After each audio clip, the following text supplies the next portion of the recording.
Well, good morning, Tracy. Well, good morning to you, Larry. My name's Larry Husky. I'm the director of the part-time bowler store. I'm sitting here with Tracy Palmero. You can see her banner hanging down there. Tracy has been a great friend to bowlers here in St. Louis. This is the second big event that you've sponsored.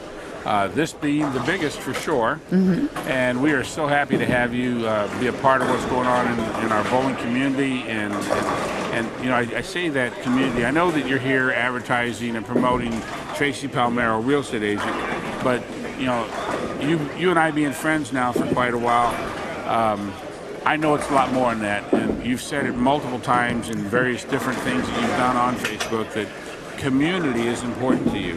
It is. You don't want to just sell a home. You want to create a community of friends and neighbors. And we thankfully have become your friends and neighbors here at the Part-Time Bowler Store.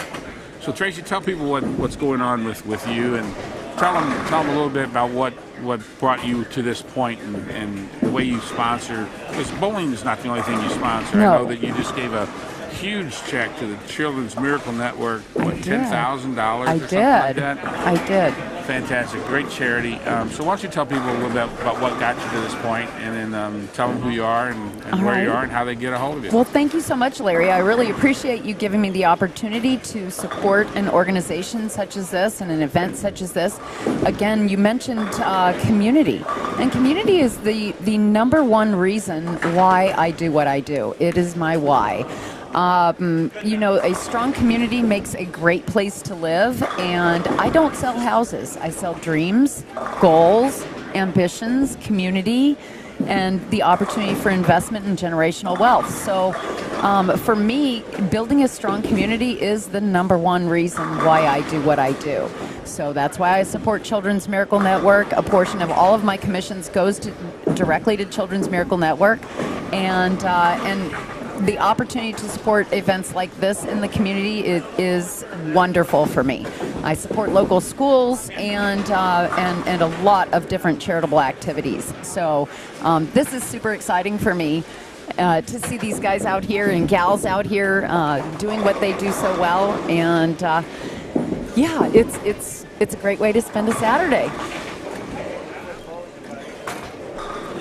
Well, I'm glad that you're able to. I know you got a very busy day. I know you're going to be showing a home here in the very near hour or two.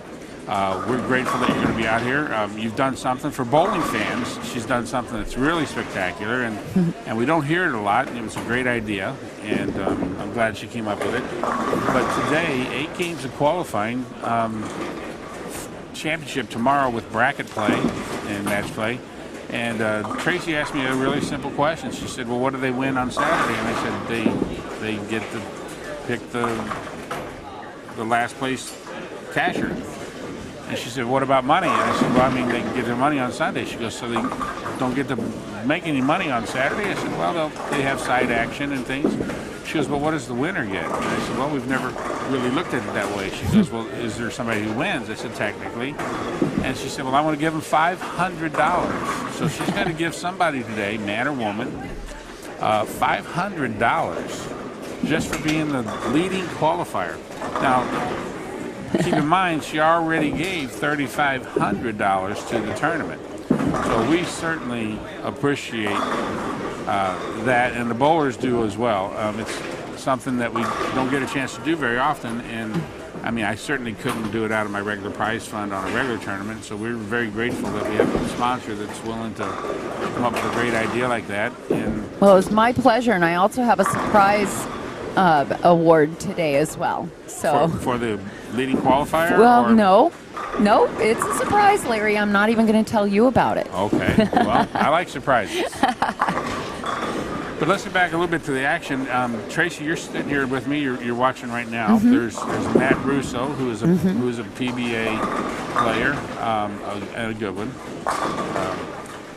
Here in front of us on lanes 21 and 22. This is Jason Schaefer, who is on our left lane right now, another left-hander. It also looks like we're bowling with, I think it's Joey Damon, and I don't have a full list in front of me just yet. They left it at the other place.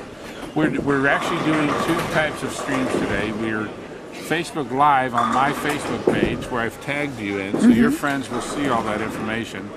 And then obviously I also tagged and posted the link for 10-Pin TV, which we're very grateful to have Todd Stewart here today, who's offered to come down and help us. And he's got an incredible setup here.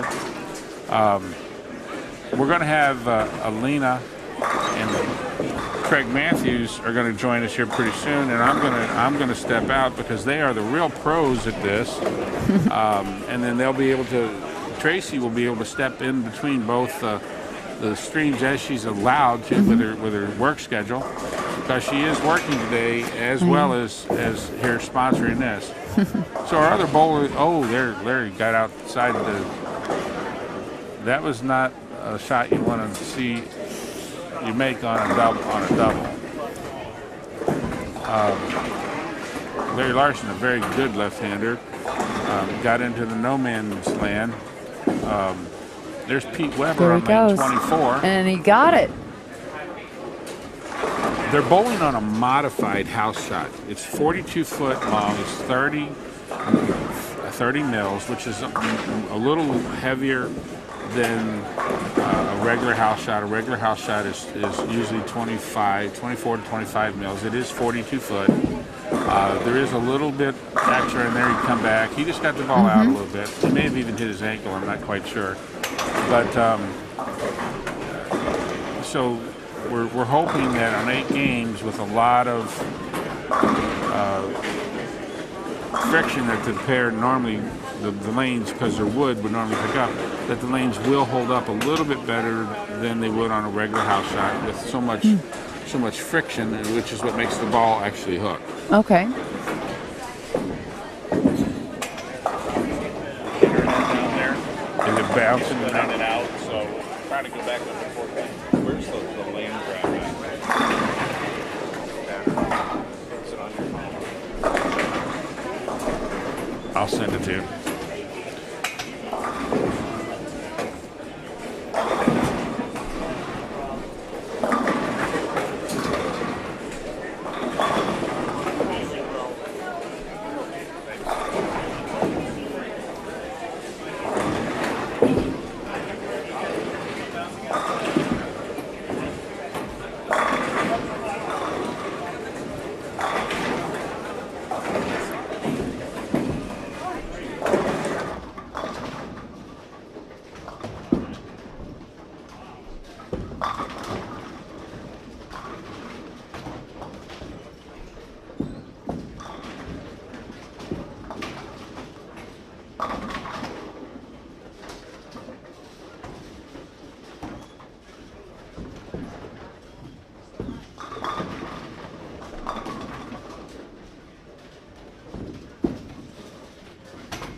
Yeah. Hey, hi everybody. Craig Matthews here. We're doing a live stream on the Match Play Championships at Concord Bowl, and Tracy Palmero is the sponsor. She works for I think it's Remax? Remax, that's what it is. So if you need anything, you go ahead and talk to Tracy Palmero about your family's needs for a house, refinancing, everything you need. Looks like we've been having maybe... the scoring is all over the place. I think when I bowled here, I throw slow, so I have problems. But it looks like it's a decent shot for some people. Lefties may have a little bit of an advantage, but there's a lot of left-handers here, so that may come into play later. Let's see where we at. Okay. Yeah, we're in the ninth frame, coming into the last frames of the... What game is this? Game one. First game. Looks pretty even. There's Pete Weber. He's playing. Jason Schaefer's here. See if I know anybody else right offhand that I can see. I don't see anybody else right now that I've seen. Dan always does a good job with this center as well as with St. Charles Lanes. He's a good guy. I see Dave Cummings here too somewhere. Yeah. And Jen Rodilla's here. Jen Meskey now. Oh, Meskey now. Oh, okay. Well, I never knew her married name.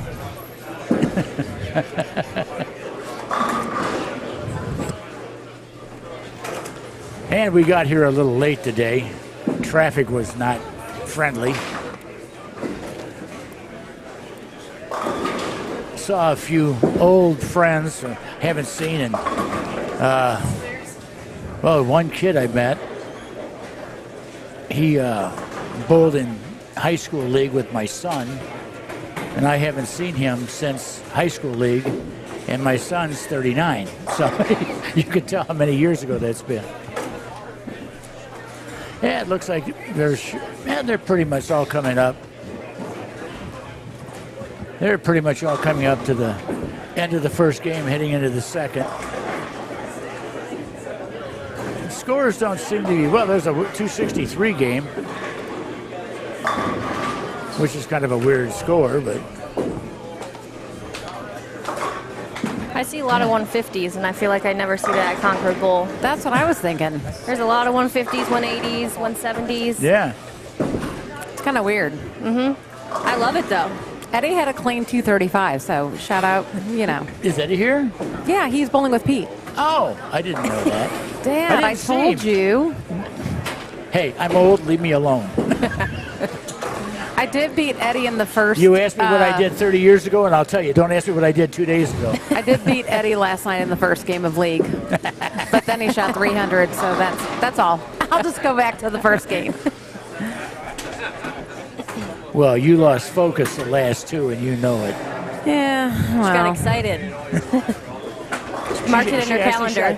She listened to Dad and shot 209 the first game. Yeah, and then he left. Yes, I did. I went home and went to bed. And for you, it's a little full. All right, thanks. Oh, thank you for the soda, Elena and Andrea. My wife's running for drinks right now.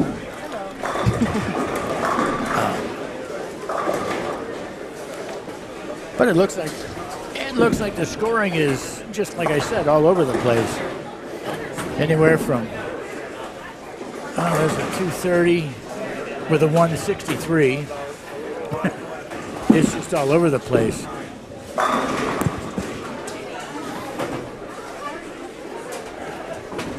Jason Schaefer's, he's one of the best left-handers in the St. Louis area. Lauren, why aren't you bowling?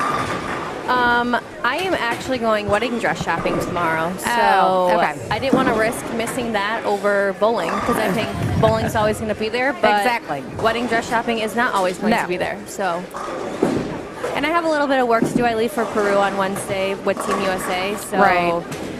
I'm trying to get Matt all settled because the girls start traveling next weekend. And I'd rather not stress while I'm in Peru with probably no international service. Yeah. Who's coaching Team USA now? Brian O'Keefe is coaching Team USA. Kelly Kulik is coaching Junior Team USA. Oh, okay. The last I heard, it was Don Zanello. I think that was way before my time. Ah, Yeah. okay. Because the only Well, coaches. Fred Borden did it at Yep. first. Yep, I remember then- Fred. That was when the ABC had the RCI program. Yep. The registered coach instructor, Yeah. Yeah. which I got. And that's then- when USBC said, okay, you can't be a gold coach. You can, just because you're an RCI, you have to come back in as a bronze and then spend $2,500 to get back to where you were. Yeah. I went, no. Yeah, I So- remember just USBC. I don't think I was thought of with ABC. I'm younger than a lot of people think. So, yeah. So I've been kind of working and Jerry, gosh darn it, what was her name? Jerry. You remember the skinny little girl? Great bowler. She was coaching Team USA for a while. Oh. So was Kim Terrell. And I forget her married name. Kearney. Yes. And then, CBD was there for a while too. Because I talked to Carolyn about that in Kansas City. Yeah, Yeah, now her daughter's on junior team and in college now. Yeah. Oh, yeah. Alyssa. I'm real sorry to see her hubby, Dell. Yeah. He's I'm doing well, sorry. though. Yeah. I hope so. Hanging in there. I think I'll see them in 2 weeks. We're going to Tulsa with Carolyn and Dell and all them. Yeah. Oh, so. awesome. Yeah, we had a fun time hanging out in the bar in Kansas City when Boomer and Leanne Baird Hulsenberg, that's Boomer. Yes. Gary's a buddy, and he introduced us to her, and she's a sweetie. She really is a sweetheart. And we went in the bar and sat with Linda Nori Barnes, and Carolyn Dorn Ballard, Dell, Jeff Lizzie, and his wife, Kathy Dorn Lizzie. And, oh, doggone it. Who did you bowl college with that married Parker Bone? Beamish. Leslie Beamish. Leslie, yeah. Gosh, I couldn't think of her name. And, You bowled with Leslie? Yeah. No. Well, in the high school collegiate. She was in college. I was in high school. Oh, okay. And we won a tournament together as a collegiate when they all used to come here. Yeah. Oh, that's pretty cool. Yeah. Don't they do that here anymore? They haven't hosted it in a while. Oh, wow. Well, Philip Watts is in front of us, and him and Eddie won the Southside doubles. Yeah, Southside. I was like Couple trying to think of the weekends name, ago, yeah. like Southside doubles. Yes. Yeah, Philip has been on a roll. He made a regional show a couple weeks ago prior to the Southside doubles. Won Southside doubles with Eddie again. Yeah. I've been off the lanes for 18 months because of wrist surgery, so I'm a little out of it and out of touch with who's bowling where and what. Yeah. Lauren, I see your brother. Yeah, he made the trip down he lives in Iowa now with his girlfriend, so he made the trip down. We're in Iowa. Cedar Rapids. Okay. Yeah, she coaches Mount Mercy in Cedar Rapids, Iowa. She coaches the men's team. So he lives there with her, and he came down last night.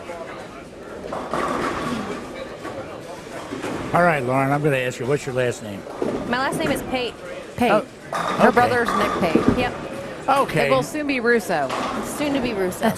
Everyone calls me Lauren Russo, and I said, nope, not yet. Doesn't Russo live close to you? They both do. They live less than a mile from us. Yeah, Well, she yeah. watches our cats. Yes. Her and Eddie watch our cats. Well, I've never met you before, Lauren. I know Yeah.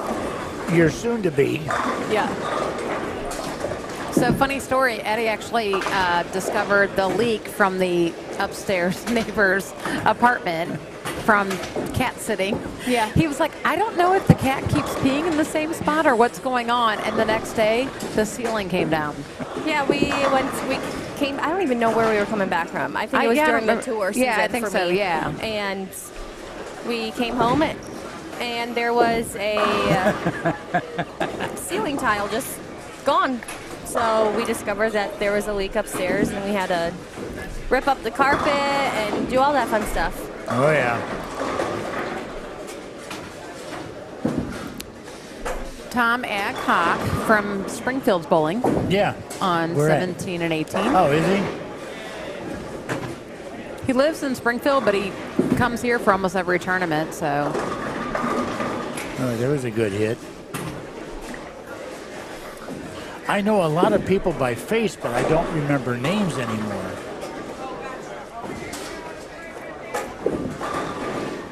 So, Lauren, funny story, because Eddie's back in gym pants like normal, and he bowled last weekend, and he actually wore dress pants. I know, I saw that. I was like, look and at you, Eddie. And Matt goes, oh, I'm so proud of you. He had a belt on and everything. Yeah, he was looking nice. Professional. Right. And now he's back to a T-shirt and gym pants.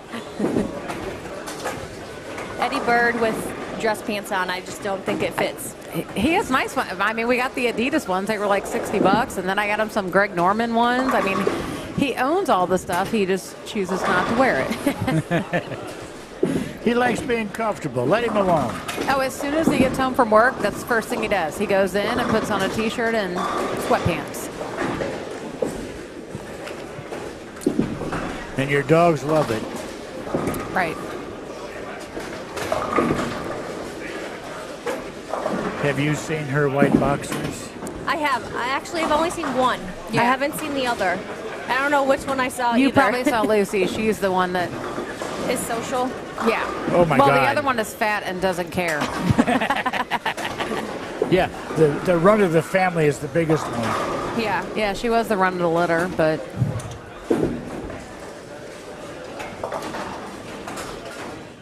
I can't see that guy's name. Jackson. Okay. Yeah, we've been trying to get the newspaper okay, that guy's back running shirt again. says Monty Python. Yeah, I know. I've seen that. I was laughing. I've never seen a sleeveless bowling shirt like that. Well, just use scissors. No, that isn't just use scissors because it's got the ticking around it, so that's made that way. What is this live stream under? It's on YouTube? Okay. Yeah. I actually tagged you on Facebook Oh. with the link, so if you want to, Yeah. Oh, did you tag the family? I My dad was wondering, so I tagged Okay. you and Lauren. All right, well, I'll... So you don't have to. It's going to go to your page. Since I Okay. tagged you, everyone Okay. that you're friends with, it will go with. All right. Well, I told Jamie about it. So I've been coaching my cousin's youngest son. I guess third or fourth cousin, I don't know. Two-handed left-hander. He's coming along really good. So I told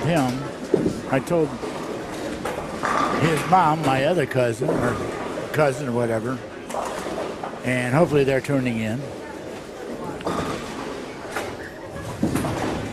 Oh, Brad Miller's here. Yeah, so is Ty. I Where's heard Brad at? that Brad Miller moved to St. Louis. Oh, he is? I don't know. That is what he told Nick last night. Oh. So I feel we might have some more Brad Miller appearances at tournaments around here. Well, he didn't tell me, so I'm going to be mad. I think. Don't quote me. I might be wrong. I'll find out. Well, him and Kyle still have the Facebook page. Yeah. Well, the YouTube, yes. Or YouTube, yeah.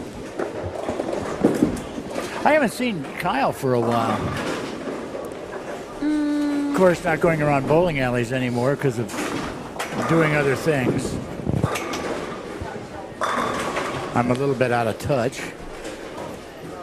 Where did you see Brad at? You'll see him. He's on 15 and 16 in a minute. Oh, okay. He's wearing a black hat. Yeah, he's wearing a hat. Okay. Usually you can spot him with the bald head, but Right. Right. now we're looking for a black hat. I remember when he bowled here in league Yeah. that year. He's my schmutzy. Yeah, I wouldn't mind going back to bowling like I did when I was younger, but I was an idiot. Messed up my left knee after knee surgery. There he is, Dad. Oh, okay.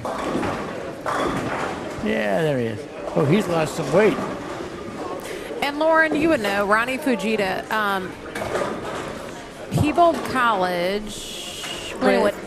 Yeah, he did bowl Linwood. Okay, Yeah. that's what I thought. And I believe he's back home in California now. I saw him last week and we were kind of chatting, and I think he did move back home to California with his family. I feel like the collegiate bowlers all blend together because Eddie ran the pro shop for so long, Yeah. so I always knew that, but I can't remember who was what. For me, I have to keep track of who bowled with who at what time. Yes. Because there's so many different age Right. range, and I'm like, Yep. sure. Yeah, TJ's here too. Terry Jones, he's down on, 7-8 maybe, 9. And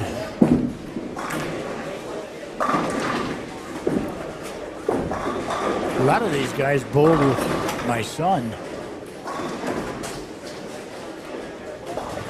in the JBC leagues and all.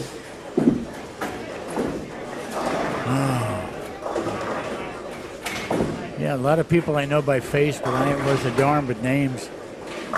So, Lauren, where's Matt actually from? He is from New Jersey, Central Jersey, about an hour south of the city, New York City. Sounds like he was close to Chuck Pisano. He's neighbors with Parker Bone, basically. So that area.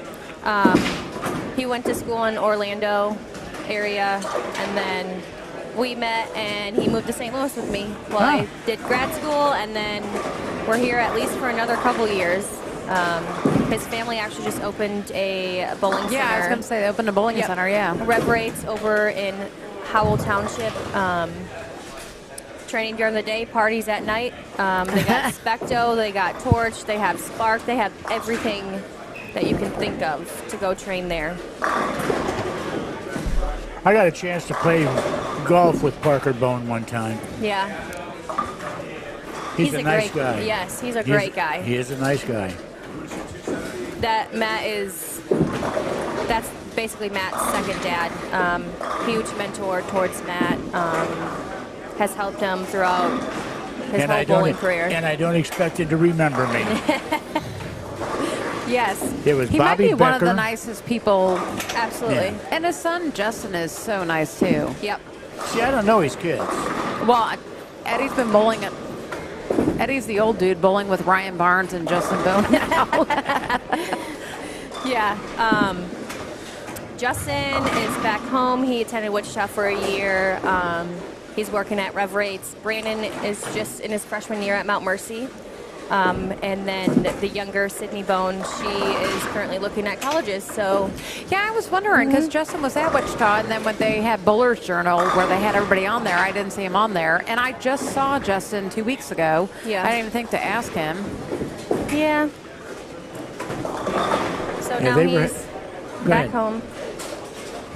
But they were having a regional tournament in Blue Springs at Lunar Bowl. And they had a golf thing with it. And Pete played. He's a heck of a golfer.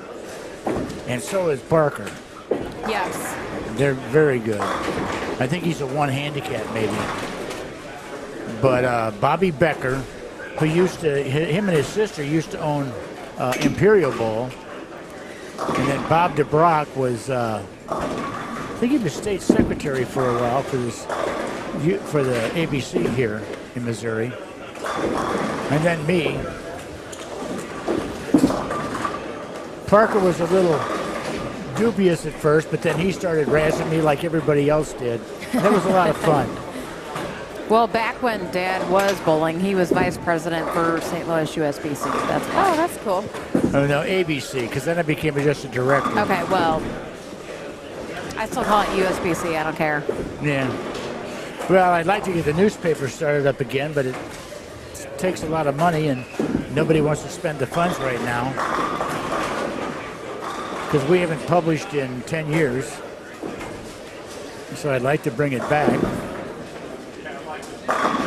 These corner pins are brutal. Oh, yeah. Just in back here, wrap 10, wrap 10, wrap 7. Well, if you look at the marker on the right for right-handers, you have to be one board to the left of that marker or on the marker solid, or you're not going to carry it. But there's also no mercy for the splits. If you go high, it's not knocking it out. Yeah. You might 9-pin then if you go high. Right. There's a lot more strings this round. Well, this game. Yeah, I see that. Who knows what transition will be like, though. I feel I might get some... Is this one on a pattern, or was it a house shot? They modified the house shot from my modified, understanding. okay. I believe it's a 6-to-1, so probably more oil in the front, Right. lane to hold up with how many bowlers there are. Yeah, they look hard. Well, I feel like it looks like it's feast or famine. Either you're striking or you're not. Yeah. Yeah, Peaches looks like he left the big 4. He didn't bowl well the first game. Yeah, I didn't see you score the first game. I think he had a chance at 160. Oh, 160 to 180, I think. Yeah. I'm sure he's not happy. Well, I went down to tell him hi, and Renee goes, "Don't talk to him right now." I was like, "Okay, I'll come back." I've been trying to tell him to smile more. So every time he sees me, he smiles, and I'm like, yes, every time you throw a shot, just turn around and start smiling. If Mad Pete is in the house, you don't talk to him. You just let him go. Actually, I was talking to his daughter last night.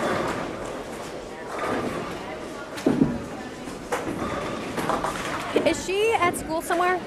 Did she transfer?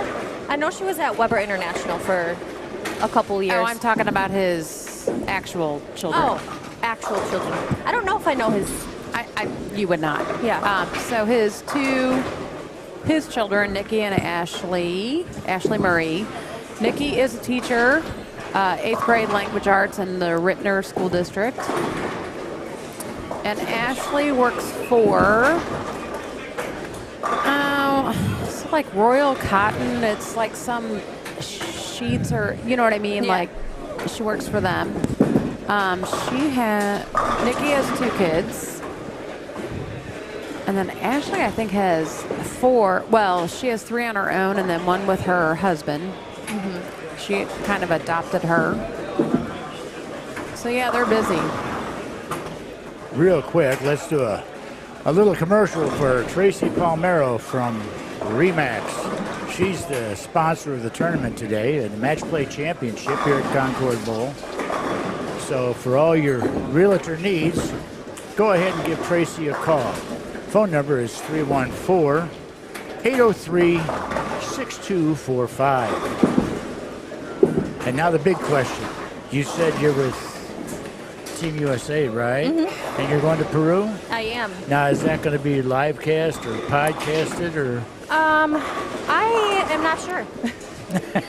I know their scores online. Our team manager, Kendra Cameron Curry, has been great with live stream. She was great with the ladies and guys who went to Brazil.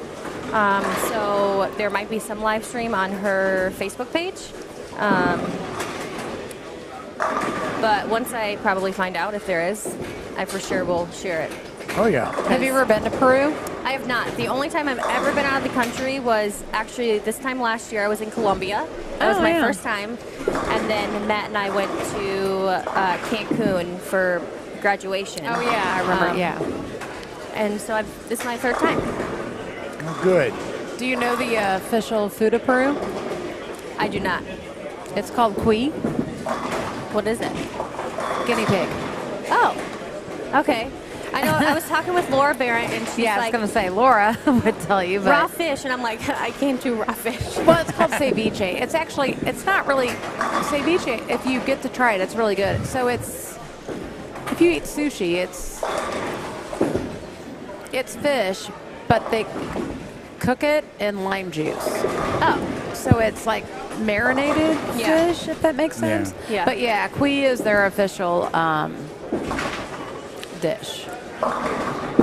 I guess you could call it cured fish. Yeah, I guess. For Because the ceviche, yeah. It's cooked with acid rather than heat Right. or salt. Who's all on Team USA this year? Oh, we have, so traveling to Peru, we have Danielle McEwen, Brianna Cote, Bree Clemmer, Stephanie Zavala, who just won the tour championship. She just won the championships. Yep, myself and Jordan Richard. Oh, nice. So a pretty stacked team. Going to Australia next month for the World Cup World Championship is Brianna Cote, Jordan Richard, Danielle McEwen, and Stephanie Johnson. It'll be Stephanie Johnson's last Team USA event So I'm curious to see kind of what she's these getting girls. off? Her and Shannon are retiring after this okay. year. Yeah. Stephanie Johnson, Eddie's BFF. Yes. Stephanie Nation. Right. Well, I don't really know if it's Stephanie or Chris, her husband, like, which is funny because he goes by CJ. So whenever Eddie says, I talk to CJ, I'm like, is that my brother or is that Chris Johnson? Like, I don't know. Well, I'll tell you what, in watching the girls bowl, I don't know who, I always thought Jordan Richard turned the ball really well. Yeah. Yes. But I think Zavala turns it a heck of a lot more. Yes. My gosh, she's got some revs on that ball. So, Lauren, you'll find this funny. There used to be a guy that drilled bowling balls here in St. Louis named Jordan Richard. Yeah.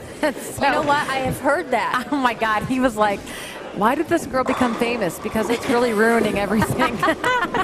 That's funny. To kind of go off of that, I have always told my brothers that they cannot marry a Lauren because I'm the only Lauren paid Exactly. in the family. Right. And if they become more famous, then we might have some problems.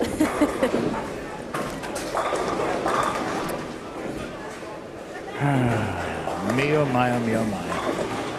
Yeah, Tim Barrett's bowling down there too. Well, they're finishing up the second game. I'm trying to look. Philip Watson on a roll.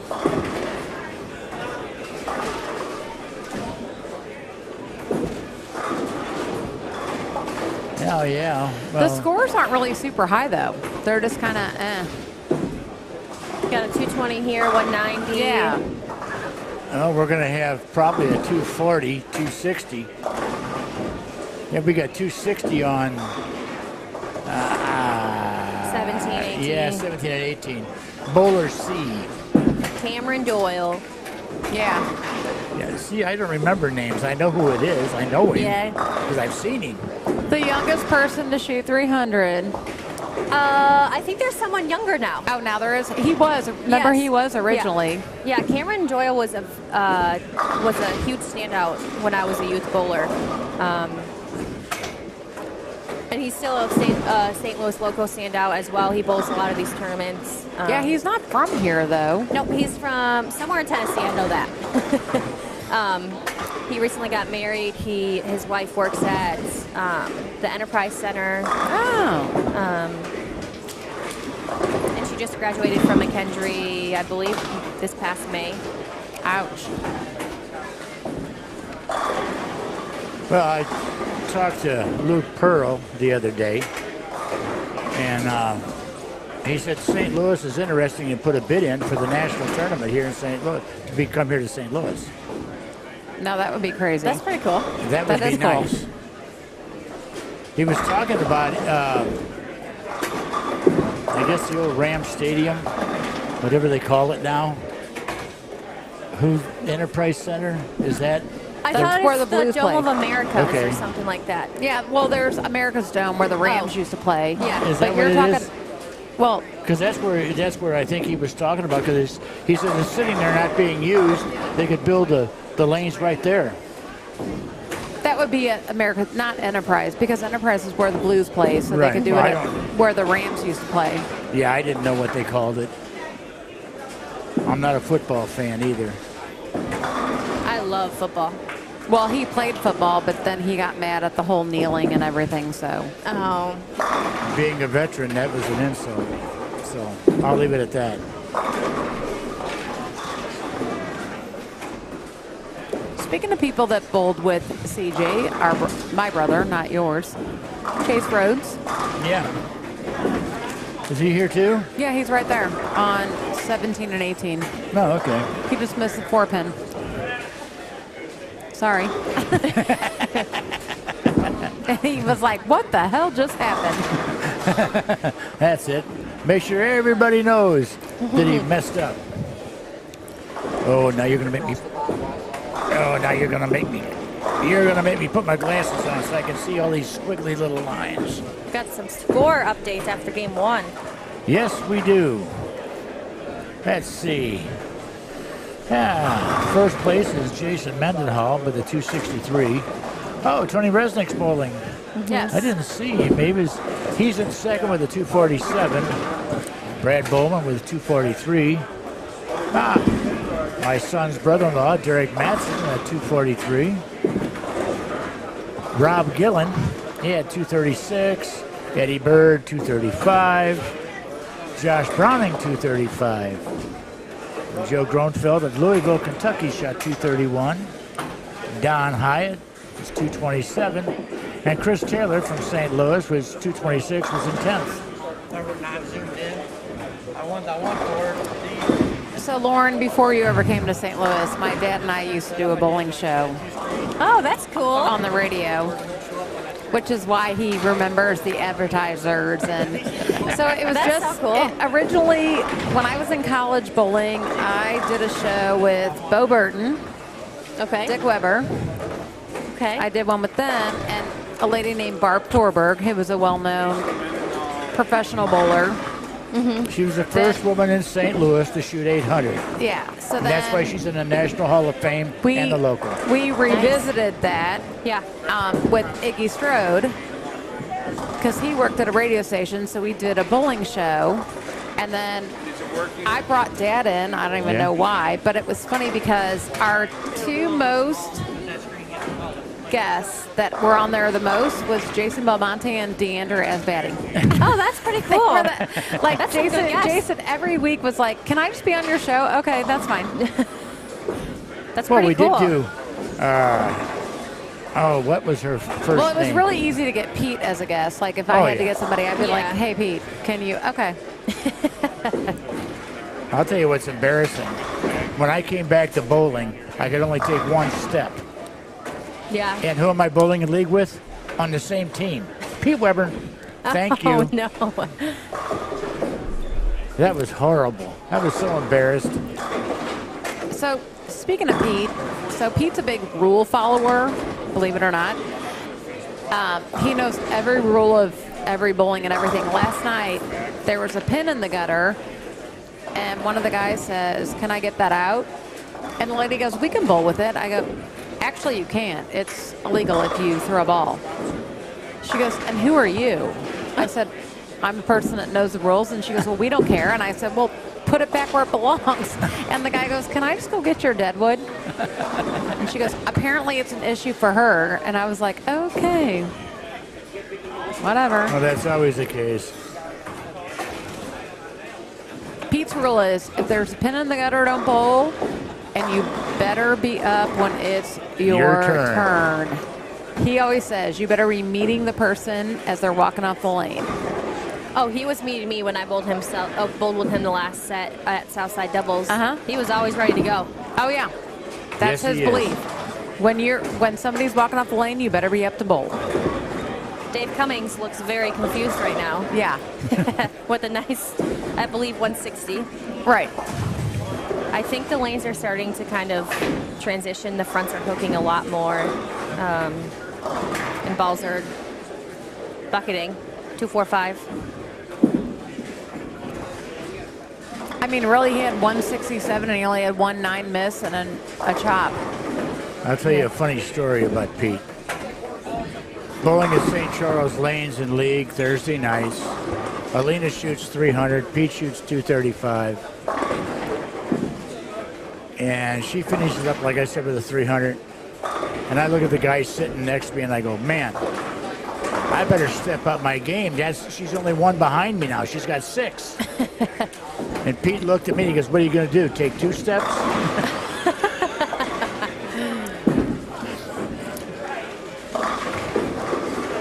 But if you ever bowl a league with Pete, Alina's right. When it's your turn, you better be ready. He bowls Wednesday nights up here on Josh Browning's and Don we used to Griffin's bowl team. in that league. Yeah, and we bowl Wednesday nights now. We haven't bowled them yet, so I'm curious to see what it's going to be like when we do bowl him. He gets about 20 pins of handicap, so. Oh, wow. Yeah. Ah, poor Philip Watson. Open in the first, open in the 10th, 263. I've always been told. We had a 265 on C over there on 17 and 18. What else we got? But then you look, you go down 160, 150. Do you wanna check? Yeah. And across from it is 186. Looks like about another 150 game. Yeah. Yeah, maybe 19. Well, maybe 204, 203. Yeah, 203. Oh. Hi, Tracy. Hi, how are you? I'm doing okay. How you doing? You know what? I'm having a great time. Amazing what some of these bowlers are doing today. Oh, yeah. Yeah, people don't realize that bowling is actually a sport. People don't understand that. I'm going to be nasty. I'm going to say, let's say you weigh 140 pounds. Okay. Okay? I don't care how much you weigh, but let's just say you weigh 140. And you're going to bowl, and you're going to use a 14-pound ball. Okay. Okay? Now, just to prove to you that it's a sport, that ball weighs 10% of your body weight. All right?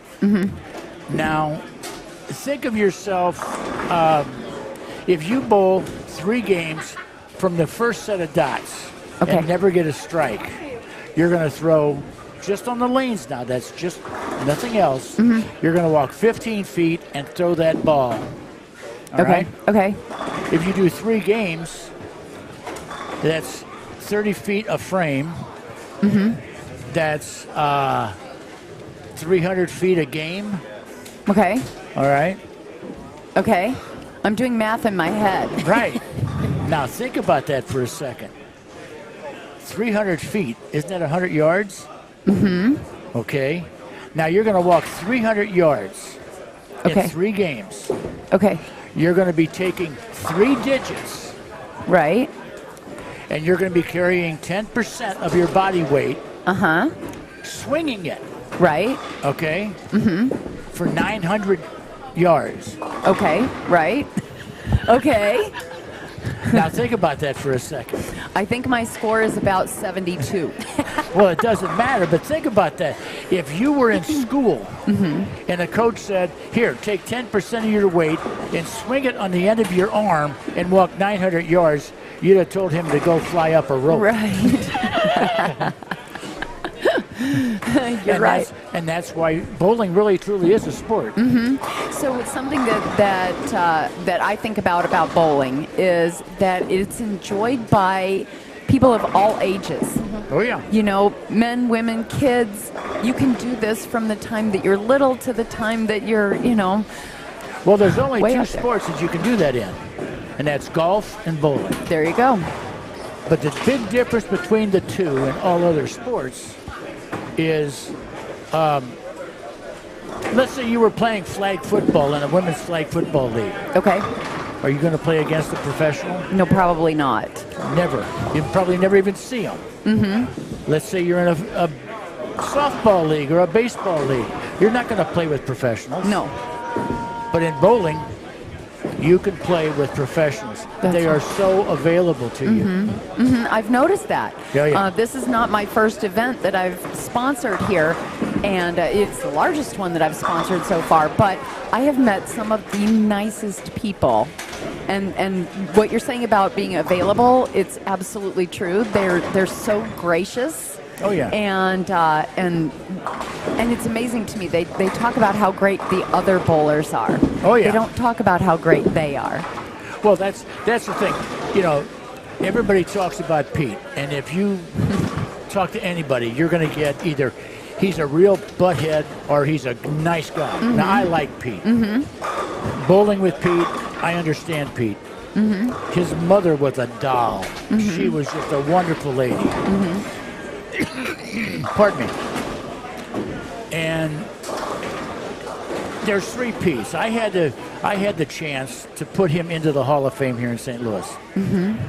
And how, with Pete's reputation as a bad boy, his mother and his brother John are sitting right in front of me, and I'm doing the oral presentation of Pete. And you can do this with any professional bowler. You have 3 of whoever they are. We were in Milwaukee, Wisconsin at the Masters, And Pete just shot a 157 game. Now, think how most of these people would react when they shoot a 157 game. And Pete's no different. Everybody gets mad like that. Well, I was watching Pete, and he walked over to his bowling bag, and this 6-year-old boy or 8-year-old boy came up and says, "Mr. Weber, can I have your autograph?" And Pete goes, "Yes. Go over by your family, and I'll see you in a minute, and I'll take a picture with you." He goes, "Oh, thank you, Mr. Weber." He takes his ball, throws it in his bag, takes his shoes off, throws it in his bag. He gets everything done. He picks up the ball he just shot 157 with, walks over to this kid's family, gives the kid that bowling ball. Oh, wow. Signs his mom's shirt, signs his dad's shirt, signs his shirt, gets pictures with them, signs the autographs all over the place for him. Now, people think he's a bad guy. But when you see them do that, it's like, you know, he ain't that bad a guy. That's right.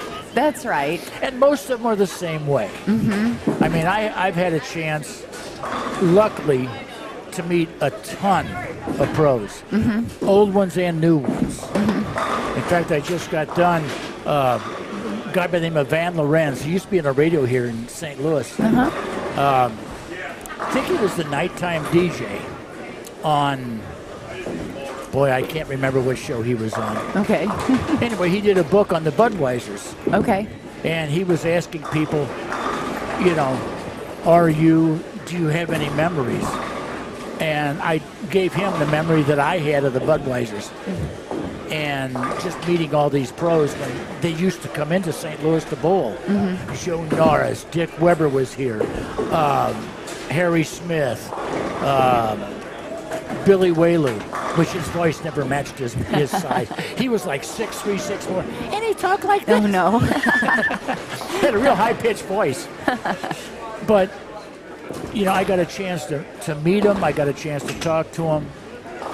And they're really amazing people because they're normal. You know, when you talk to them, they're just normal people. Right. Well, I'm going to give you a plug real quick. Okay, tell me. Hey, just in case, you know, if you want to know who we're talking to Tracy Palmero. She's a sponsor of the championship, match play championships here at Concord Bowl today. She's a realtor with RE/MAX, and she's an award-winning realtor at RE/MAX. Yes, thank you. So if you have any problems or need of a realtor at any time at all, refinancing or getting a new house or whichever you need, just go ahead and give Tracy a call. You can call her at 314-803-6245. Thank you so much. And you're welcome. Well, we got to give you credit. Well, thank you. I appreciate that. You know, St. Louis is very, very deep in bowling history, right? Yes, ma'am. Yes. Very deep. Yes. So it's exciting that I was able to come and support this this opportunity here because bowling has been forever so important to St. Louis. So community is super important. Lauren, I just remembered Jerry's name. Jerry Edwards. I'm sorry. I have to go to the filing cabinet to find out who I'm talking about. Oh, my God. We're all getting there. Well, if I'd be bowling right now, this would have been my 63rd year of bowling. Wow. Wow. I started when I was 10 years old. Full circle back to our conversation. You can do this sport from when you're a little tyke to when you're a seasoned pro. Exactly. I've seen a lot with bowling. Oh, Dave Cummings just got a strike for a change. That's my teammate. You got an A-bagger. The master plasterer. Yeah. Oh, yeah. Good guy. Yeah, He's bowling. feisty, but- Bowling is a sport for all ages, and it can be a lot of fun, and it can be aggravating. Over the years, I've learned that if you average, let's say up to 150, you're having more fun.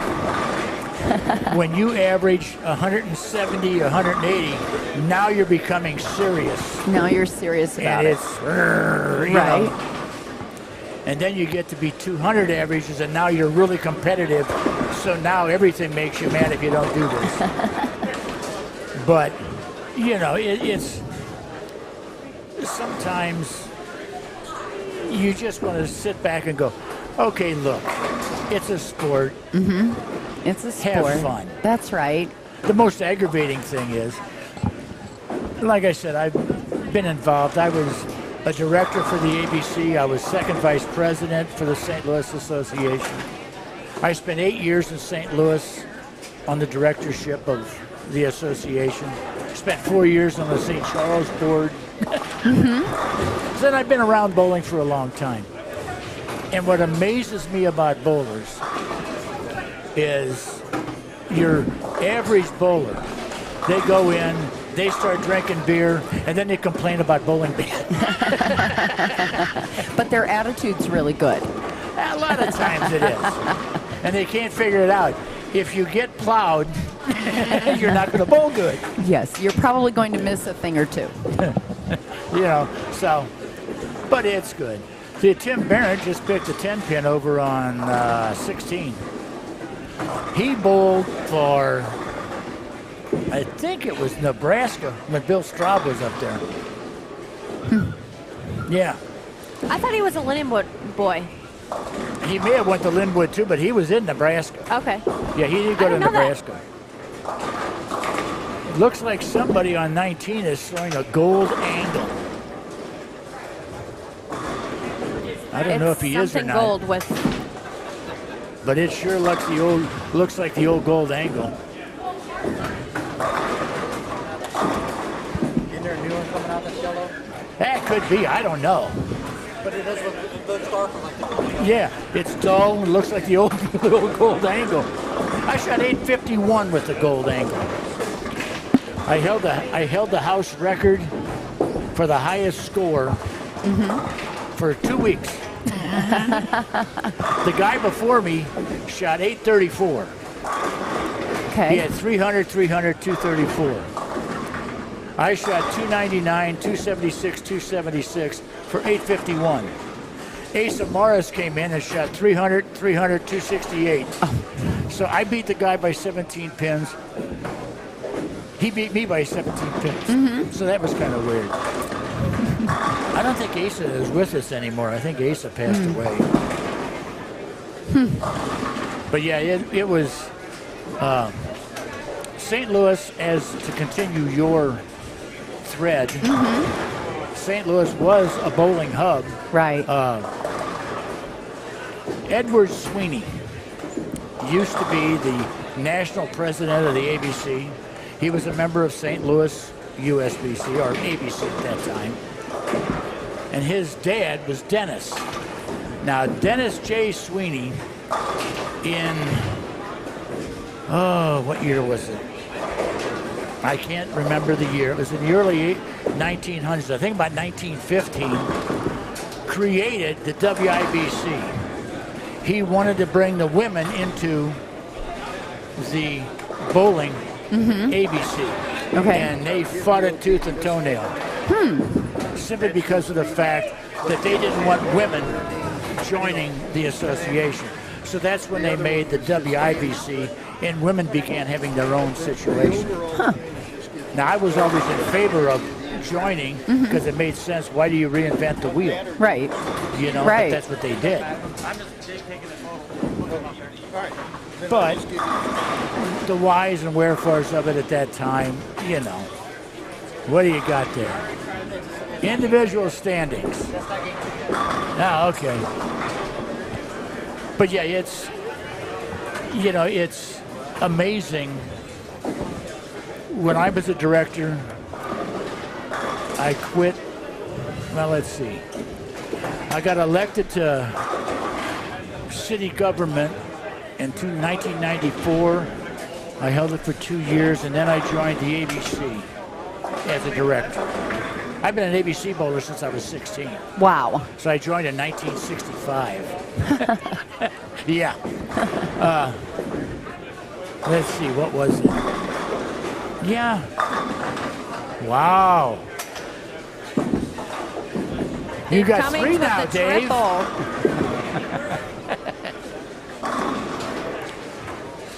But when I first joined, we started doing our own lane. We had to do lane inspections and do the taping and everything else. But they don't do that anymore. Now National does it. They've taken a lot of power away from locals, which I think is ridiculous. And it left a bad taste in my mouth, let's just say it that way. But there's so many bowling centers that have closed in St. Louis. I mean, it's just amazing. There was 41 centers that we had in the St. Louis Association. Now I think there's 10 or 19. Oh my goodness, that's a How lot. many have closed because we've lost. Let's see. You got Western Bowl, Epiphany, Magdalene, Brentwood Lanes. Let's see, Dick Weber Lanes. I can't even think of all of them. You got the 3 of us, Flores. I think Olympic's still in business. I think he is. Terry Gold, I think, still has that one open. That's above a New Holes Ferry. You had Riverboat Lanes, which was underneath. It was in the basement of the Riverboat Mall. I'll be darned. It was in the mall Oh, it was wild. Bowled there a couple of times. Yeah, see, there's that. Now I'm wondering what he's using. It looks like urethane, which could be a bit much. That looks like Skittles. Now, what's his name? I'd have to ask Elena because she can remember names. Oh my. Oh yeah, Brad Miller just flagged the head pin. Yeah, let's see what Cummings does. There's a guy on his pair that's actually using that Motive spare ball. Yeah. So it's actually probably helping Dave push down the oil, and he can just sit right in it with that. I think he's from his insole. Well, you notice he's also hitting the last marker right over the board. Yep. And that's usually where you carry in this house. Unless you got a lot of revs, and then you can miss it by a board left. Or you can miss it by 4 boards right, but don't miss it by 1 or 2. That is very true. But, yeah, there was, well, you had the original do-bowl lanes. You had Bowling Grand. I mean, these, at one time we had, I think it was 58,000 bowlers in St. Louis. Wow. It was nothing to have 2 leagues, to where you got 6 o'clock league and 9 o'clock league. And that was that way for years. Right. Now you're real lucky. Yeah. And so many I people used to say bowl there's at nothing. Tropicana. And so many people say there's nothing for kids to do these days. Yeah, yeah. Roller rinks are closing. Well, I'll tell you what. Although I don't agree with Bolero's financial way of doing things, they are promoting bowling very well. I've talked to many owners, and they all say the same thing. 35 weeks leagues, they pay your bills. Open play is your profit. And you don't get that a lot from Bolero. They want open play. They think that's the way to go. And I really do disagree with that. And another one is, Lucky Strike lanes, not to be confused with Tino's Lucky Strike lanes here. National company, they have no leagues, they have no desire to be certified, nothing. And their prices are extreme, just like another center, which I won't mention any names, but they have 8 lanes, $8 a martini, $4 a bottle of beer, $5 and leave a shoe at the desk. Just one shoe, not both. And then it's $50 an hour. Wow. Yeah. And yeah, let's just say it's a yuppie thing. So it's a business center, not a bowling center. Exactly. That's a shame. Yeah.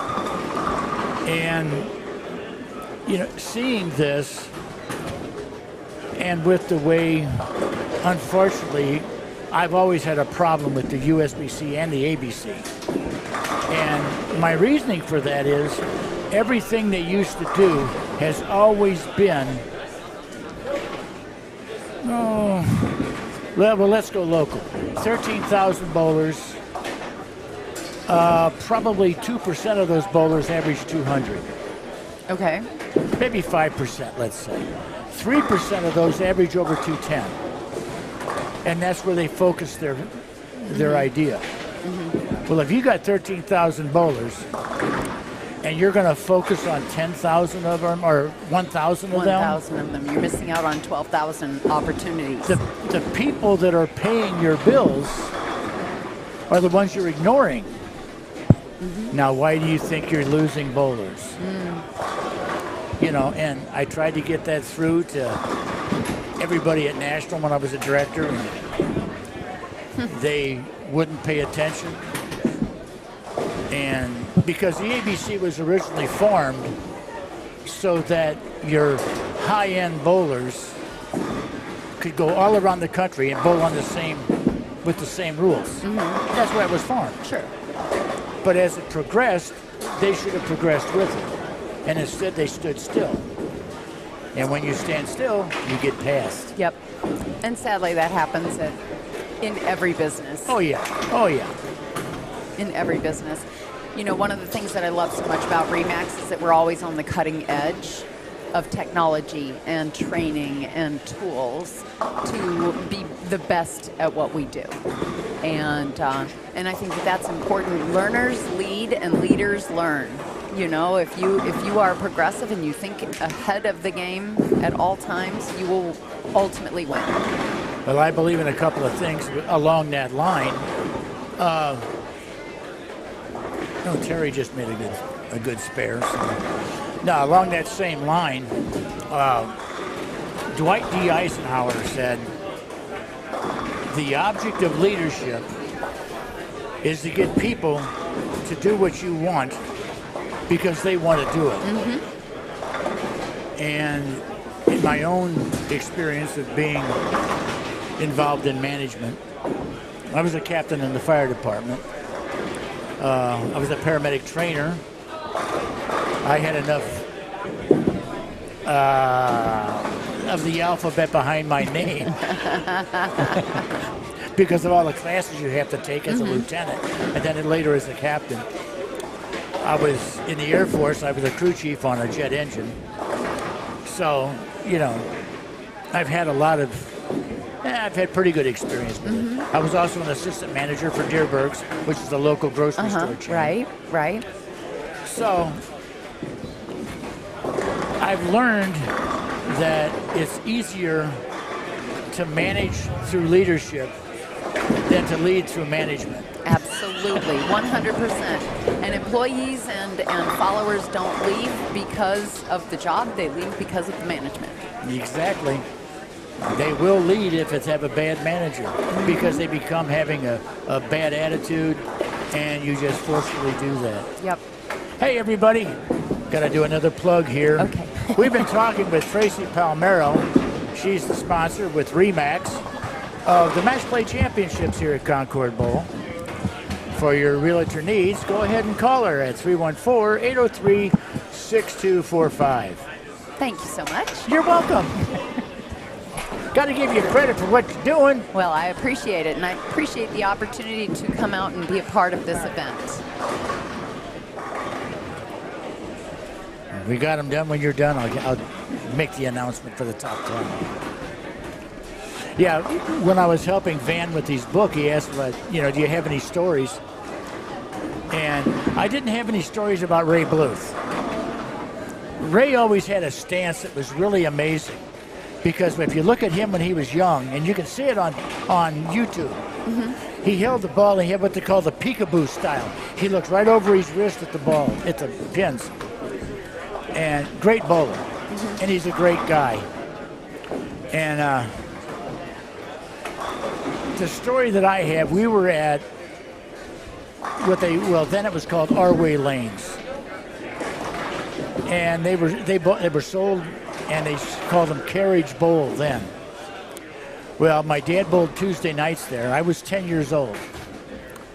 And that's where I got to meet Harry Smith and Steve Nagy and Billy Whaley and all the old guys.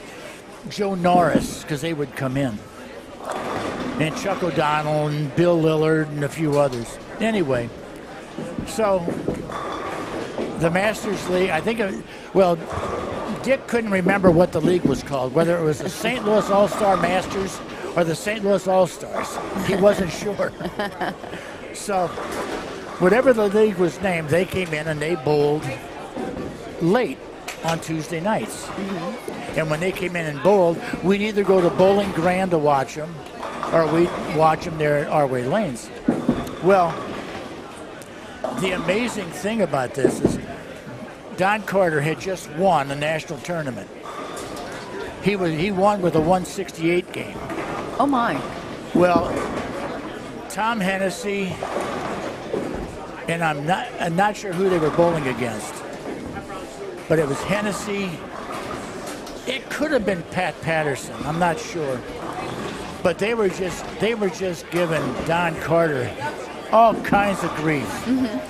And then finally, Don got up, and this went on for 3 or 4 frames. And Don got up, grabbed his ball, and then he turned around and he says, "What did the other guy shoot?" And he goes, 165. He says, "I won, didn't I?" But I basically got into bowling because Dick Weber was a skinny little guy, and so was my dad. So I'm going, well, if they can do it and compete with these big guys, so can I. Sure. And that's when I got into it. Well, guys, we got an update here. I got to get my glasses on so I can read it. Otherwise, I just see little squiggly lines. Okay, here's the top 10 right now. You got Dave Welsh from St. Louis. He's got 487 for 2. Cameron Doyle's got 483. Brandon Mooney's got 472. In 4th is Brad Bowman. He stayed there pretty close. Yeah, he only went down 1 spot. Jason Mendenhall is in 5th with 466. Tony Resnick dropped to 6th. He shot, let's see, got to make sure the line's right. Okay, he got 462. Tim Barrett moved up. He's got 462. And Eddie Bird, my son-in-law, is in 8th place with 461. Don Hyatt is 455. And Bob Elbrecht is 453. And I got to tell you, congratulations to Eddie Bird. He's being inducted into the St. Louis Hall of Fame. Wow. On October, I almost said August, October the 22nd. And it's deserved. He's got the credentials. That's fantastic. So, congratulations. Yes, congratulations to him. He's being inducted with Tom Grimm and Gary Bates, 2 guys I've already bowled with. I've known Tom Grimm, I think, since he was a teenager. His daughter, Shannon's bowling now. She bowled over at McKendree, and God, she just won something. St. Louis Queens, I think. Alina would know. I don't remember. My memory's gone. Like I said, you asked me what I did 30 years ago, man, I can tell you right now. You pulled out all those names really well. I'm super impressed. Yeah, but I can't be the ones now. What's my name? Yeah, exactly. I got to read it. I mean, I think the thing I miss the most, I think, is my mind, but I'm not sure if that's true or not because I can't remember. You can't remember. There you go. Somebody posted on YouTube or Facebook. I think it was Facebook. can you remember any of the bowling centers that are no longer around? Well, I said, yeah. He says, how about in Illinois? And I go, okay. You got the original Bel Air. You got the original Panorama. You've got Freeburg Lanes. You've got Turner's. And he lives in Belleville, and he goes, I know there's Bel Air Lanes now, Bel Air Bowl. And I said, yeah. I think Phil Kahneman, he bought it and moved it from 17th and bypass 50 because he bought out Frank Booker that was down in Panorama. And I said, Panorama Lanes was built in 1959. I said, I watched it being built. Not only that, my uncle bowled there, and he lived in Advance, Missouri, and drove to Belleville to bowl. And I said, your first desk manager was a guy named Pop Dressel. And he goes, Pop Dressel? I said, yeah. He was the desk manager at Turner's, where I used to go behind the bar and clean the glasses. And clean the glasses. There you go. Well, the people that run the bar bowled with my mother. Ed Willman and his wife Wilma, and Wilma bowled with my mother at the old Moose Hall because they had 8 lanes in the basement. So I grew up on a bowling alley. My mother was WIBC secretary basically for Southern Illinois, for Belleville. Wow. And Belleville ran Freeburg, Millstadt, Mascoutah, Breeze, Waterloo, and I don't know how many. It seems to be a pretty common thing that when your parents were bowlers or your grandparents were bowlers, that it follows generationally. Oh, yeah. Oh, yeah. Well, you see the fun that people have, and it was more fun back in the 50s. It really was. And the reason why is because people would, well, like this Belleville Moose, Halloween comes along, they dress up.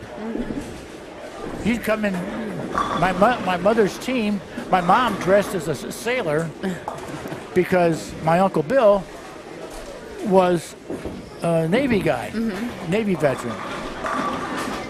And we found out that he served in the Navy with my father-in-law. But they never knew each other until 1974. My father-in-law fed him. Oh, wow. Because he was a cook.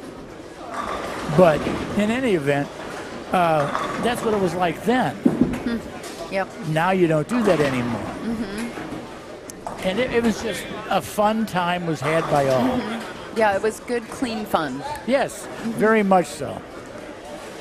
Yep. Well, look at that. Alina's back. Yes. Hey, I have a question, Alina. Hold on. Announce it. Front 9, and then you'll have to Oh, okay. My daughter Alina said that Pete Weber had the front 9 and then had a pocket 710. Merry Christmas. The scores looked like they're actually going up. Well, one didn't. One kind of went down. No, we got $180, $180, 220. Looks like we're going to have about a 220 or 230 with Dave Cummings. And then maybe, well, he didn't get a strike. That's Chase. Okay, what do we got here, Dave? Oh, that's tight. He yanked that one. So he's going to have about 210, 215, something on that order. Got a 194, 195. Low was 133 on that pair. A 175 on that pair that was low. Looks like they're stringing them a little bit more.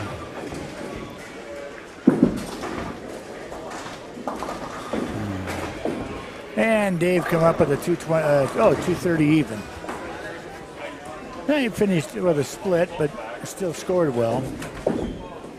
Hi, Alina. Hi, I'm Hey, back. what tournament did Shannon Grimm just win?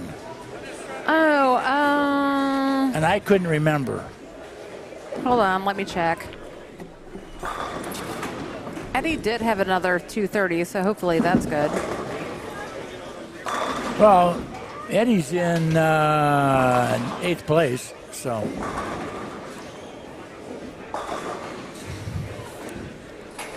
I gotta shut me off a minute. Which one's mine? Let me check for Shannon.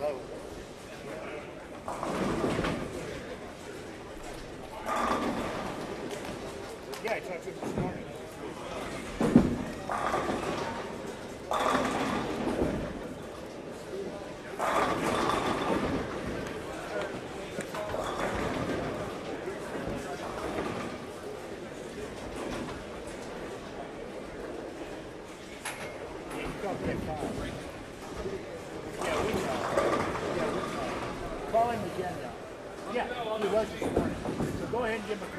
So they're finishing up the 3rd game right now.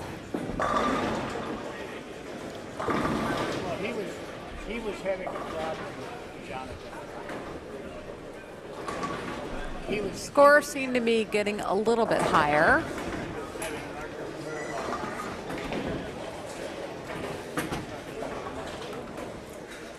John Worth is near me.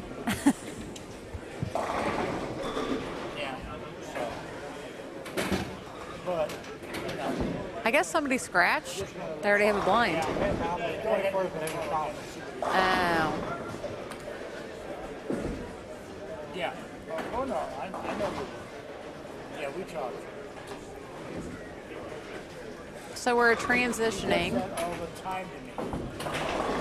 from one game to the next. We'll update you as soon as we get scores. Yeah. He calls me about 2:30 to 5.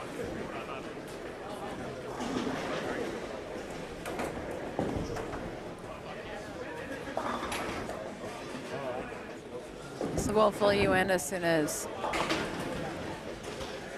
they start bowling again.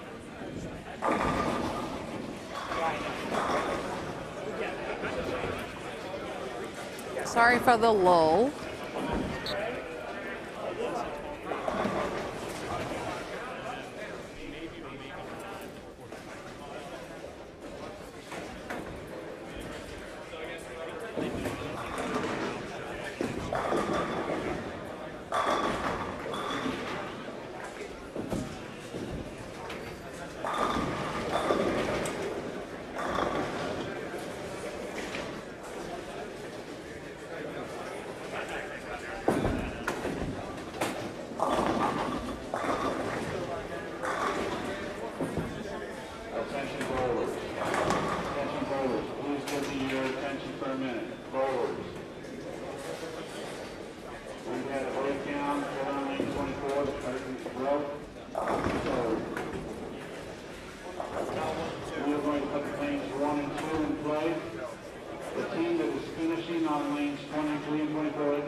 Oh, hello again. Thank you, sir. So what'd they do on 23 and 4? You know what amazes me? When you're bowling, you're throwing a, say a rubber object down a 60-foot, 64 or 65-foot plan of wood into a metal container, and you wonder why it gets scuffed up. I mean, it just amazes me. Yeah. Now, I'll tell you the one thing that I don't understand. When I was a kid, and you had the above ground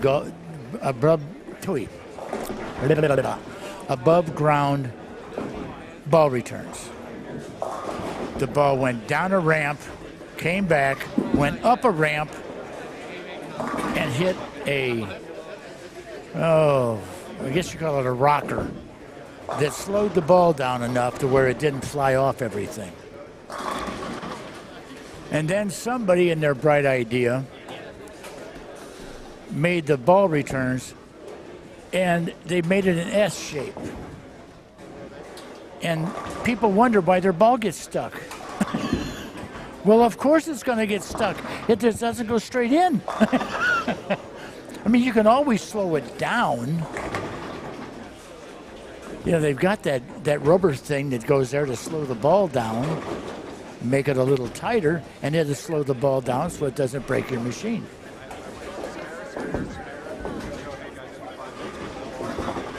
They have done a lot, though. I don't really like the automatic scoring. I think it takes you away from being involved in your game. It really does. Well, we're finishing up game 3, I believe. I've seen really low scores, but they seem to be moderating to where you're getting, 190s to 220s. Now there's a 170 down there. There's a possible deuce. It looks like another possible deuce. Maybe a 150 or 170 game. Yeah, lane 23 and 24 broke down, so they opened up lanes 1 and 2. That's another thing that they don't really understand. Most bowlers don't really get it. When you bowl on an end pair, you're usually going to have a difference between lane 1 and lane 2, and then the last 2 lanes. And they can't figure out why. Well, when you consider you're right next to the wall, so lane 1 is going to be different than lane 2. But like most bowling centers, there's a few bowling centers with a number of lanes like this. This house has 32 lanes. And there's basically 3 houses here. And it's only because of the fact of your air currents and how the building center is made as to how everything works. It's not a bad thing, but as you're going along, each lane has its own little idiosyncrasies that you have to learn to bowl good no matter what bowling center you're in. You might leave a 10 pin on lane 20, but on 10 that shot would have carried. And it's like that in every bowling center you'll ever bowl in. Oh.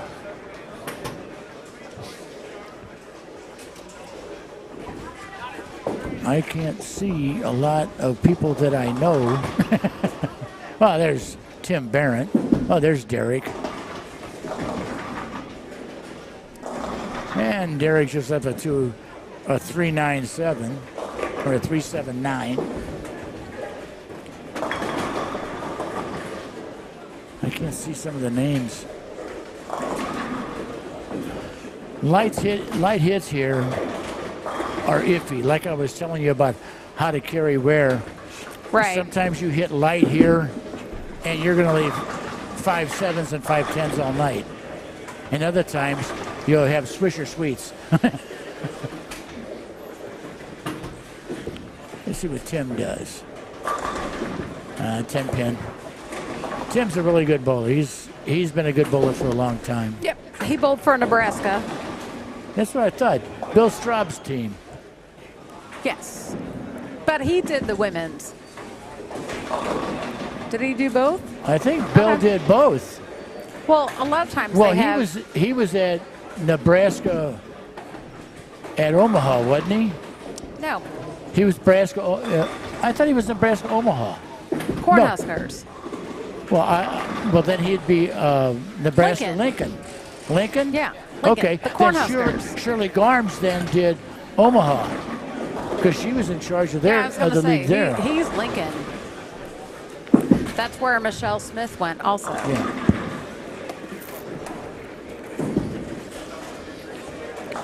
I'm really surprised at how well Wichita did the transition from Gordon Vadigan to, hell, what's his name?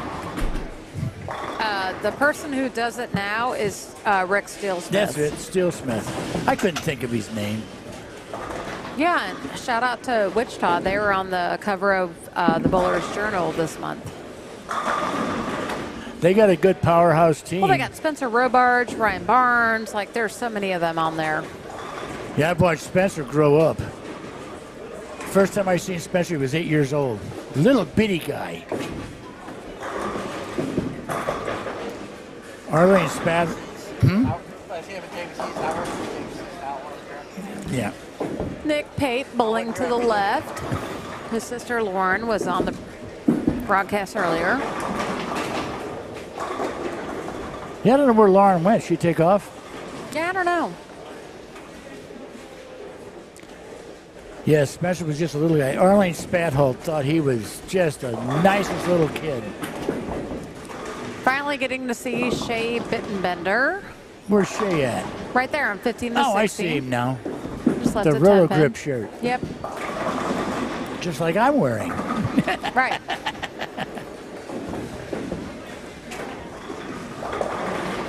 Dad can only support Storm now. If I had this, I like roto grips. I know Storm makes it, but I still like roto grip. And the balls I like from Storm, they don't make anymore, darn it. Right. The High Road X. I thought that was a great bowling ball. Ball hooked out of your hand.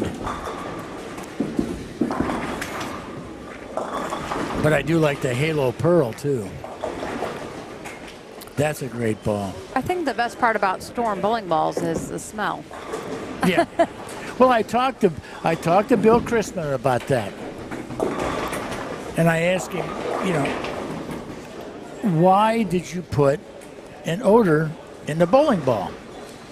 And apparently, if you don't put a deodorant or an odorant in it, when a person drills the ball, they could actually pass out or die from the smell. Huh. Because it gives off a weird smell? No, it's like it gives off a cyanide, like a cyanide gas. Gotcha. So the deodorant or the odorant cuts that out. I forget what gas it is. I'm saying cyanide. Right. It could be something totally else. I don't remember. Right. But I asked him, I said, that was a brilliant idea, but, you know, what gave you the idea of it? And he said, well, the deodorant is just as expensive as the odorant, so why not? Yeah. And with that being said, I think the worst ball that they made with deodorant was the old La Nina with that grape smell. Oh, my God. You leave your bowling ball in the car on a hot day, your car smelled like grapes. Yeah. But that was a horrible bowling ball. But I actually don't mind it whenever Eddie uses my car and has all of his bowling balls in there. I'm like, oh, new smell. That's great. There was one time I got in and I was like, what did he do? It was a weird mix because he had like 12 bowling balls in, and I was like, oh my God.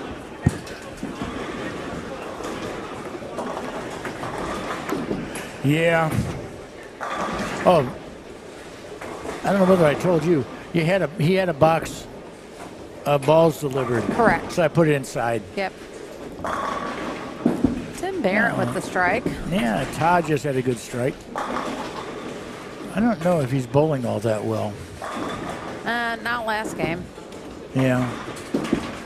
Well, he's doing pretty good. He's in 7th, just above Eddie.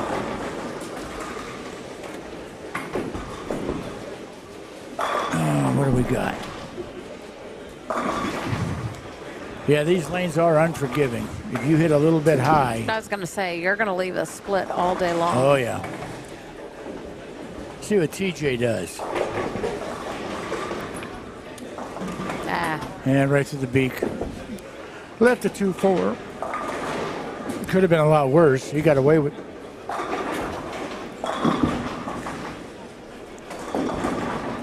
I seen Chris Taylor down there bowling. I don't know how he's doing. Yeah, I don't know either.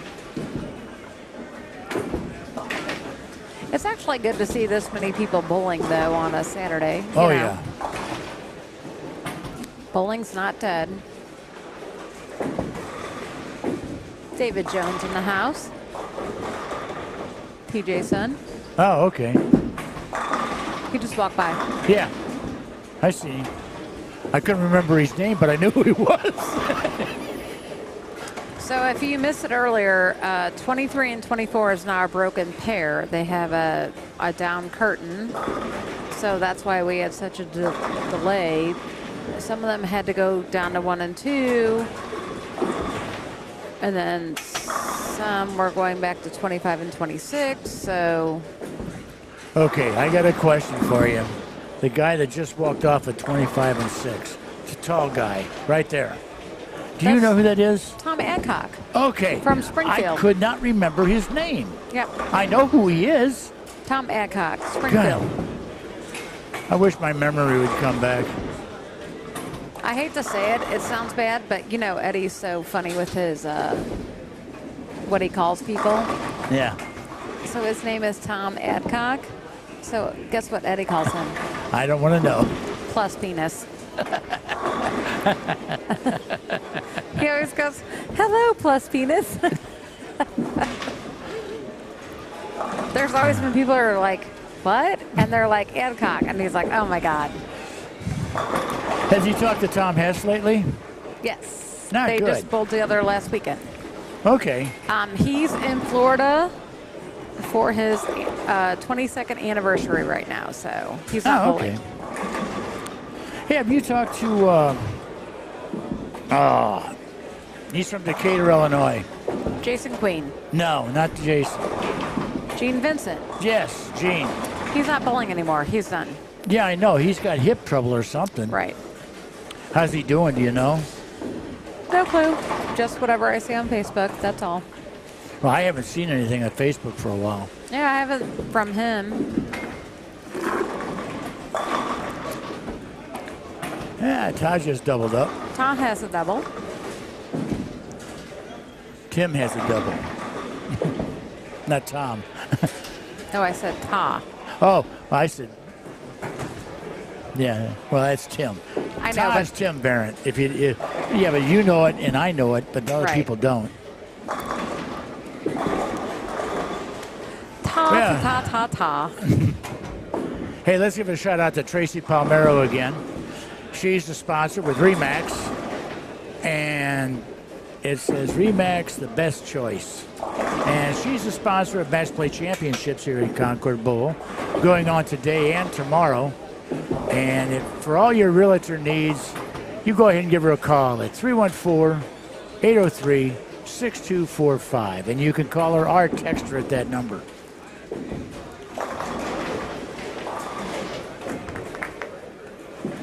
Yeah, I've seen some really weird strikes. Yeah.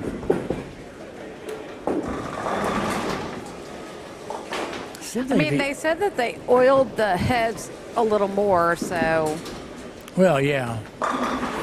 Chase Rhodes talked to me, and he was complaining because there was a guy on his pair that said he couldn't get anything to work out. So he grabbed a plastic ball in the second game, which. Yeah, it'll move the oil around for you. But I feel like there's a certain time when you use plastic and you use urethane. Like, don't just pull out urethane if you don't know how to use it. Yeah. Because you will screw up the lanes for everyone that you're bowling with. Oh, yeah. There should be a urethane and plastic for dummies book because you can't just do it when you think. Well, plastic is going to just spread the oil everywhere. Exactly, but there's no reason to use it in the second game. If you're using it in the second game, you shouldn't be bowling in this tournament. Sorry. Well, yeah, but you're here. If you Okay. remember correctly, I used to play off a 5 with plastic. Right, But nobody else played out there. I don't care if you pay the fees. You shouldn't be doing it. Well, for people that don't know, your plastic ball doesn't do anything with the oil. It just moves it, all over the place. It just sprays it everywhere. And it'll what they call telegraph your line, usually in the middle of the lane. Right. Now, urethane Tim Tom Barron's with just the got he's got a turkey now. And anyway, urethane will pick up the oil early and move it down the lane. So a lot of times you'll get a hold area right in front of the pocket. Right. Now, if you got a lot of revs or the right bowling ball, it ain't going to make a difference to you. Do you want to get on? Now, urethane, now when you go to wanna get on? reactive, when you go to reactive lane bowling balls, they pick up the oil Right. and it'll dry out. Your whole track will dry out. That's why if you look at some of the tournaments, if you're there early enough, when they do practice, they'll get a ball that looks like a sponge. No, that's fine. But my point And they'll throw it. With the people that, so I hate to say it, the younger people today that were never raised with urethane, Yeah. they don't really know how to use urethane. That's my issue. Well, yeah. If you don't know how to use it, then don't just bring it out Yeah, on but fresh oil. remember something, and you were taught this from Dave Buer too, and from me, and from Dale Wolf, and a few others. When lanes get tough, straighter is greater. Now, if you think about that, urethane is straighter. So, I mean, if they were taught that way. Right, but a lot of them pull out the urethane on fresh oil, and that's stupid. Well, it can be. Depends on their game. No. And I don't like it either. I'm not defending them. I don't like it either because you know what happened to me with that Right. at Crestwood. Yeah.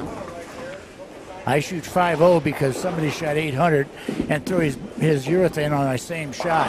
Right. And I couldn't get my ball around it. If I moved right, the ball went too far left. If I moved left, the ball never came up. So. Right. Nick Pate with the front six. That's Lauren's brother. Yeah, Lauren's brother. They are originally from Minneapolis. Yeah, when is her and Russo getting married? I don't know.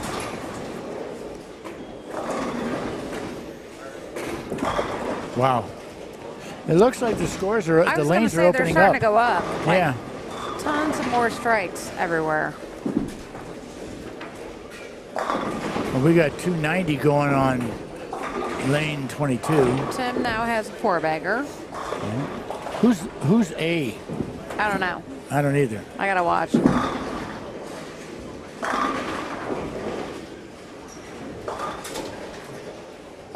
Yep. Ow. Yeah, we got a 290 going on 25 and 6.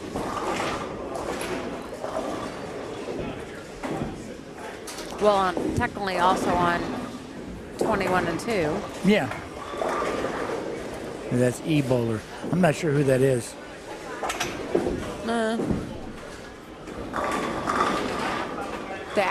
Dakin, I don't know who he is. Yeah. Yeah, it does look like the scores are going up.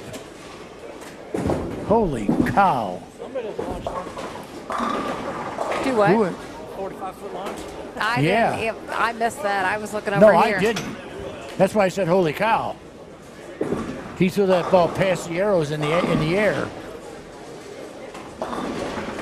Probably angry. Yeah, well, grow up, get a life, and build a bridge to get over it. People don't understand. These are wooden lanes. Your first 15 feet, 16 feet of the lane is maple. The next middles of the lanes are pine. And then the end of the lane is maple again. That's how the lanes are made. You got 60 feet plus or minus 1/4 of an inch to the head pin. Right.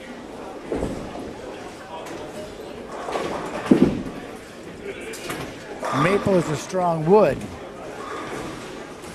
So if you throw it past the maple, you're going to ding the lane up. Right.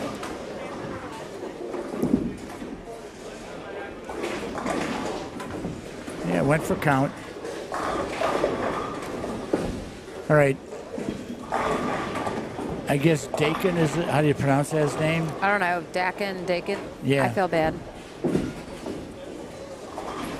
Oh, Shannon Grimm's bowling down on 13 and 14. Well, I hate not knowing since people call me Elena, and that drives me insane.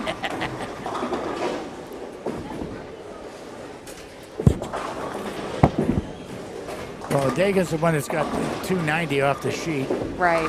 He's got spare and then 8 or 7. Well, he's in the 9th. There's definitely way more strikes now than. There has been. Yeah. Nick's got the front 7. I wasn't going to say it. No, you jinxed him. No, I didn't. Yes, you did. I No, wasn't I did saying not. anything. Okay. He has 8 now. That's why I wasn't saying it until he threw it. No, you jinxed him. Yeah, No. yeah, you are. And Dakin just left an 8 count. Pulled it, left a 6-10.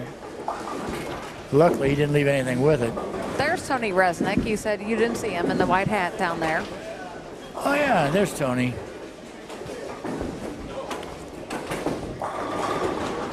Yeah, he's come a long way. Yeah. Well, he was the Missouri State All Events this past year.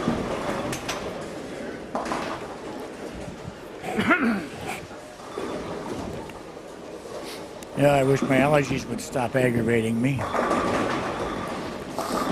If Ragweed would leave, I would be great.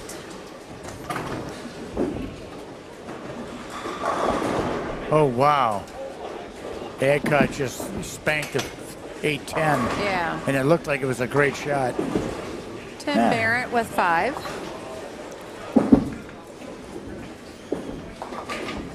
Let's see who's over there.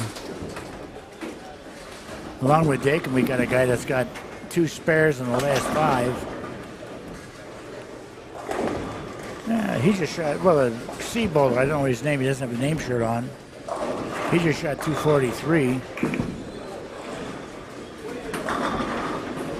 And we're going to have another, up to 230. Derek just can't figure it out. Strike, split, double, spare, spare, spare. Strike. 4 count. Okay. Or 6 count. I don't recognize the guy on 22. He's got the last 6 now. I see 10, 40, Now 70, deuce. He's got 260 off the sheet. if you show me a list of names, I would know his name, but I can't think of it right now.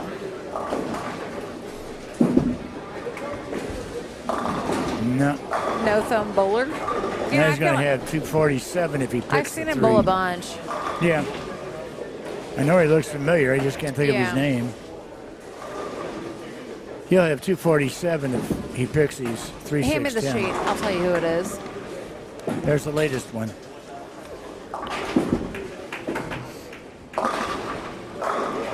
Okay, there's 217, 213. Oopsie. 245 on there. I don't know what the guy's name is. Taj just went to the nose. Luckily, he didn't get a 4 count. He got a 7 count. Going to the nose here is easy to take 4 out of the middle. And what do we got?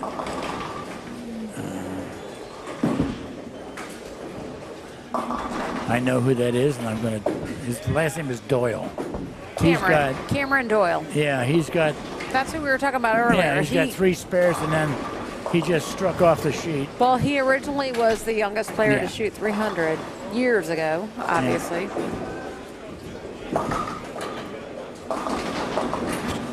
Couldn't think of his first name.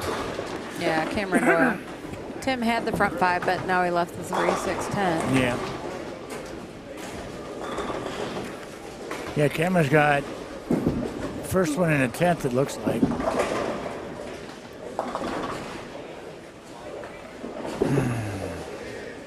Dakin just left a 6, 8, 9. That guy down there just really lost it. Holy cow. Oh, wow. That ball jumped like somebody kicked it. Yeah.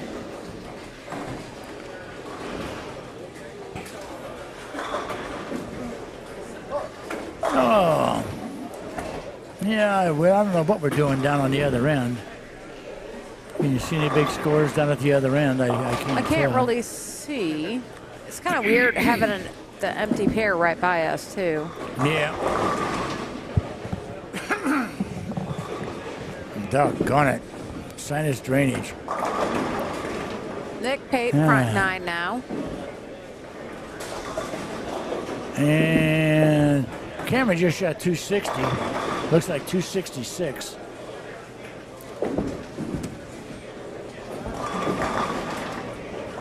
Had 3 spares and an off the sheet till the 12th. Right. It looks like a lot of strings have stopped.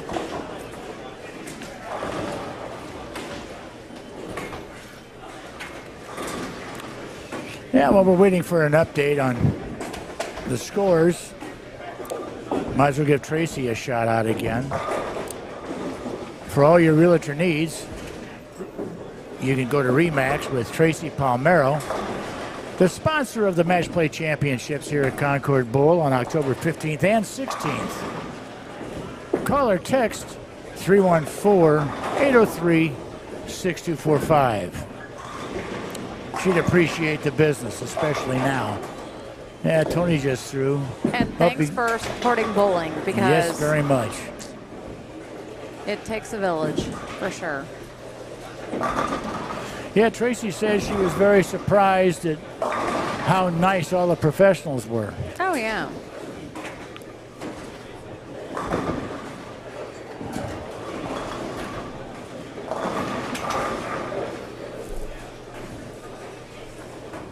I know a lot of people here, but boy, I'll be darned if I can tell you their names. Doggone it. We just got a sheet with an update, so we'll give it to you in a minute. Yep.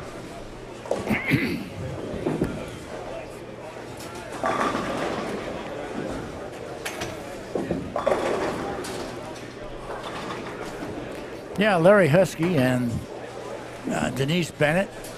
Thank you. And you're going to do the update. Okay. All right, so as of game 3, we have Cameron Doyle leading, plus 109. And everything's based off of 200. Zach Wilkins in second, plus 101. Robert Albrecht in third, plus 98. Brandon Rice from Belleville, plus 96. Tim Barrett, plus 95. My love, Eddie Bird in sixth, plus 92. Michael Hody, plus 87. In eighth, Shay Bittenbender, plus 83. Carl Williams in ninth, plus 75. And Nick Pate tied with Carl in 10th, plus 75. But now that Nick has the front 9, that's going to change. Yeah. Oh, me.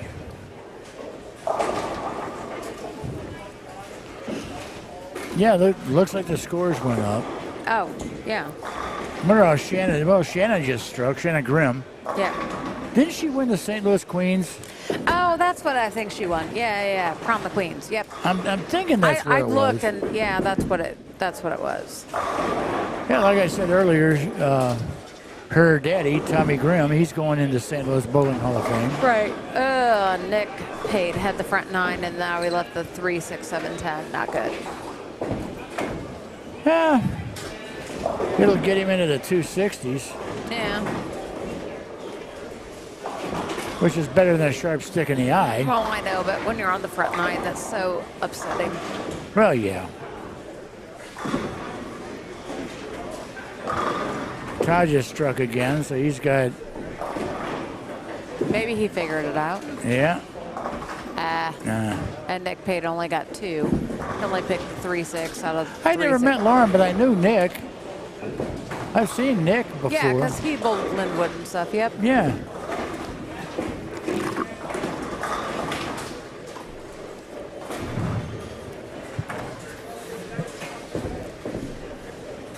Boy, I'll tell you what. If Arlene Spathole was here, boy, she'd be upset with how these guys are dressed. She had a dress code for the Junior Bowling Club. You will wear either skirts with a collared shirt, or you will slacks with a collared shirt, and you will act responsibly. And that was Arlene.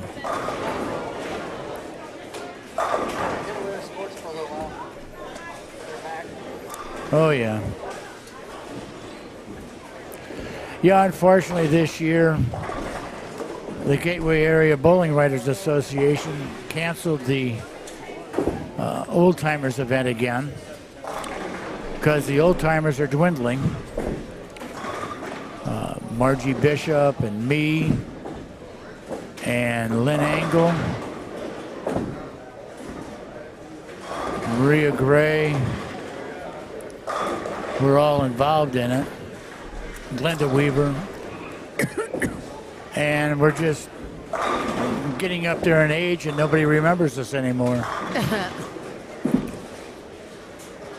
Yeah, I'll tell you one of my favorite bowling stories. Ned Day is considered to be the #1 bowler in history. I forget who #2 is on the top 50. Oh. Or the top 100, top 50 bowlers, I think. I think Earl Anthony was second, or Walter Ray was second, but Ned Day was first.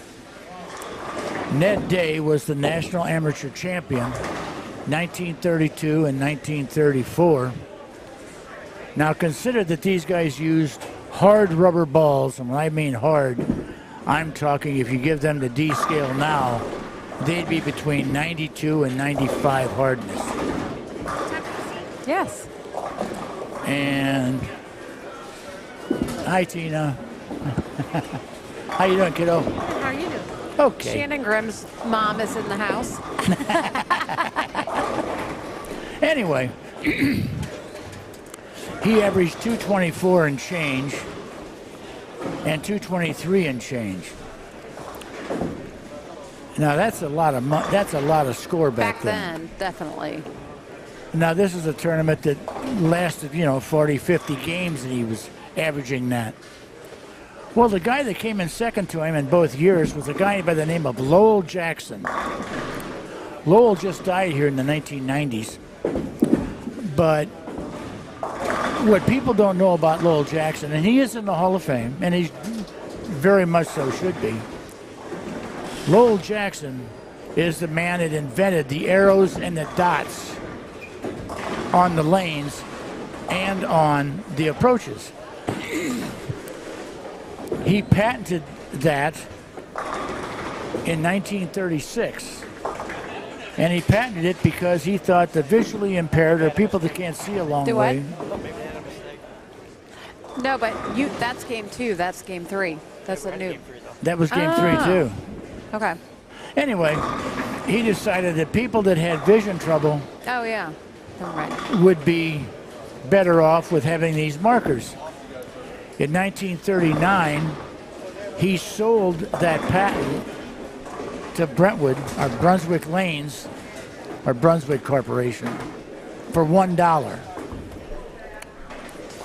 Now, that makes him special, but what makes him more special in my eyes is he averaged 223 and 222 against Ned Day. Oh, yeah. And he was 80% blind in one eye and totally blind in the other. Oh, and wow. averaged that high. Which to me is bloody amazing. Yeah. Definitely. Now, for those of you who don't know enough of the history of bowling, bowling centers used to have 60 boards going across the lanes. They were around a ½ inch wide. There was absolutely no markings on them. So when you threw the ball, you had to pick out what board you were hitting and look at that today board. Where you can look at it. Now, if you went to the old Hall of Fame in St. Louis, the Bowling Hall of Fame, used to be where, what do I they don't call know it? what it is now. Yeah, it's, what do they call that down there now? I don't even know. Baseball. Oh, now it's the Baseball Hall of Fame or whatever. Yeah, it's gone. Yeah, the It's- Bowling Hall of Fame's in Texas now. Yeah, it's in Texas. Yeah. But I guess it did become the Cardinals Hall of Fame, right? Yeah. What do they call the place across from the stadium? Because that's where it was. Yeah, I mean, I've been I don't there remember. I a don't bunch of follow times. baseball either. But don't have time. Another sport that he played that he doesn't like. No, I played it. I wasn't any good at it. Of course, my great-grandfather decided I should be a pro because I batted. I had a 500 batting average the year that I played. But since I walked twice, had 5 singles, and struck out 5 times, that's a 500 batting average. Right. I wasn't any good. I was not good at all. But anyway, my only claim to fame is I played against Steve Busby, who was the 2-time guy. He played for the Kansas City Royals. And then he became the radio personality for Houston Astros? Not Houston Astros. Ooh, Tim Struck got a turkey. The Texas Rangers, I think, is where he became the announcer for. Anyway, now I forgot what I was talking about. The Bowling Hall of Fame. Yeah, Bowling Hall of Fame, that's it. Yeah, the old lanes in the Bowling Hall of Fame that was here, they came from Freeburg lanes, and I bowled on those lanes when it was in Freeburg. The only thing I'll tell you, the strangest thing that ever happened to me, we were at Freeburg. My mom was hosting a tournament there, and it was a women's tournament. And all of a sudden, this guy came in and said, "Honey, we got to leave." And she goes, "Why?" He says, "Our house is on fire." That's the only thing I remember about that tournament. Oh, my God. Of course, I remember the old Balboa lanes, too. Where old Oliver C. Joseph used to be Well, in I'm assuming Belleville. Tim's going to probably switch balls because he's on a 250, but he has that Eddie mentality where, oh, yep. Well, he should. I bet they So do get that all different- the time. He Yeah. shoots a 250, but they're still going to see if something else is better. Yeah. It's so annoying. You got to get a. That's not annoying. That's smart. That's a smart way to do it. I mean, he's got one shot left. I know, but What's it's it going to just- hurt? But to me, in my world, this is why I'm not bowling these tournaments. If I'm shooting a 250, I don't want to switch balls. But they will. It's always good to get a look at something else. I've seen Eddie shoot a 280 and grab a ball for a fill ball. Yep. One pin ain't going to hurt a thing, and he shot leaving here 250. Right. Hey, take care, bud. 254.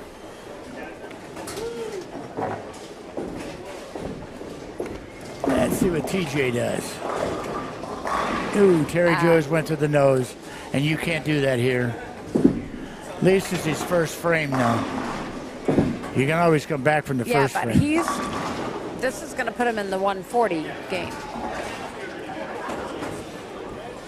First frame is going to put him in the 140s? No, he's in the 10th. Oh, he's in the 10th. Oh, I was looking at the wrong lane. Yeah. Oh, sorry about that.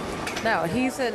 That's going to be 143. I Something. thought it was his first frame. No. Well, I can see from here because you're closer to it than I am.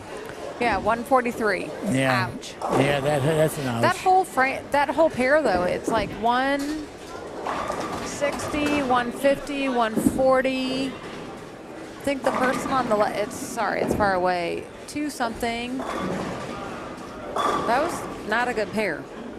Derek said hi. Yeah, I know. Okay.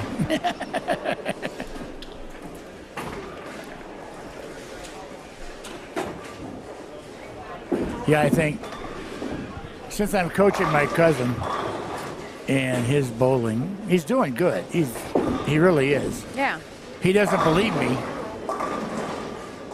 because he has no confidence in his game, and he should have because he's doing good. Hi, Derek. My wife just sent me a Snapchat of Cameron watching.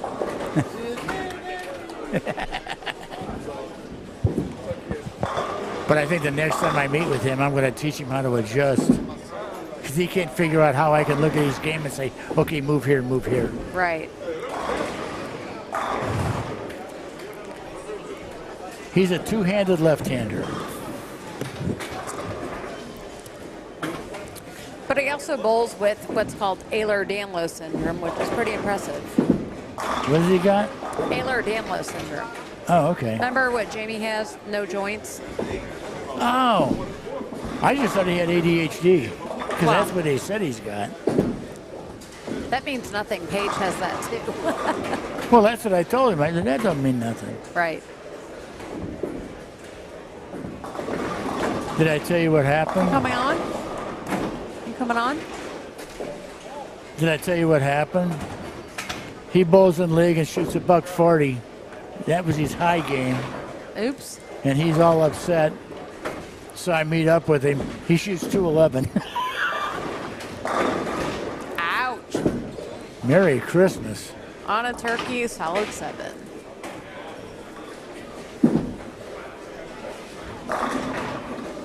That's an Alina. For sure. Are you still doing that? Huh? Spanking 7 pins Yep. like that? I'm really good at that. It's my favorite pastime. Yes, it is. It always has been. Oh my God, it's so frustrating. Buddy spare.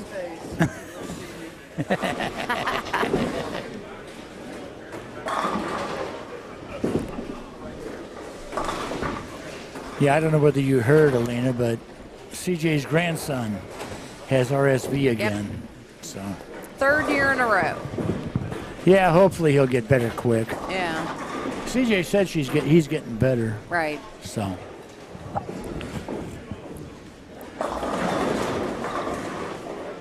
And let's see what we got. Well, Eddie's moving down this way. Yeah, he's on his way. I probably won't get to see him because I gotta leave, which is night out. Well, it fits. It's so funny because last night one of the girls at the bowling alley is friends with our cousins Sandy and Sherry, and her husband goes, "Oh, is this a thing that you guys pay $40 for nothing, and you walk around and spend more money?" And I said, "Yes." And he goes, "I don't understand it." I said, "Well, I promise you, men spend more money on stupid stuff too. Like, it supports the small town, you know." Yeah, it supports Kimswick. Yeah. If you've never been out to Kimswick, they've got a restaurant out there called the Blue Owl. The Blue Owl. Yep. With the mile high apple pie. Yep. This thing is about a foot tall. And they also have a bunch of other little small restaurants that never really get the accolades, but it's cute. And they have a bunch of little cute shops, and we normally get all of our Christmas Yeah, they got shopping little done. Chotsky shops. Yeah. Yeah, I didn't know they had any other restaurants out there. That's the only one I ever hear Nope, about. they have a few. Yeah, Tony Resnick just struck.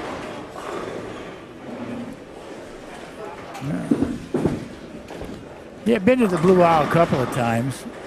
They got pretty decent food. Oh, okay. All the way to Indianapolis. Well, they left yesterday. Western Shootout. Both for St. Francis. No, okay.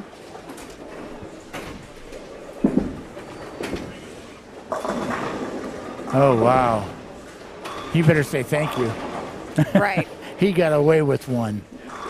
He tripped a 6-7-10. Yep.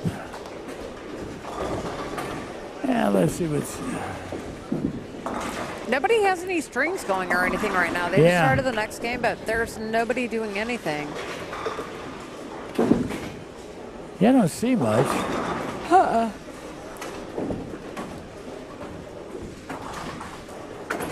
Yeah, I'm not. Dad, are you stuck here all day since I have to leave you? I don't know what you're doing. Yes, I'm going to be here all day. I guess so. I don't know how long are we going? How many games? Okay. Yeah, Well, you're it's more 3 than- o'clock. I told Andrew it's 3 o'clock. You can tell your mother to take over for you. Yeah, right. When you were announcing Tracy Palmero, I was laughing because do you remember Iggy Strode, Yeah. the best in the radio business of doing everything, and then he wasn't able to be there one night, and the head of the radio station said, "You have to make sure that you say the call letters. You have to make sure you do this." Yes. I was not radio trained. I have like other degrees, but nothing was in radio. And the first time I did it, he was like, "Okay, Elena, I appreciate you saying the call letters, but you don't need to do it 500 times." And I was like, well, I was so paranoid of like being fined by the FCC or something. And then the next time he's like, "Well, you have to say it a couple more times than what you did." I was like, I can't figure this. Yeah, we is had why, to do it about every Oh my 10 or God. 15 minutes, I think. I think it was 4 times an hour. Yeah. We definitely did learn a lot doing radio of Oh, yeah. what Oh. FCC That was a lot of and- fun. It was. Well, you did it for what, 10, 15 years? Yeah. Well, Barb Thurberg, when she was moving to New Jersey, she's the one that put your name into Yeah. Iggy for it. And then you, Iggy, and Bo Burton did it. I mean, radio might seem easy, but when you're behind the Oh. stuff and you've got all these restrictions and play the ads and Yep. And I had to do it alone one night. Oh, boy. yeah, I don't remember what. I think I had parent-teacher conferences. Yeah. And Iggy was gone, and you and had Iggy to was do it there, on and I your was own. there alone. Oh, my God. I'd only been doing it, oh, geez. I don't know, 2-3 months? Well, and I brought him in on the fly. I was like, can I go, at the time, I was like, Dad Bowles, he was already been the vice president. Can I just bring my dad in? And he's like, sure. So then he joined us, thank God, but then we remember that 7 a.m. on Saturdays, that was the worst. Yeah. Then they put us 11 to noon, and that was okay. But then it was fun when we followed Jay Randolph Sr. What a great guy. Oh, yeah, Jay Randolph is a God, great guy. what a- JJ isn't bad either, Oh, his and he was son. with Jack Clark. Yeah. Remember? Him and Jack Clark. And we got to meet Martin Kilcoyne. Yes. Martin Kilcoyne's a big guy. Super nice. He might not, he's super nice, and he's a big guy. Yeah. He's like 6'2", 6'4", something like that. And then, Yeah, because Jay Randolph Sr., remember, he was like, do you want to wear a World Series ring? And I was like, Yeah. yeah. So he gave it to me, and I was like, wow, I put it on my hand. and then Bob Costas, we met him, Yes. and Frank Cusimano. Yep. Doug Vaughn. Yeah, all these guys that knew what the hell they were doing.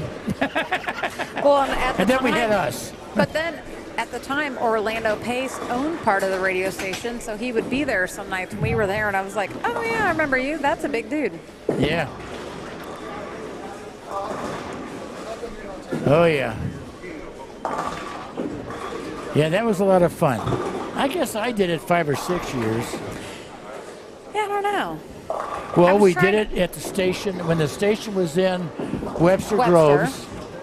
And then we moved Then we moved down on Hampton, Hampton. and we were there. Well, we were in Webster Groves for A good 3 or 4 years, Yeah. and then another 2 or 3, maybe 4 years on Hampton. And now the radio station is on Manchester Road. And was since fun, the though. place isn't there anymore, I'll say we're 11-mile houses. Yeah.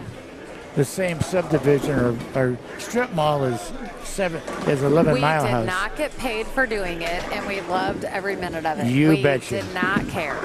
And I'd do it again for free. We didn't care about the money. I'd definitely do it for free. We just did it for bowling.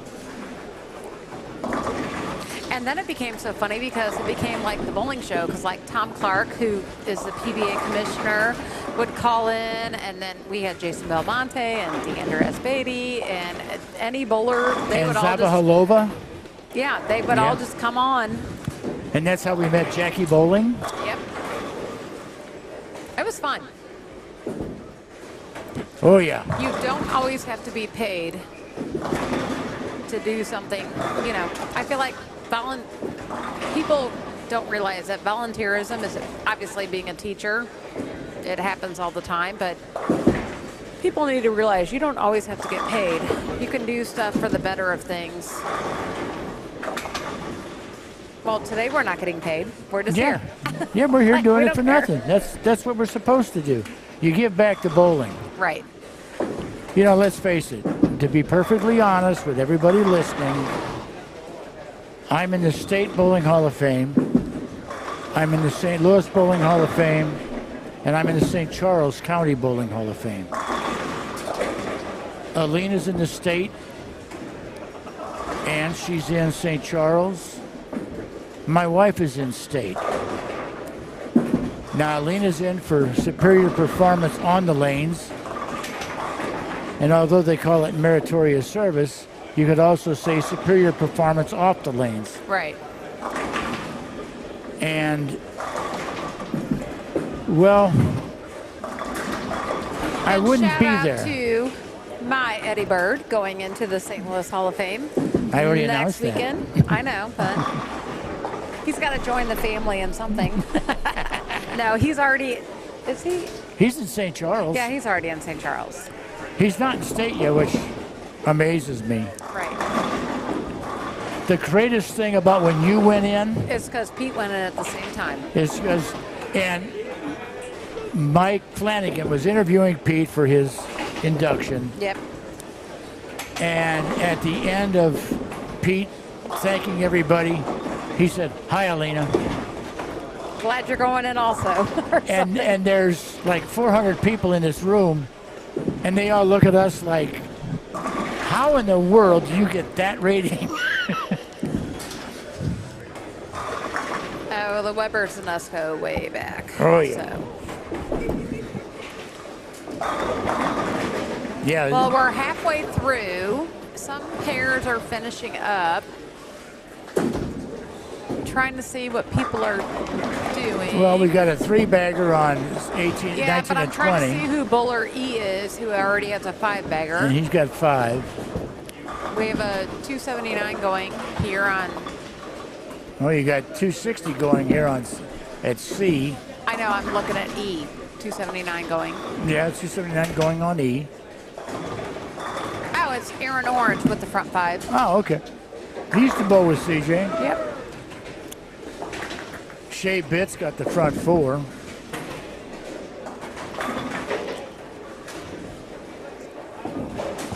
Yeah, when you get put into a Hall of Fame, if you've got any common decency, you keep doing what you were doing. You don't quit. Be perfectly honest with you, I think going into any Hall of Fame for superior performance is a lot easier than going in for meritorious service. Right. Aaron Orange, front 6 now. Because you never know how much, if you've ever done enough Right. until somebody tells you that. The best reaction, though, was your mother. I had it announced. She was out of town. I forget. Let's see. She went in 2012. When did she go? She was in California at that time. And I don't remember why. But she didn't know. She didn't know that she was inducted. Oh my God, Nick Pate, 279 going, pocket 710, and he just had a big game last game. Yeah. Wow. But here's where the whole like count comes in, because he had the front 9, remember? Then he left Yeah. the big split, but he only got 2. that Oh, yeah, 2 is count 4, hurts. 2 is 4. Now 279 going, but pocket 710 sucks enough, but in the 9th is way worse than in the 8th. Well, he went from 279 Right, to down to 245. possible 245. Right. Yeah. No, your mother's reaction. I had Joyce Young announce it. And she announced that your mother got in. And the first thing your mother said and kept saying is, "Oh no, oh no, oh no." I've never had that reaction by anybody. Right. Of course. Derek had a string, but now he's spared, and now if he strikes 249. Yeah.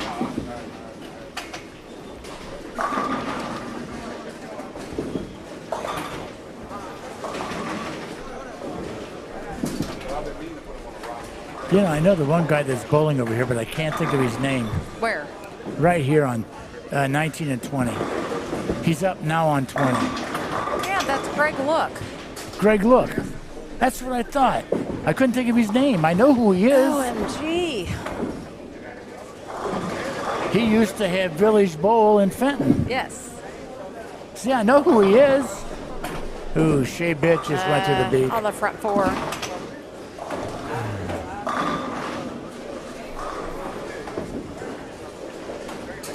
Greg's looks like he's having a lot of trouble. Still got it, though.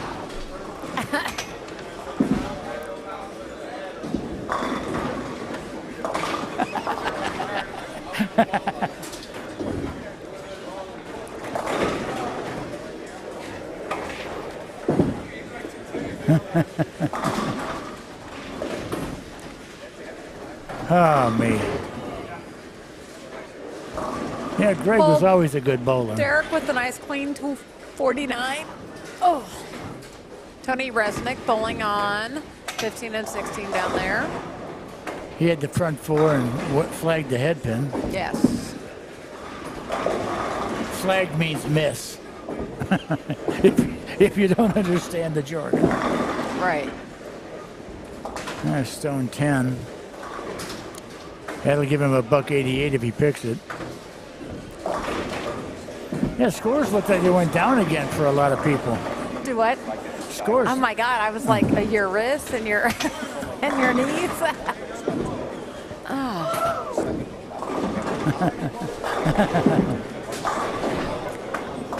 And Greg Look's talking to Alina. Right. Alina bought a car from him, or a truck, many years ago.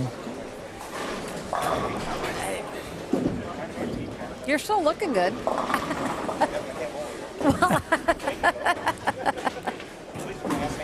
Right. Right. Yeah. Don't we all? It's terrible that we know so many people. Right. Okay, Shea Bitt's up on 20. Greg That's a said better that shot. he put a wrist brace on because they felt like his wrist popped, so he can't even like pick a 10 or anything. But he said it sucks because he wants to be the team player and he That doesn't ain't want Frank, to it's mess. Greg Look, isn't it? I said Greg Look. You said Frank. No, I didn't. No, Greg Look. I'm the one that told you his name. I remember the name. You're the one that didn't remember it. I said Greg Well, Look. that sure heck sounded like you said Frank. and No. that's- I'm looking at you kind of stupid. But he said he felt like it popped or something, but he doesn't want to like mess up the mojo of the rotation of bowling, so he's going to bowl. Here's a trivia for you.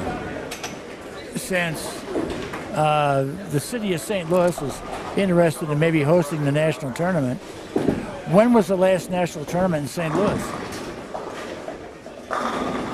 Oh, I didn't know there ever was one. Yep. It was at the Arsenal building.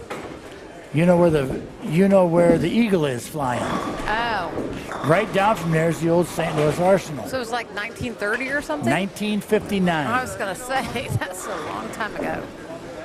All right, I Nick. think that's what Richard Simmons says was his first. I miss that man. Yep.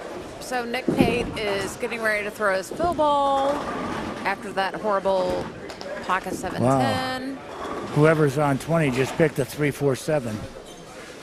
And if he strikes, 245. And 245. Got lucky.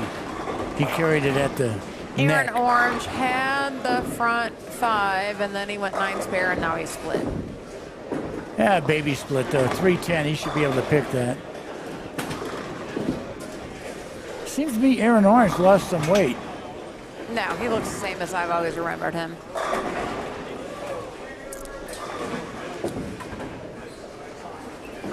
Terry Jones, that man is invincible. He's like Bob Marable.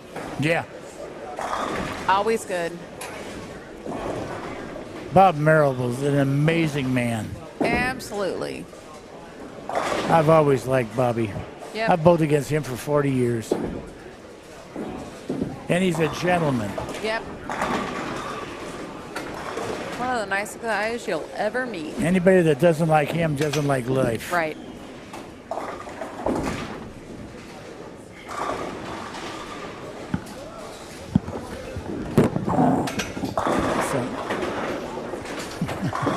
So you're going to be taking off?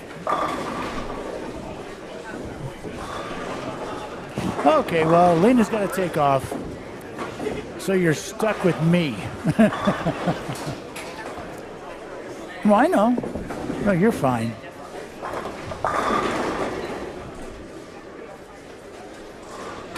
Oh, she's just turned back on a minute. Sorry, 1 sec. All right, so Alina is out. I have another gathering to attend to, and I have people showing up at my house, so I have to go. So now you're stuck with my dad until further notice. Luckily, I trained him on the radio, so he's fine. Yeah, you trained me. Yeah. Iggy had nothing to do with it. Right. Well, yeah, Iggy is the official trainer, but. So, good luck to everyone else. I'll see you tomorrow morning. Yeah, as far as I know, as far as I'm aware, they still need one team for the Gobble Bowl. Oh, Pete, what did you do? He must have left the split. Anyway, Iggy works with a beautiful woman named Tina. And she was the mother of Megan Meyer. It's Tina Meyer. And she has the Megan Meyer Foundation. Now, if you don't know who Megan Meyer is or you don't remember, she was a 13-year-old girl in St. Charles that was being cyber-bullied by a woman down the street, and she ended up hanging herself at 13 years old. Megan started the foundation. Iggy got involved. And every year in November, they have the Gobble Bowl. Now, if you've got a team that you can go with, contact Iggy. I think he goes by Ken Iggy Strode on Facebook. You can contact him and tell him, yep, I got a team. So, just supporting that tournament and supporting that foundation, that's number one on my hit parade. I've done it for, oh my, since the first one, and I don't know how many this has been now. 10 or 15, I guess. Maybe, I don't know. Anyway, okay, latest standings. And here we go.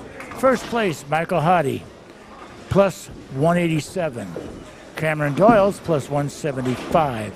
Third is Zach Wilkins at plus 161. Tim Barrett has moved up to fourth. He is plus 149.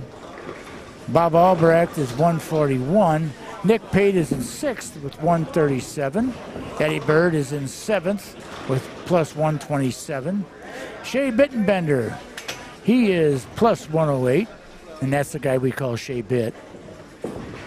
And then you got Ronnie Fujita, he's plus 104 in ninth. And Eric Dakin, Macomb, Illinois, he is plus 93. And looks like everybody's plus down to 42nd place. What's the cut? Top 16. Okay, the top 16 is going to come back tomorrow. So that'll be fun to be with. That'll be fun to watch. And they're going to bowl another 10 tomorrow then? Oh, okay. I think it's a 3-game match. Okay. That works. Greg Look is younger than me, and he sure looks older than me.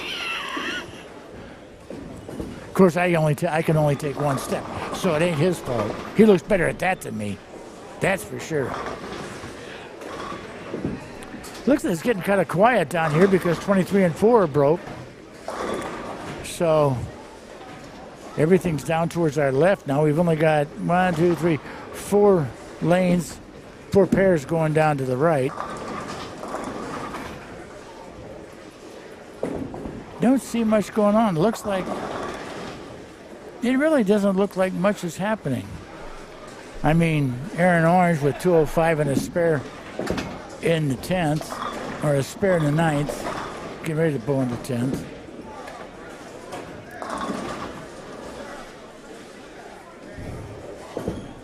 TJ just left a small split. They should be able to pick that. He's got 127 in the 6th with a strike in the 7th. Oh. There was a chop. Yeah, I think of everything I've lost, I think I missed my mind the most, but I'm not sure. And TJ picked up the baby split, so he's got 147 in the 7th. He can still pull out a, what, 220, looks like, 230. I can't see who it is on 17. That's 18 and 19 there. Whew. Shea Bitt got a little bit fast and flagged the pocket. Hi, Shannon. And sitting next to me is a new Hall of Famer. Hi, Tommy. Congratulations. Since I've known you since you were a teenager.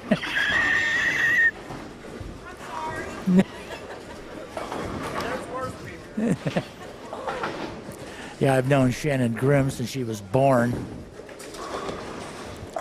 Tommy was a teenager when I bowled Saturdays against him. And I bowled against Tina's brother, Rich, before he passed away. Good Irish name. Her name from home was Tina Sapio. Good Irish name. Yeah, TJ struck. He's got a good chance for shooting about $127. So 227.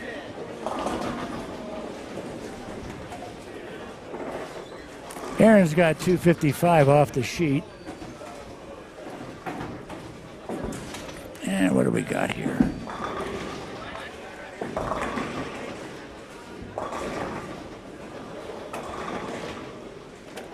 And how we doing?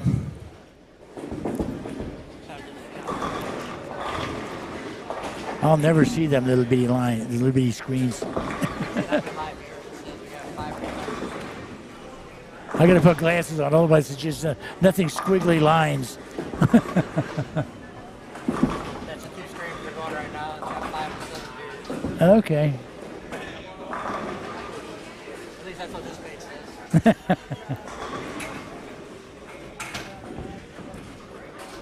It's amazing what you can do with a computer now.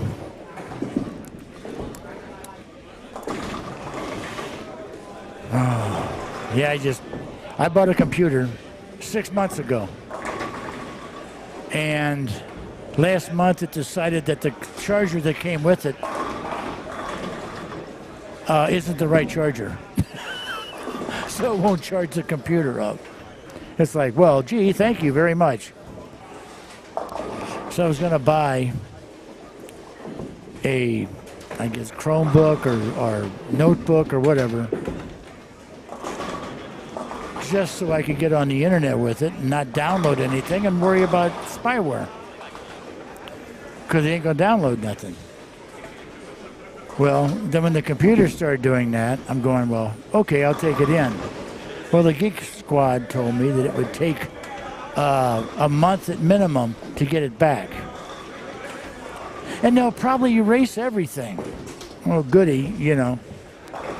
So instead of buying a notebook, I went out and bought another computer for the same price. And now I'm trying to put programs back on it. Oh. And let's see. Well, we had a 249, a 245, and a 146 on 21 and 2. Looks like the scores went back to being up and down. Where you can't figure out if you're going to do it good or do it bad.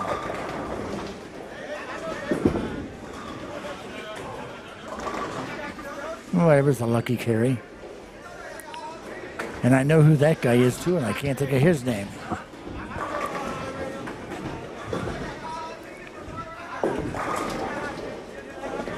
Nick Bates started off with a 5-count split and just struck. He's on 25 and 6. And let's see what we got.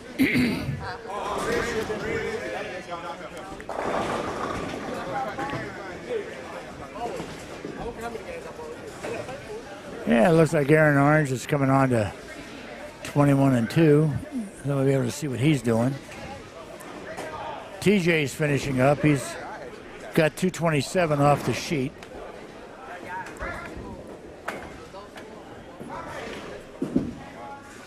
And see what Terry can do. Yeah, he's got the first one in the 10th, so he's still got 227 off the sheet. I can't see much of what's going on down on the low end, but they're coming back this way.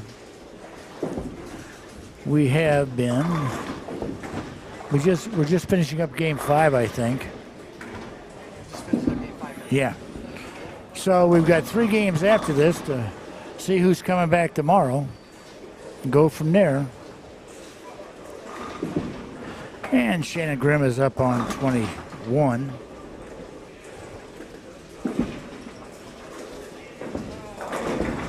And she struck on her first shot, so she's doing okay. Now she can keep it going. And TJ's finishing up. He's got second shot in the 10th. And okay. He just barely tripped out the 7th, so he's got 220 off the sheet. But there's a 227, a 200, plus him in the 220s. But the other two are 145, 169. So, as you can see, the scores are up and down. There could be a relatively big change in the leaderboard. And we'll start doing the top 16, since that's who's coming back. So for game 4, 11th place is Philip Watson from Belleville. He's plus 84. Brandon Rice from Belleville. He's at plus 83. Chris Taylor is plus 13 at 82. Brandon Mooney is plus 80. And 14th, Don Hyatt is plus 75 and 15th. And 16th is John Salerio, and he is plus 70. So there's been a few changes here. Yep. Pete's in 23rd. Yeah, Pete's in 23rd. Mike Sapoulos is in 21st.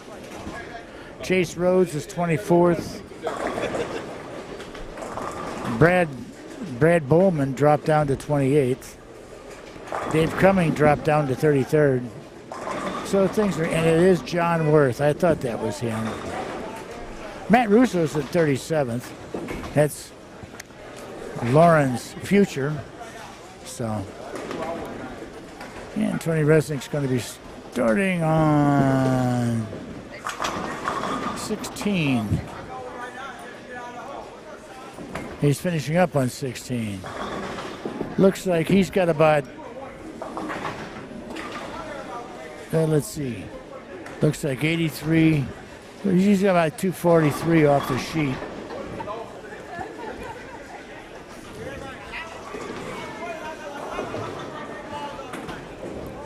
Yeah, I'm here until the duration because my wife's got to take my granddaughter to work. Oh, Merry Christmas. Stone 8-pin. Okay, Tony blew a 240. He's got deuce. It looks like he's going to get into the teens, I think. Maybe the early 20s.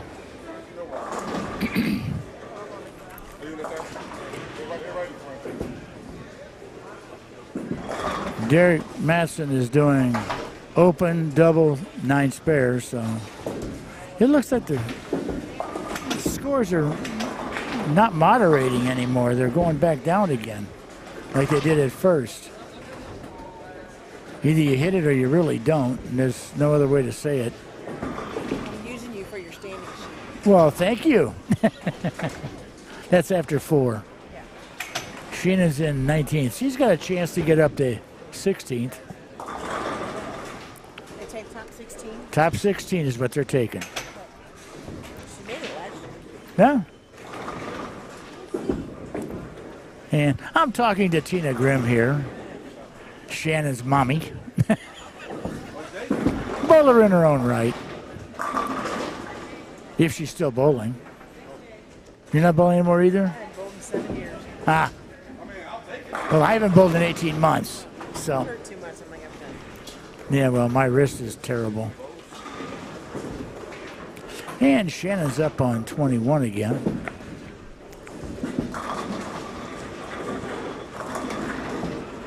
Yep.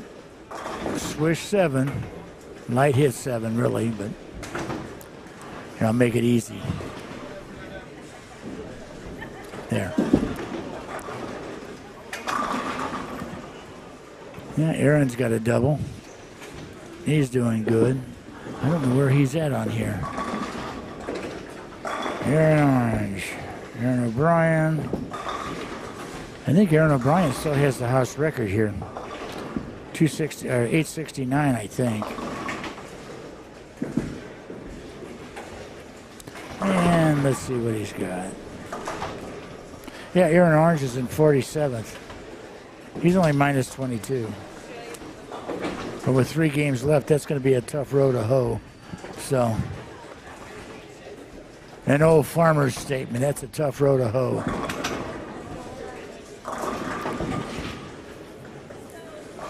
You know what's amazing to me is some of these people don't realize that the more silly stuff you do behind the foul line, the more silly stuff that ball's going to do for you on the lane.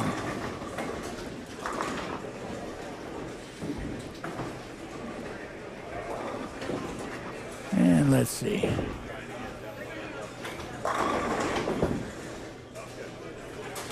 And he looks familiar, but I can't think of his name.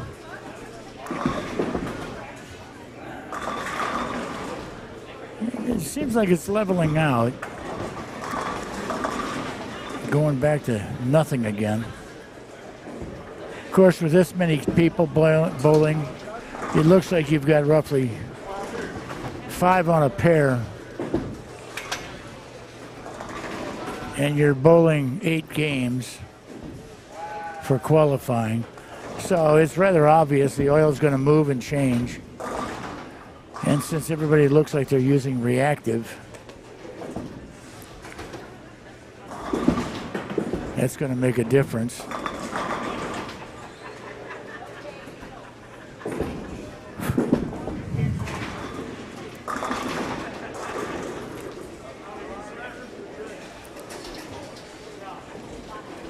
What do we got here? Yeah, it's really slowed down since 23 and 4 is broke. Nick Pate left the 10 pin, and he picked it up. A lot of splits. Not a lot of splits, but a lot of splits. Shannon's having trouble with lane 22.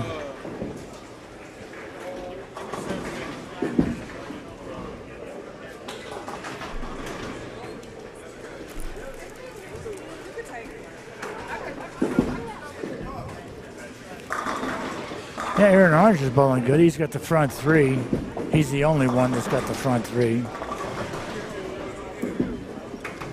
Who's ever bowling on the next puller up on the other lane? He's got a double after a spare in the first. The one bowling with Orange, just above him, he's got a double with a spare in the first. And he's got a baby split now on the left.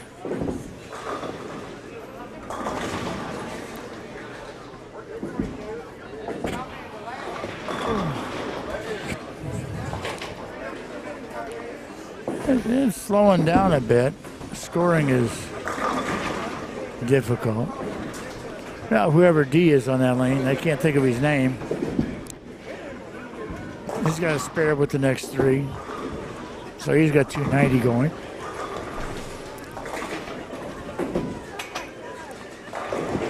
And we got about a 268 game going on that pair.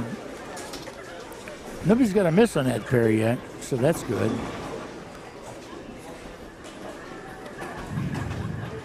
Have to see what's going on. Really, quite honestly, the number of splits really hasn't been as bad as what I've seen it before. And as I say that, two people throw splits.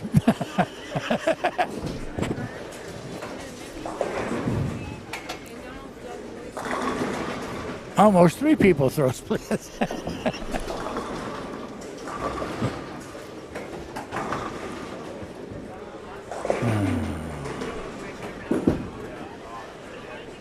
That's got a shot, almost.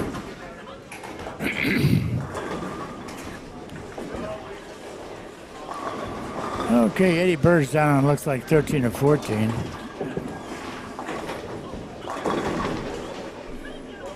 Oh, he just flagged the 4-pin.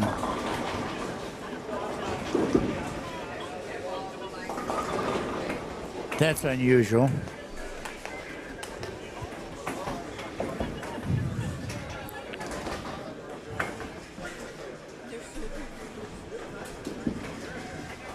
Let's see what else is going on.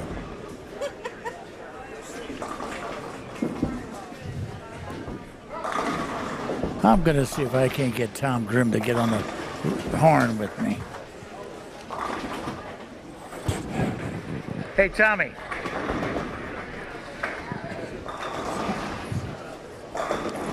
He's on this one, isn't he? Okay.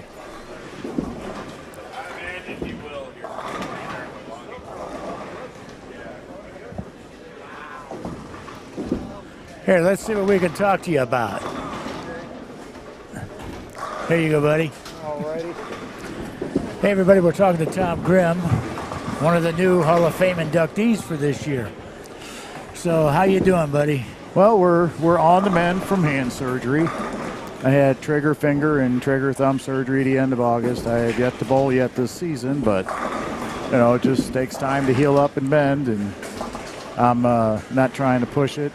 It's killing me. I can't be out here bowling with these guys, but you know, that's just how it is. As you get some years on you, just yeah, I would never know. Yeah, you would know. You're half bionic man. Why? Just because I got 5 pieces of metal in me? Well, you know, you're halfway to Terminators. Yeah, yeah. I just had surgery number 25. Good God. You know, it's bad when you can count them. And I think that's 25. It could be more. I'm not sure. But I do have another one next year. Oh, God. Yeah. I've been having issues. And I may have another one scheduled this year, depending on what the doctor tells me on the 15th of November. Oh, wow. You should just buy stock in whatever hospital you're going to. have them pay you, for Christ's sakes. Well, it'll be probably Missouri Baptist if I found out that I had an echocardiogram, and they said I have a stenotic aortic valve. Okay, that sounds way too technical for me. Thanks to my mother, because she just had her valve replaced when she was 90. Oh, my God. Yeah, she's 94 now. Beautiful. That is just beautiful. Dad's 93. Take care of both of them. That's great. And Frank lives with them.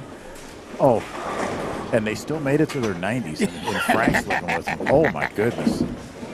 So what's your thoughts on being inducted?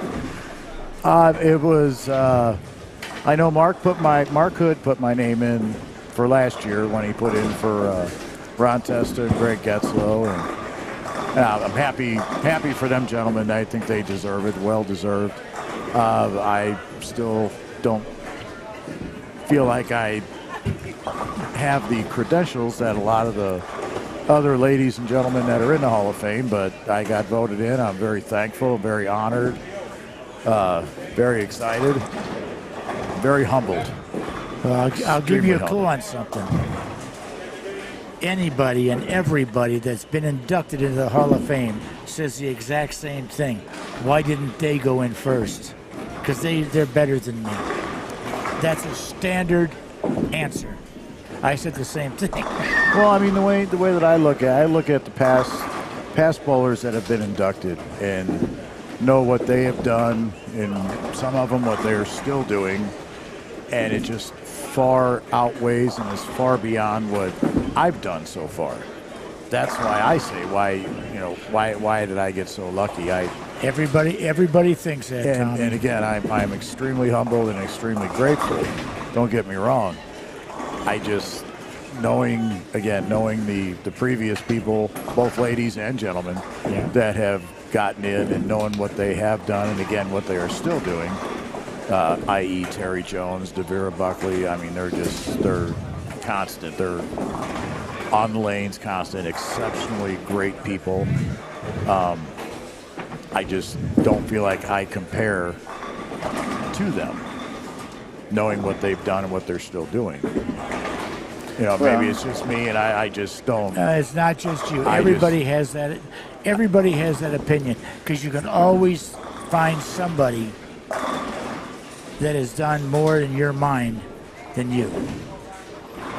But if you think about something for a second, the way to look at it is, other people looked at you and judged you, and they said, "You've got enough. You've got the stats. You've done enough." And like I said, again, I'm very thankful and very grateful for that. They obviously have maybe I'm just harder on myself than they are on me. Most everybody is, buddy. So I was too. And not only to be being inducted into the Hall of Fame, but to also get Senior Player of the Year.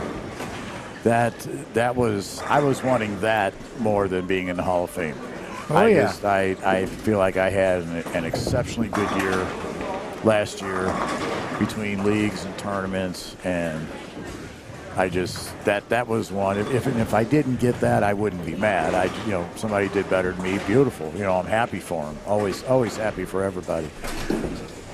But the Hall of Fame deal, that's, like I said, that was a bit of a shock. I wasn't expecting it when Mark put my name in. I'm like, okay, we'll see what happens. It wasn't expected. None of it is ever expected. But I said, I just think I'm a little harder on myself than what other people think of me. And again, I'm grateful to everybody who did vote for me, because maybe I'm just not thinking of something that they are. Or I know something that they don't. Yeah, well, I'll tell you what. You did enough. Everybody says you did. And I'll give you a word of advice. Learn your speech forwards, backwards, and inside out. Oh, I'm going to wing it. I'm not going to have anything written down. I might have some names from previous Hall of Famers. Well, the reason why I say that, when you get inducted, the first thing people do is mess up everything. Oh, sure. Because it is an honor. Oh, it is. It's an extreme honor. My wife, well, I forgot to thank the committee when I was inducted. Okay? Now, this is state. I forgot to thank the committee for inducting me. My wife got up there when she was inducted, and she forgot to thank her St. Louis family, but she thanked her California family. And then Alina, a teacher who would never make a mistake, did a 5-minute speech in 2.5 minutes. Well, when we went to the state dinner this past year where my Friday night team got honored for our world record game. And we're sitting there and we're listening to Mr. Murphy, Casey Murphy. Yeah. I am not going to go that long. That man loves to talk. Oh, yeah. I mean, but he had like a little mini book in front of him that he was going from. And I mean, I went out for a couple smoke breaks during the whole thing. I mean, it was nice to hear, with everything that he's done and is doing, and Casey he's an awesome person, an awesome bowler. Let me tell you, I won't mention any names, but there was one that started back in the 30s and brought everybody up to date. There were 2 others that spoke for 1 hour and 5 minutes each. Oh. And you know who both of them are, and I ain't going to mention names. Yep, I'm not either. In fact, you know the third one, too. And, I also got threatened, sort of. I take it as a threat. He said it was a warning. Tom Schuchart, awesome gentleman. He says, after Casey Murphy was done, he says, when you go in the Hall of Fame and your speech is like that, I'm going to choke you. So I've got to watch that. Uh-huh. Pot calling the kettle black. Yeah, well, I'll leave that one alone. You hear crickets, don't you?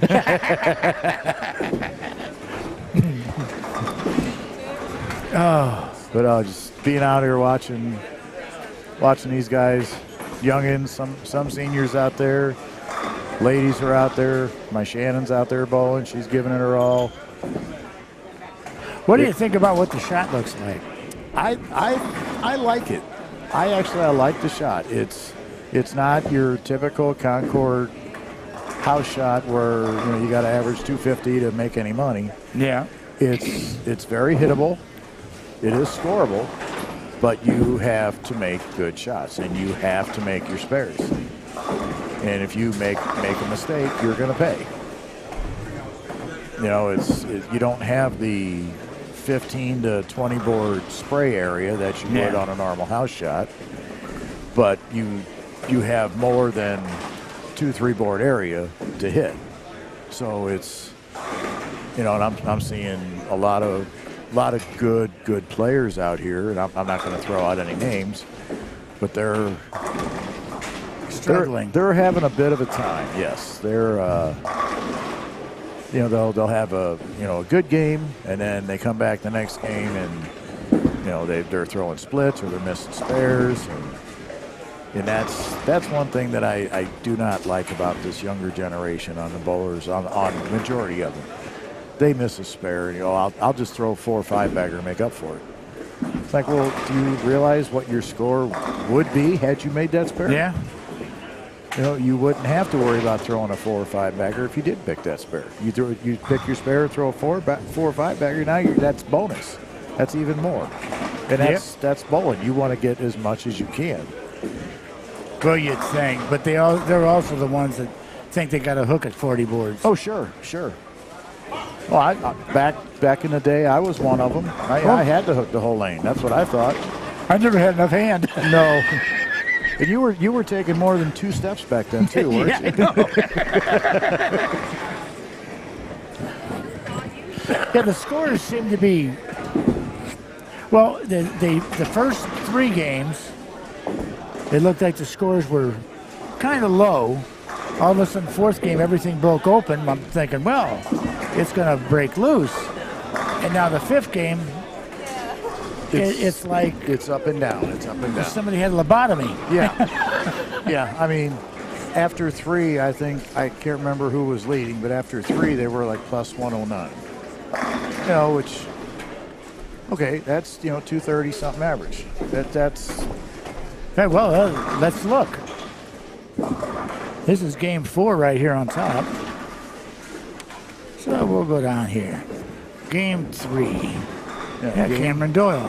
Game 3, 109. Yeah. Very, very good player in his own right, plus 109. And you got Zach Wilkins, another awesome player. But it's, you're used to seeing this after 2. Yeah. It's,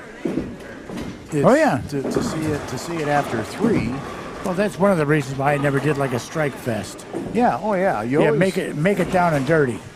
Well, you make it to where you've got to fill frames, not just throw strikes. I mean, there's a big difference there. Like I said, you can miss a spare. Okay, I'll throw 4 or 5 back. I just don't agree with that mindset. Yeah, I don't either.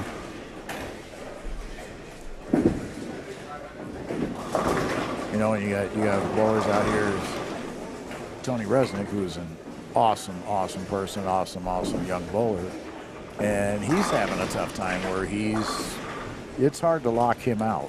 I mean, his game, he can play deep, he can swing it, he can throw it straight. He's like Gary Helferstay was. Oh yeah. He doesn't hook the ball a whole bunch. No, but he keeps the ball in play. For him, he can hook it a whole lot if need be. He doesn't like to do that. He likes to play the straighter game. His A game is, right up 10, 12, and let the back end bring the ball in. That's what he was doing when he shot his world record number between 2 houses a couple years back. And I mean, he's always been that way. Yeah. He's just got nothing. He's got nothing but better, and will do nothing but get better.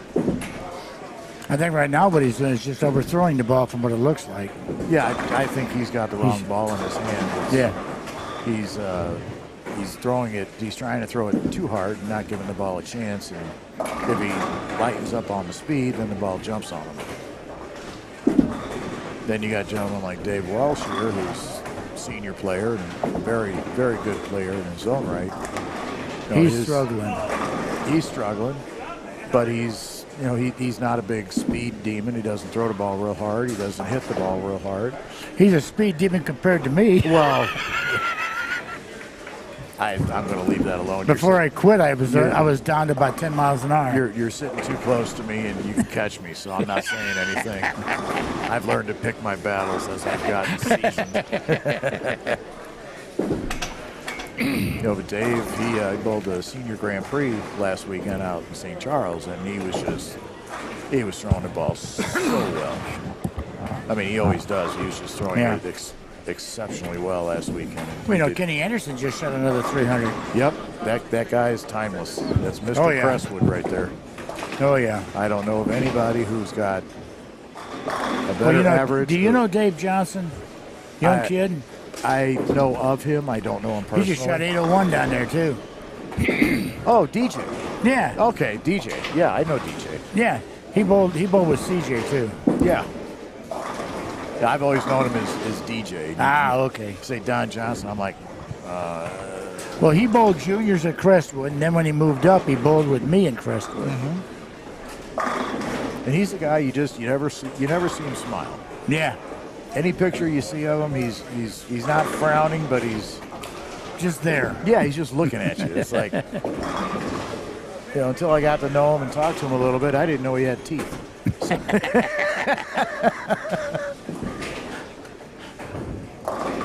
Well, there's confidence. Oh, trip to 3 forward? Yeah. Yeah. Wow. But I just look at these younger guys, and I'm just in awe. I mean, I used to be able to do what they're doing to the ball. I just can't do it anymore.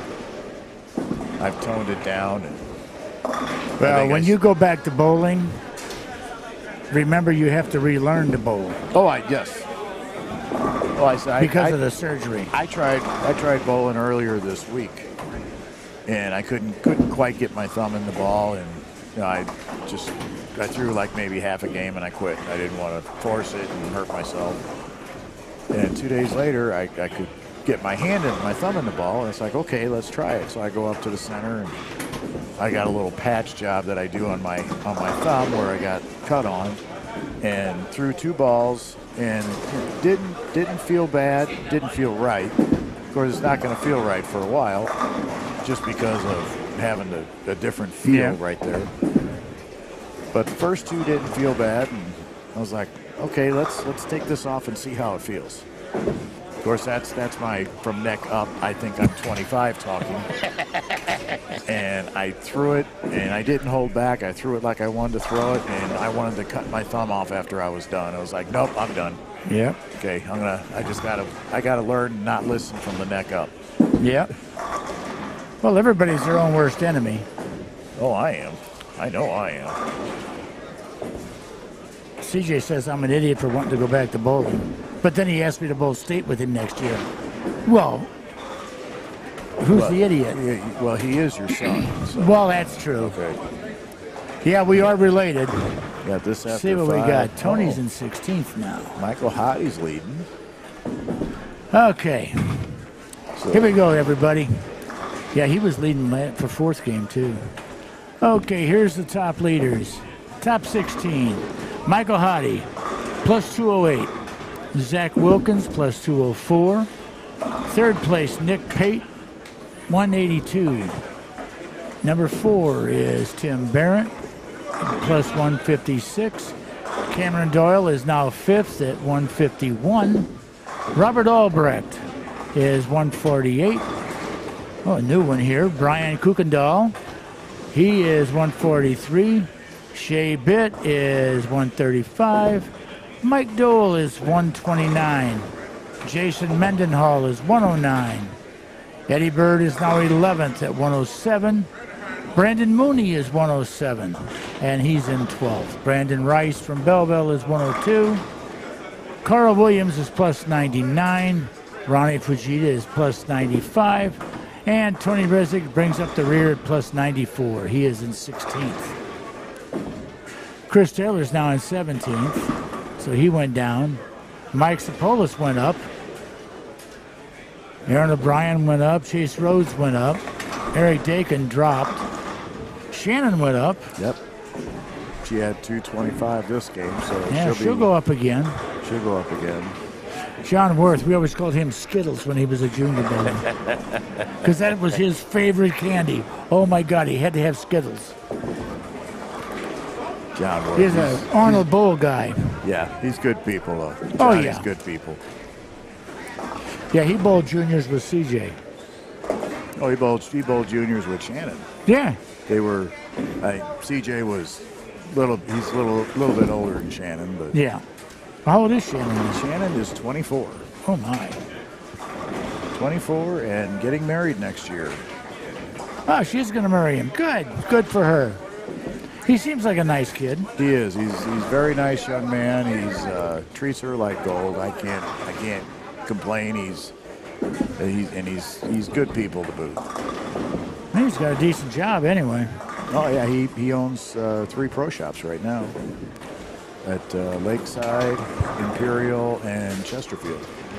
Bowler's Mart STL. So he's got the franchise on Bowler's Mart. Well, Bowler's Mart, they offered him.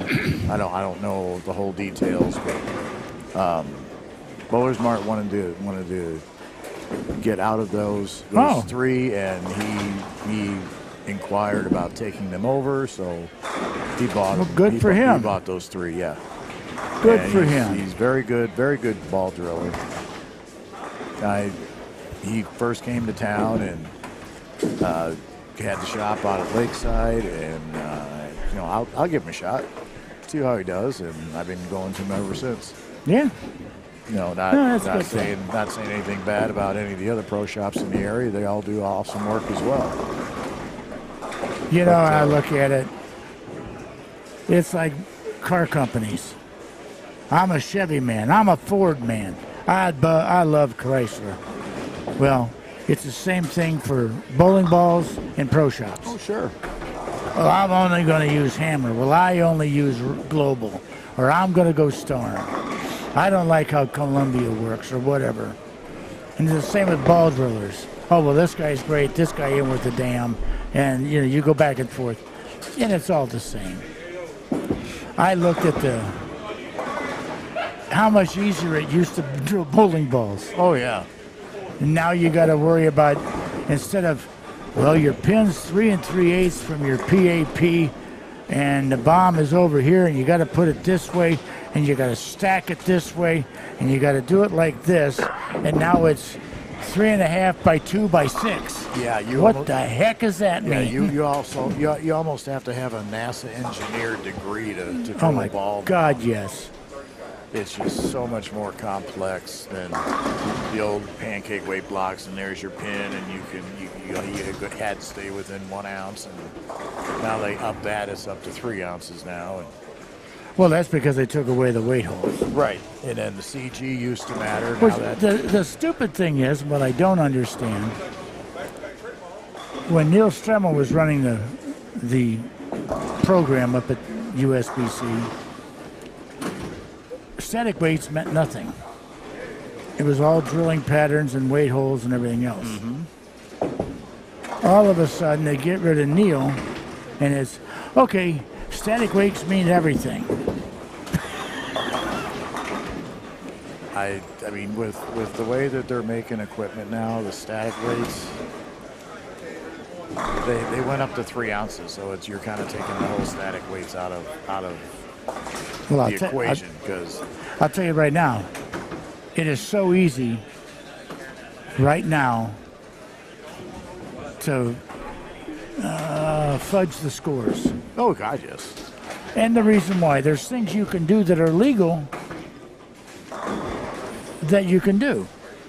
You know, G-Man, Godfrey Wilson, he taught me one thing. The requirements for the flat gutters in the back by the pins.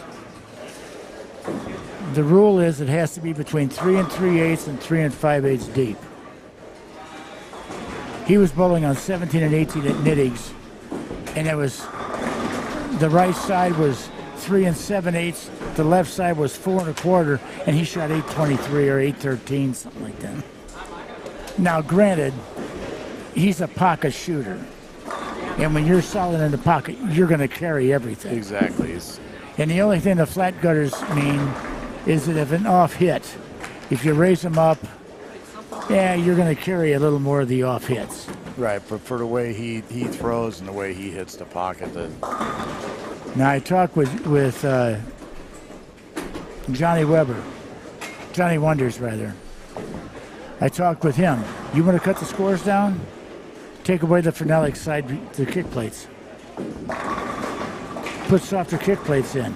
You won't get the bounce as much. well, and I've said this for years, since they've started keeping track of scores and all that, everything in the sport of bowling has changed, except for one thing. One thing has not changed. The lanes have changed, the oil has changed, viscosity, equipment, went from wood to synthetics, everything has changed but one thing, The bowler. the bowling pin. Yeah. Well, actually, no, they did change that. Because you had the twister pin. Weight, the weight of them. Oh, the weight of the pin, well, The weight of the okay. pins have not changed with all the other changes, and the equipment now is so strong. Well, I'll tell you what. Let me give you a little history. Okay. 1965, there was no requirements on the pins. AMF pins were 3.3 ounces. Brunswick was 3.6. One had a single void, one had a double void. Brunswick pins usually flew up, AMF pins stayed low. People scored at least 20 pins more than average at an AMF house. And then they decided, okay, now we are going to regulate the weight of the pins. So they went with 3.6. Everybody was bitching.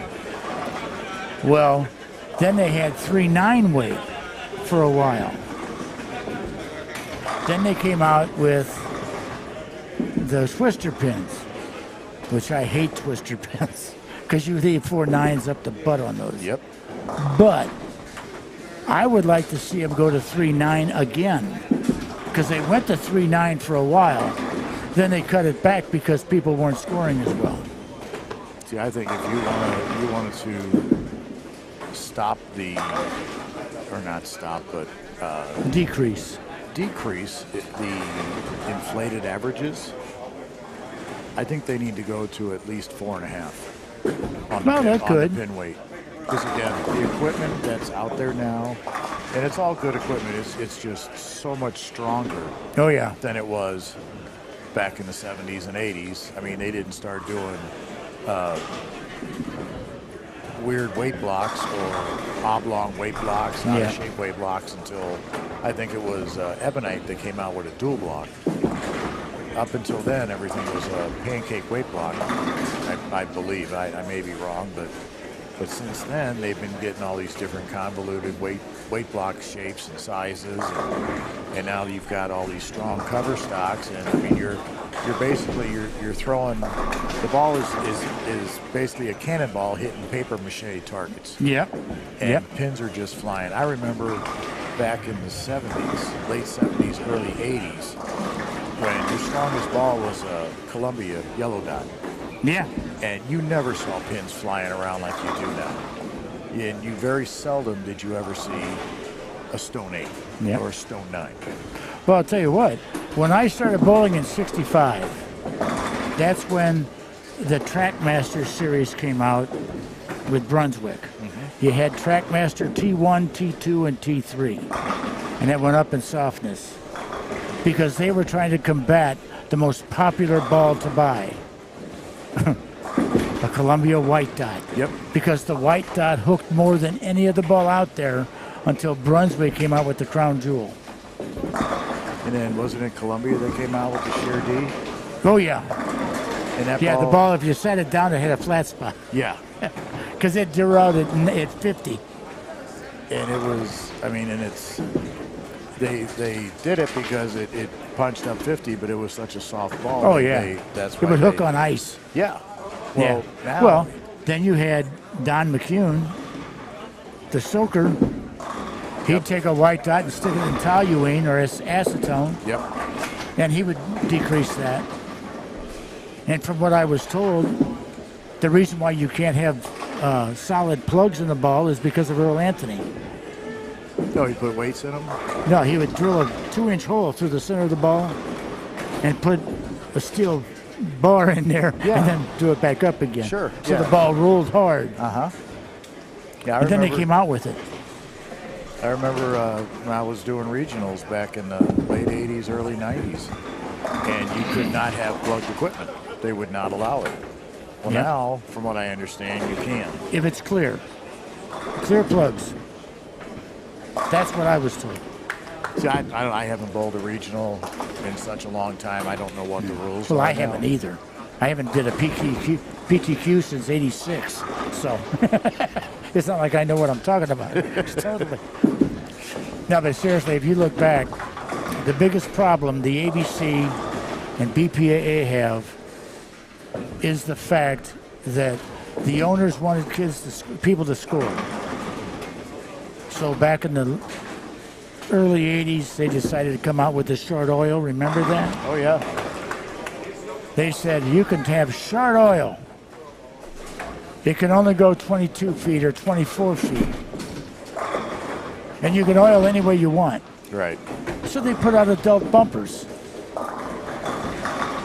You know, where stand left, throw right, walk off, and you're good.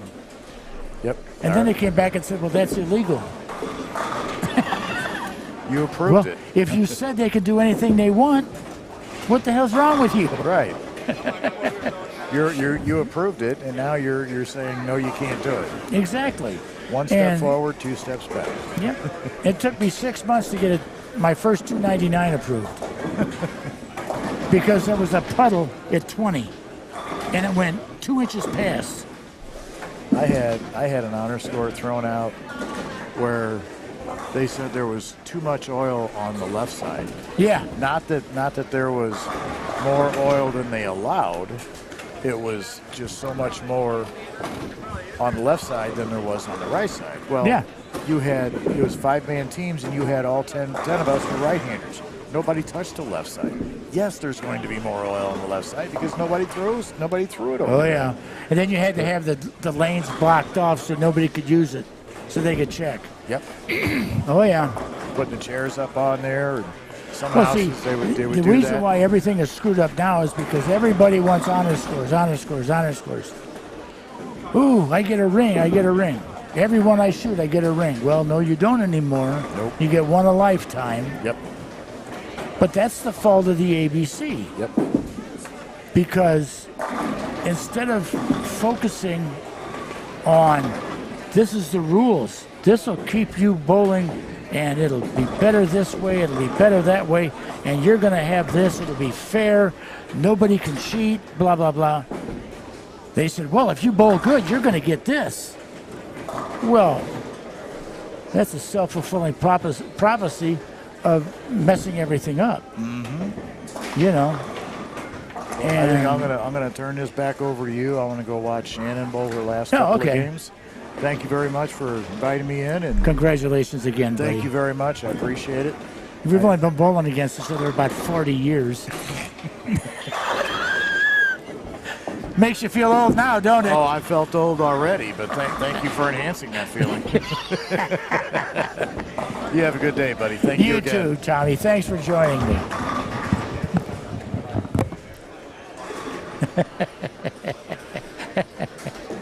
Yeah, Tommy's a good guy. Like I said, he used to bowl Saturday Traveling League. The Southern BPA Traveling League. I don't know how many bowling centers we were in. Let's see, I think we bowled, where were we? Shrewsbury. We bowled at Shrewsbury, Trails West, West County, Dew Bowl, Western Bowl, and about the only ones left standing of those is West County Lanes and Dew Bowl. I think we even went to West Park, which is still in round 2, over Valmeyer Road over in Columbia, Illinois. Hey, everybody, we're going to take a break for a minute, and we'll come back to you just shortly.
Hello, everybody. I'm back. Had to take a little break.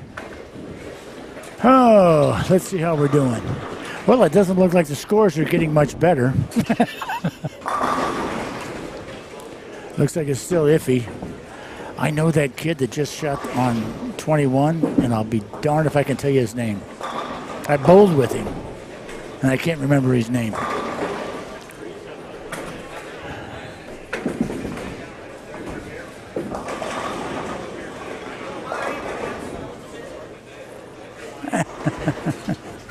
And Eddie Bird just walked by. One of the other inductees. Gary Bass isn't bowling today, but he's the third inductee this year. It'd be good to see Gary again. I haven't seen Gary in about 10, 12 years, I guess. That's still game 4 or game 5. Game 5.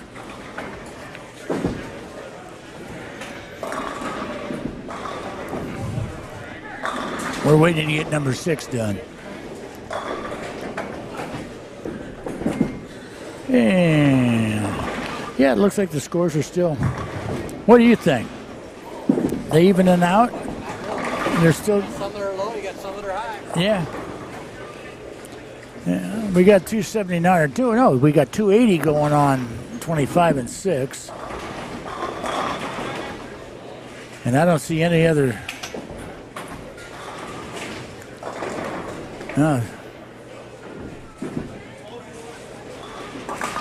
Looks like that was Shannon Grimm that's got the 280 going. No, she's got 206 off the sheet. I don't know the kid that's got the 280.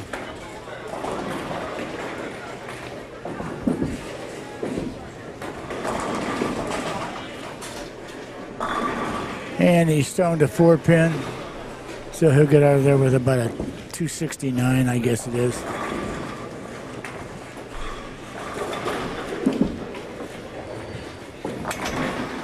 Talking so much, I gotta drink something. Ugh.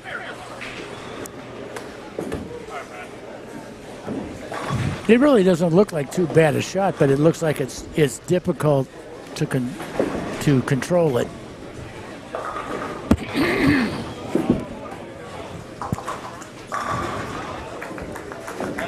And Chris Taylor's got double, spare, double.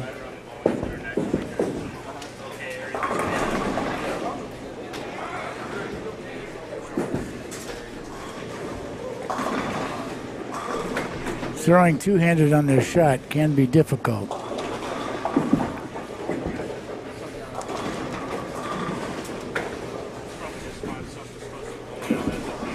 I always had trouble bowling here because I couldn't throw the ball hard enough.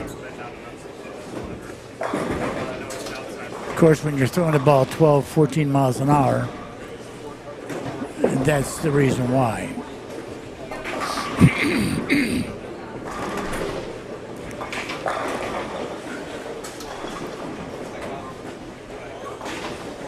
Yeah, I don't really see any major scores except, like I said, the guy that had a 280. Oh, Shannon just stoned an 8-pin. She was not happy. That'll knock her out of the 2s. Yeah, she can still get $186, but that's it. Eddie Bird. Light hit and carried.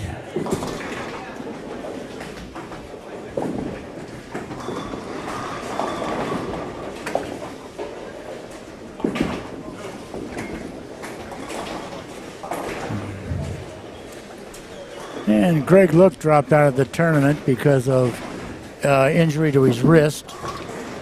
He said he heard it pop and he tried to bowl anyway. So he was... I moved the chair over the... yeah. Shit. Hands don't work. Anyway. Greg Look had to quit because his wrist popped and he tried to bowl with it and he wasn't doing any good. So he dropped out. Hate to see that. Greg was always a good bowler. Like I said, he used to be the owner-operator of Village Lanes in Fenton, which is now a game park. Yeah, Eddie Bird just shot a solid one. He's got a turkey 123 in the 6th with 3 in a row. Shannon ended up with a 185. Oh, tripped a 4-pin. Yeah, 248 on 25 and 6.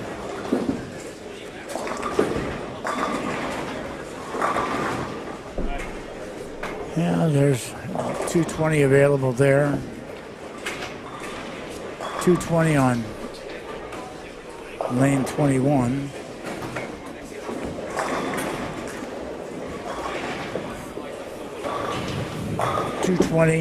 Both 220s on 221.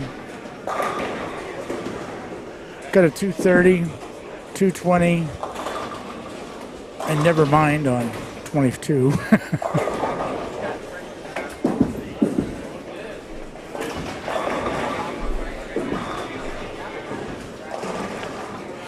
Got the wrong ball in his hand. It's just hooking a little bit too early for him. Got a 4-7-10. He's got 128 in the 8th. And a 7-count, big 7-count split. Needs a ball that goes a little bit longer. And then the gentleman on 20 looks like he's got a ball that's going too long.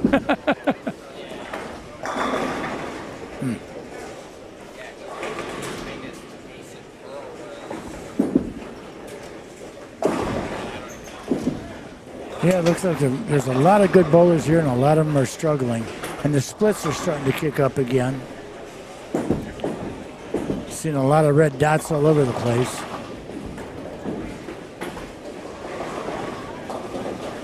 Wow. Somebody on 17 and 18 has 5 splits. I don't know who he's following. He's following Eddie. Oof. Let's see how Jason Schaefer's doing. Jason Schaefer is one of the best left-handed bowlers in St. Louis. That kid puts so much turn on the ball. And again, he's another one I've known since he was itty-bitty. And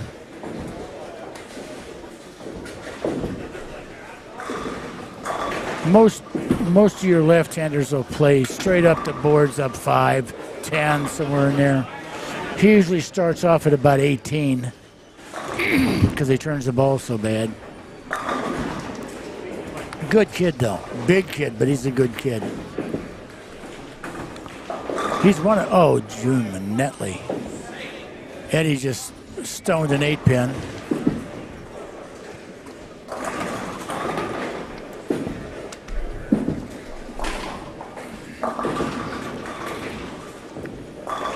Yeah, Jason Schaefer's a good kid. He's a big kid. He just won a tournament a couple of months ago, I think. He won one of these tournaments.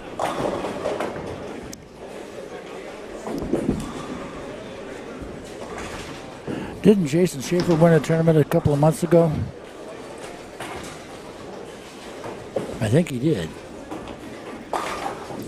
Did Jason Schaefer win a tournament a couple of months ago? One of these? Oh, okay.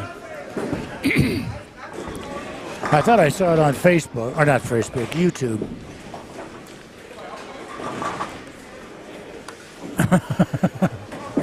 Eddie's not happy. That kept him out of the 240s.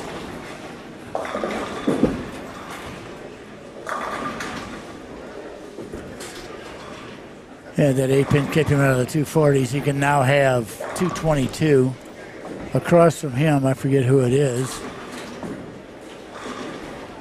Left-hander's got about 250. Looks. Yeah, 248. And Eddie's got 220.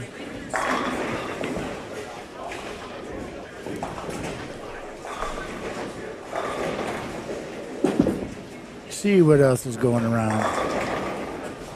TJ's not carrying. Derek's not carrying. All of a sudden, we got everybody down by us, and there's empty lanes on the left side. I guess all the people that were bowling down there are now coming this way.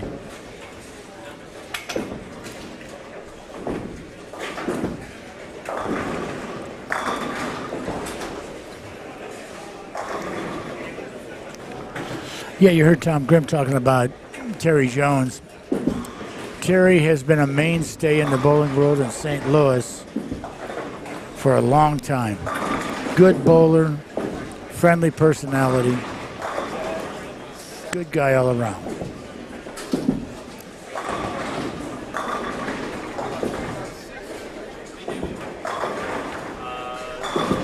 Got lucky one night. I shot 707 against his 701, so I was very happy.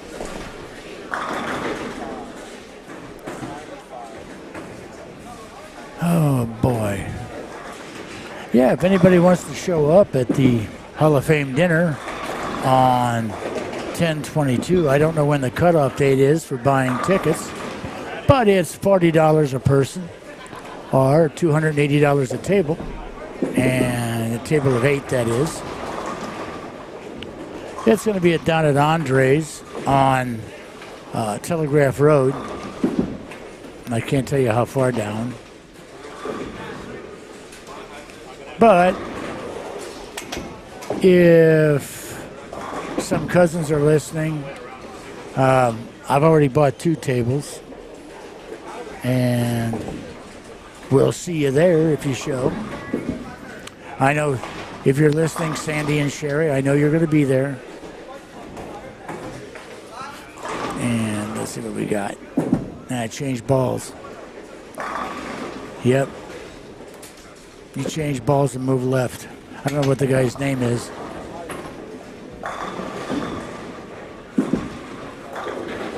But he did change balls like I said he should, so I don't think he heard me.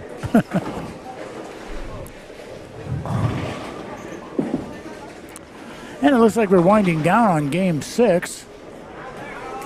Not seeing any really big scores, 248. Looks like down on 13 and 14 or 15 and 16. Got a 5-bagger. Possible 280 off the sheet. And I can't see any further down than that. Going the other way, there ain't no big scores down there. And on the pair right in front of me, on 21 and 2, we had 211, 222, 226, 220, and then a $155. So, scoring is generally different. Okay, now this is, are they in 7 now? Is that 7 on here? Oh, okay. Oh, wow. Boy, did I make a mistake. I said game. Yeah. Okay, here we go. Top 16 again. In first place is Michael Hoddy with a plus 227. Second is Zach Wilkins with a plus 188. Third is Nick Pate with a plus 175. Shea Bitt in number 4 with a plus 171. Mike Dole is plus 167 in 5th. Tim Barron in 6th with a plus 163. Ronnie Fujita moved up. He's number 7, and he's got a 152. Robert Albrecht is plus 150. In 9th, Cameron Doyle, he's moving down the list. He's a plus 146. Mike Sapolis has made a good move. He's in 10th with a plus 114. Carl Williams is up to plus 113, and he's in 11th. Tony Resnick moved up from 16th down to 12th, or up to 12th, rather, at plus 109. Brian Kuykendall is plus 105. Eddie Bird is in 14th with plus 103. And 15th is Jacob Gentz at plus 93. And rounding up the top 16 is Chase Rhodes from Hazelwood, and he's at plus 92. So there's been a change, a big change. A lot of people have dropped. A lot of people have went up. Chris Taylor's dropped to 26th. Matt Russo is up to 28th. Aaron Orange is down to 29th. Dave Cummings is up to 35th. Jason Saper's in 37th.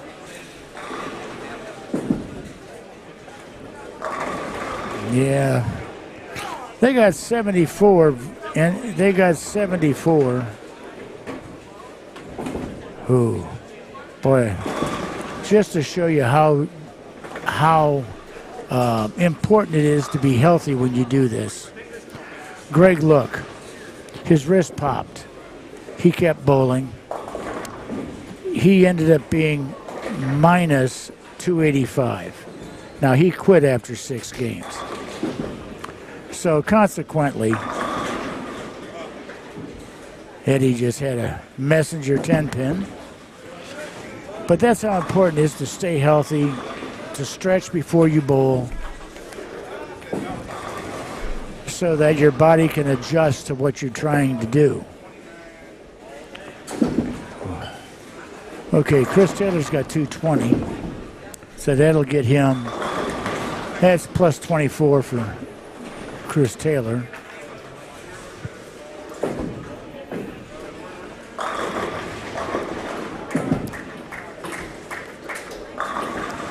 Ooh. Yeah, and I know who that guy is too, and I can't think of his name.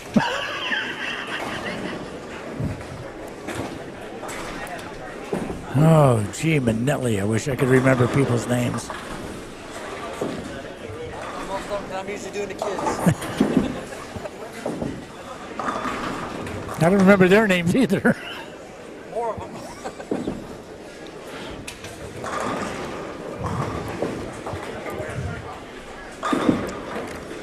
Yeah, it looks like Pete must have hurt himself too because he dropped. He was plus 59 after 4, I think.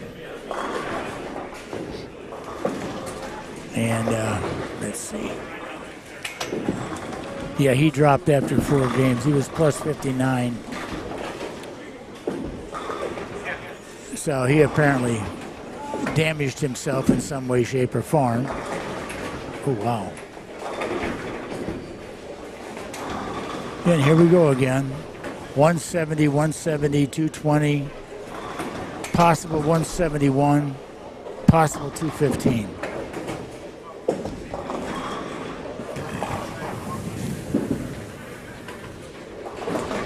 Ooh. Eddie went through the beak and got a 5 count.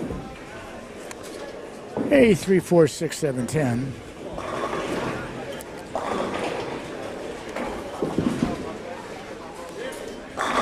Let's see what we got. Yeah, I don't see any really big scores. There's a on 14 and 15. Or is it 15 and 16? Yeah, 15 and 16. This guy's got 229 in the 8th with a spare in the 9th. Nothing to the right of me. And they just started in front. Well, Eddie picked up his split. So he didn't lose count. He's got strike 5 split spare, so he didn't lose count, so that's a good thing for him. And yeah, I gotta be rooting for him since he is my son-in-law. So, and let's see what we got. Yeah, 160. Yeah, like I said, on 19 and 20, you got 170, 170, 220, 160, and a possible 215. Right now, it looks like you got a possible 2-0, unless he strikes here. And a strike. Now he's got a maximum of 215. So you have 2 in the 200s. Then you'll have 3 in the buck 60s and 70s. So scoring is at a premium for many people here today.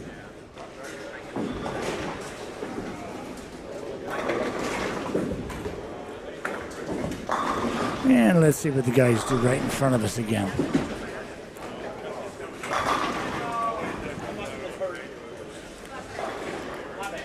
So with a 74-man field, or a 74-person field, they have 2 withdrawals. It's not a really bad thing. And both due to probable injury.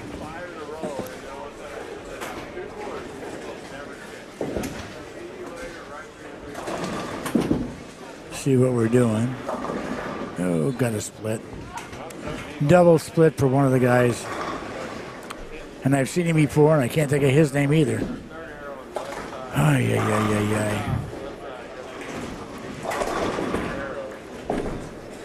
Yes, it's been a very interesting day watching this. The scores have been just different. Oh, good try. The scores have been just an odd mishmash of high scores with low scores. Nothing basically in between. I mean, not that 224 is a big score. Well, whoever had 229, looks like it's 229 in the 8th, 228. Looks like he's going to have 247. I would say anything over 235 would be a big score. Man, I haven't seen any big scores. So like I said, on 19 and 20 alone, you got $170, $170, $160, and then 224 and 215. So really, there's nothing to write home about.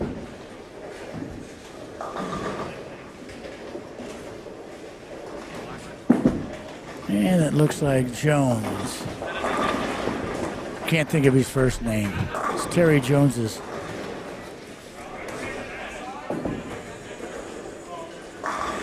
Terry Jones's son, I think.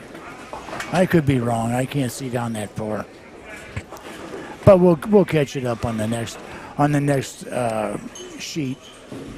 They're finishing up Game 7. Okay.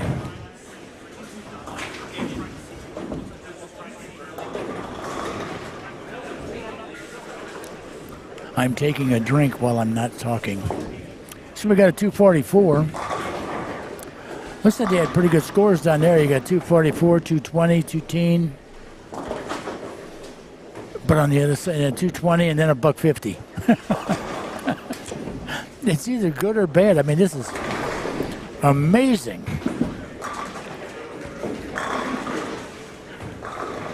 Yes, we can. Yes, we can. Nope. No, we can't.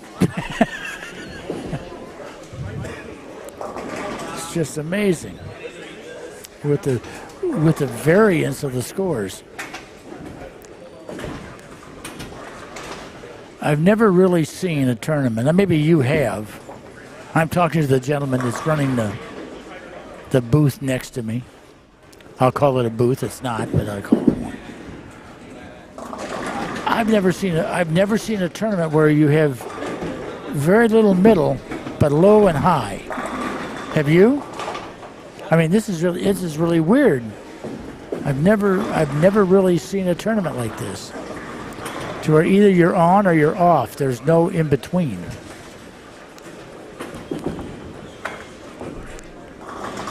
I haven't seen a $190 in a long time. It was either a $180 and $170, or it was 220, 240.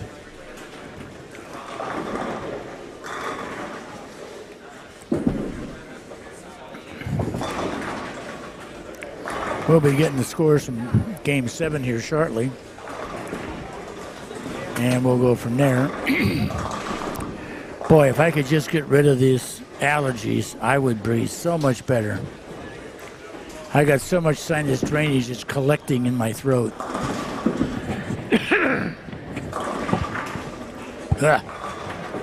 We're getting there. Yeah, doesn't look like Shanna did much down there either. So, well, Eddie's got a strike, 5 count, spare, and 10-2. Somebody on 17 and 18's got the front three. And that's about it of what I can see. Oh, Jesus. Mary and Joseph. Eddie just stoned another 8-pin. That can take the wind out of your sails when you're trying to catch up.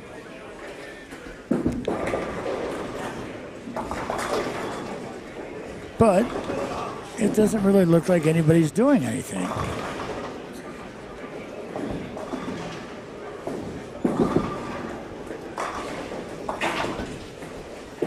I think I know who that is that's got the front three. He just stoned a 9.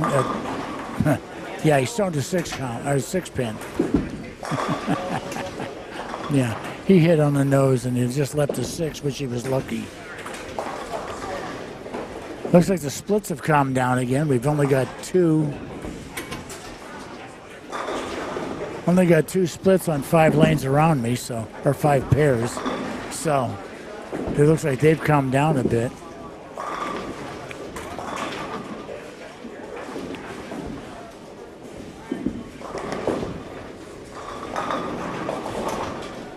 But it looks like things are winding down.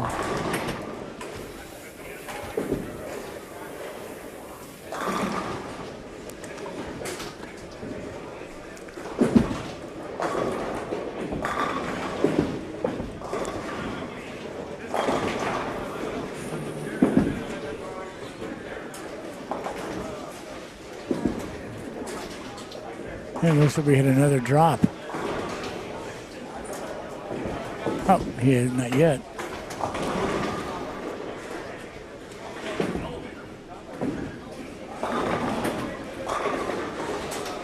Boy, these new scoring machines, they just floor me because there's all different kinds.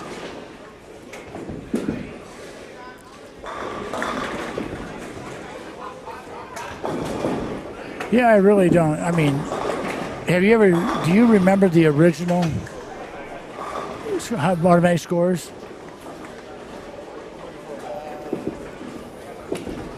I've seen some old ones. I don't know which ones you're reading. Well, the original ones, they had a console that was huge. I think that's what Camelot Council had. They could have had one. I seen it down at in Jeff City at Capitol Bowl, which used to be West Park or Westgate, when Goldschmidt had it. Then he sold it. Anyway, you had this console, and to bowl on 2 lanes, you had to take this button and push it up, and this button and pull it down. And then it projected up here, and it did a printout in the back. Oh, it was a monster to use and to be around. They had a big console thing, but they did it all on its own. Yeah. Yeah. Yeah, the old green screens from the Brunswicks, they weren't really bad to work with. But this one here was a bloody monster. I mean, you moved this switch, you did this one. It was easier to keep your own score.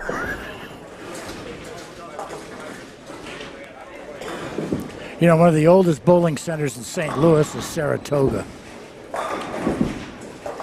We used to have so much fun at Saratoga trying to bring the 10-pin back up the lane, because when you hit the 10-pin, it would automatically give you a deadwood. And I got it halfway, and I thought I did really good. And then Mike Crossman got up there, and he brought it all the way back underneath the settee seats. Oh, I got to get off here a minute. My wife is calling me and finding out if she's coming back. Back in a minute.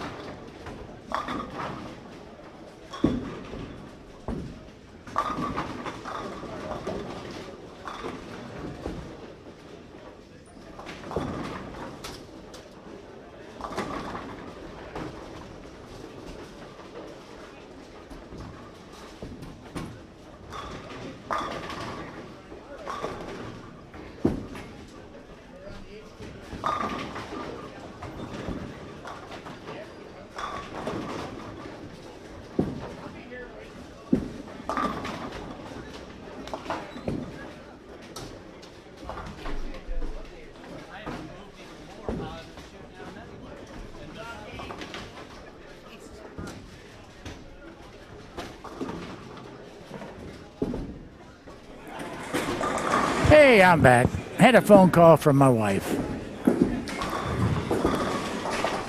She's going to be late to pick me up when everything's over, but that's okay. I get to talk to people. Saratoga's a lot of fun place to be. It's upstairs. One of the craziest places in St. Louis, the Bowl, with the old arcade lanes. Jim Lamson owned it. Those lanes he had was beautiful. Do you remember arcade lanes? Okay. Well, they were beautiful lanes. They were honey golden. He mixed oil with motor oil. Place burned down a few years ago. Oh, it was... Lanes 1 and 2 were the only two that were really good. 2 through 8 weren't worth a darn. But he used 30-weight motor oil to mix with the lane dressing. And it was just beautiful. He also told me how you could cheat with oiling the whole lane. But it was a fire trap.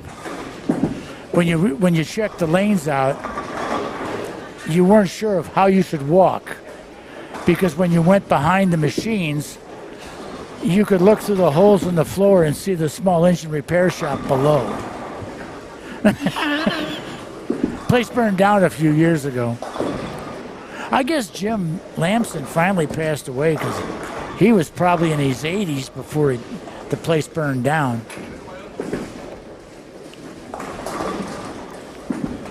He told me his wife was very, very ill and he had to take her around. He built a toilet into the back seat of his Cadillac. Now that was, I'd never seen it.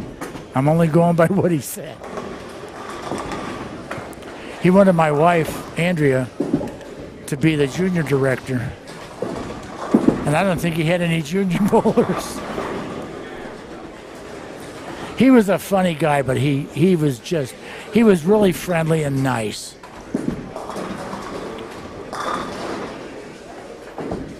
Another bowling alley that was really good was Old Stein Brothers.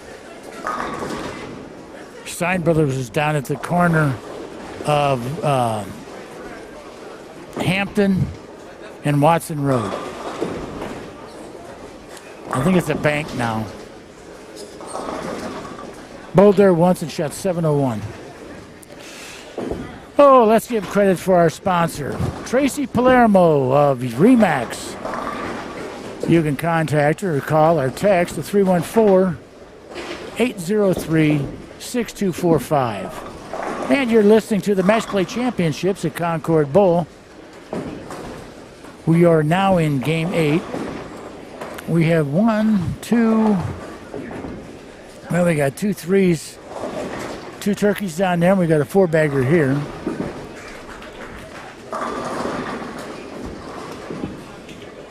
Eddie Bird just got a double. He's got 145 in the 7th. I think he's going to qualify in the top 16.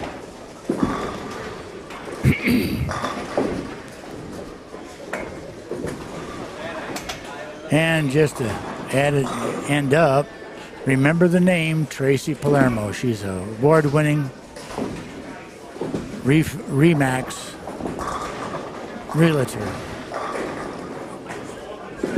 Haven't seen her for a while either.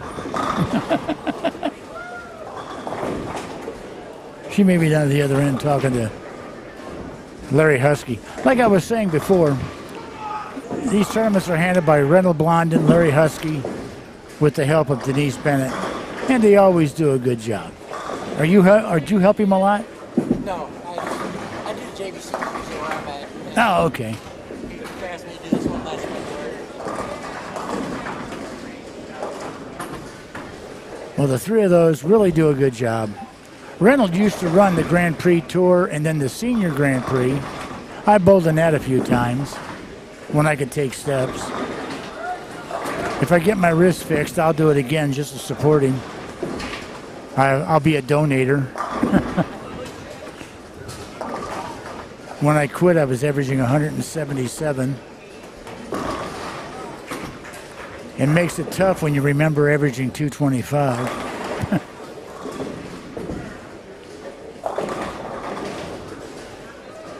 And what do we got? Matthew Rizzo. Russo. And he gets a 10. Yeah, that's Matt. I know who that is.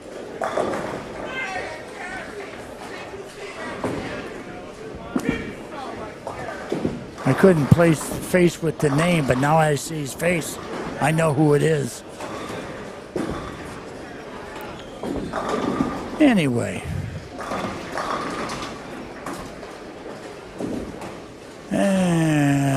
Four baggers done.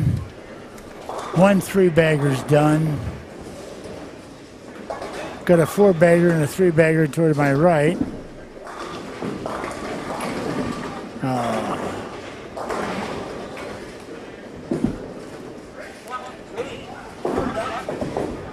And what do we got down there? That's on 27 and 28. Now the 4-bagger down there is done. He's got one, looks like 177 in the 7th. So he's got a good game going.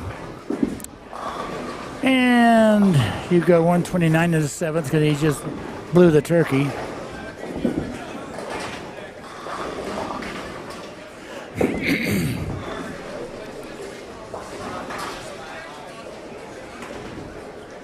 And let's see what we got here.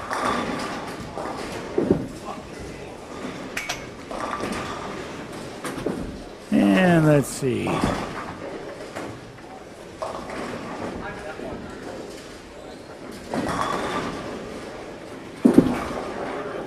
Okay.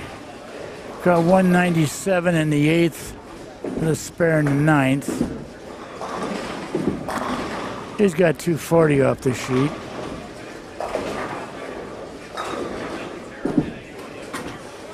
And see if that's who I think it is.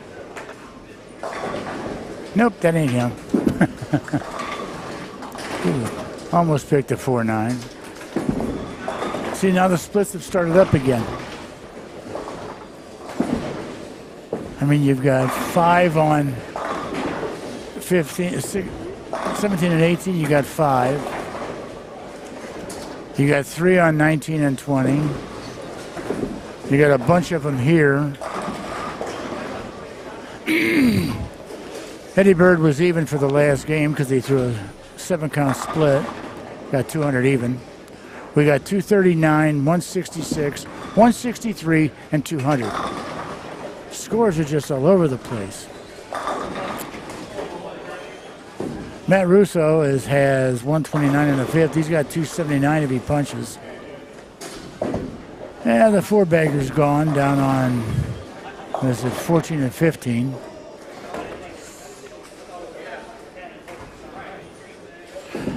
That kid in the gray shirt that I can't remember, he bowls the Mulligan League in St. Charles at Plaza Lanes in the summertime. I can't think of his name. I bowled with him I don't know how many years. A couple anyway.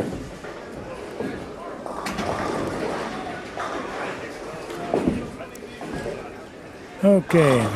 Well, we got a 216 with a 9 in the 10th, spare in the 10th. We got a 230.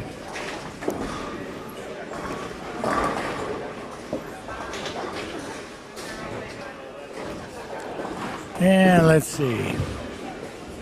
Yeah, really, the scores are just up and down. There's no in between. It's amazing. I mean, like I said, here on 21 and 2, you got 239 on the 200, and then you got 2 in the 160s.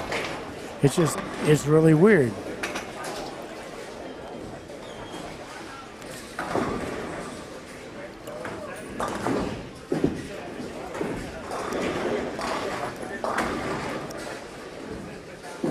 .236 on 25 and 6. And nothing close anywhere else. Got a 4-bagger down at 14 and 15. Looks like it's strike 8-1. But, strike 8-1 and then 4-bagger. And we're going to be getting the update for Game 7 here shortly.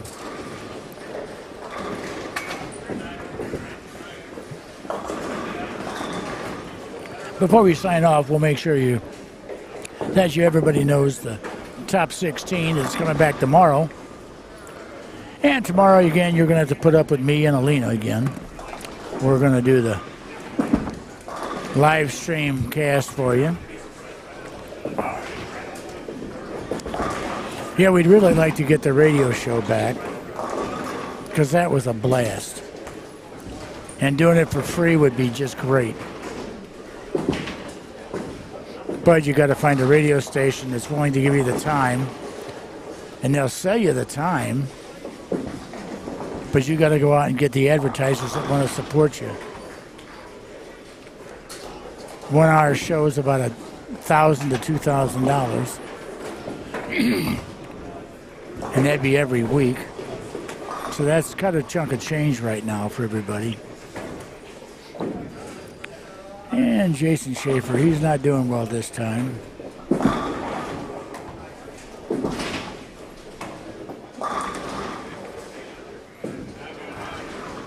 Yeah, Jason's not having a fun time. Hi, Jason. He just gave me a weak wave and a smile.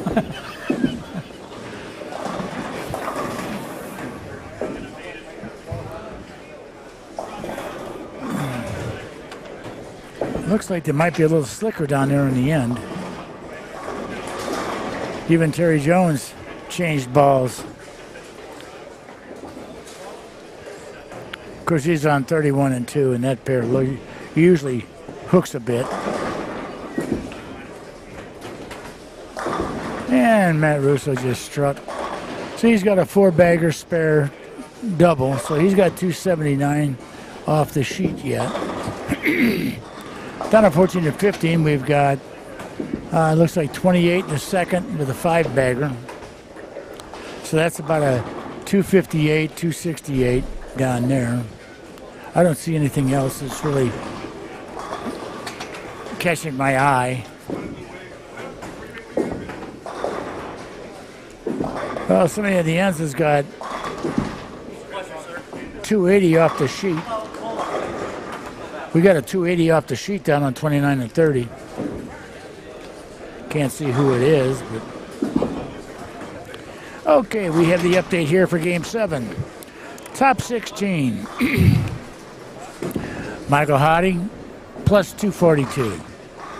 Second, Mike Dole, 215. Third is Zach Wilkins at 208. Fourth is Tim Barrett at 201. Nick Pate is up at 299. It's fifth. Shea Bittenbender, 6th place at 179. Ronnie Fujita is up to 166. Cameron Doyle is 156. Robert Albrecht is in 9th place with 149. 10th is Mike Sapolis at 144. Carl Williams in 11th at 139. Aaron O'Brien has made a big move. He's up in 12th at 137. Brian Kuykendall is 131. Eddie Bird is in 14th with 125. Philip Watson is 125 and 15th. And last is John Solario at plus 116. So there's been quite a change. Eric Dakin went down to 18th. Tony Rezick went down to 19th. Chris Taylor to 21st. John Worth has made a move to come up, but he's in 22nd. Chase Rhodes dropped to 23rd. Brad Bowman to 24th. Aaron Orange, not Agent Orange. Aaron Orange got to 25th. Dave Cummings moved up to 26th. Shannon Grimm's in 28th.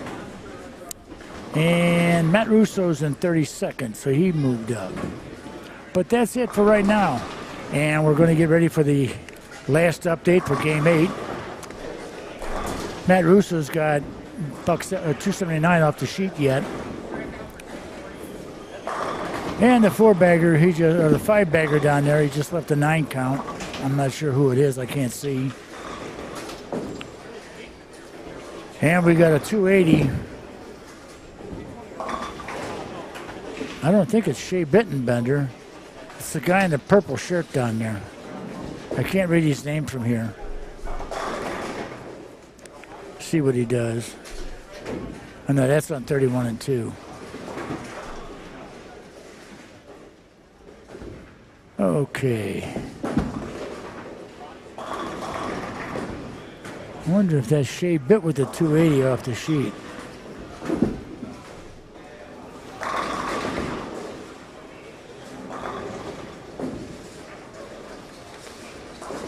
No, it wasn't.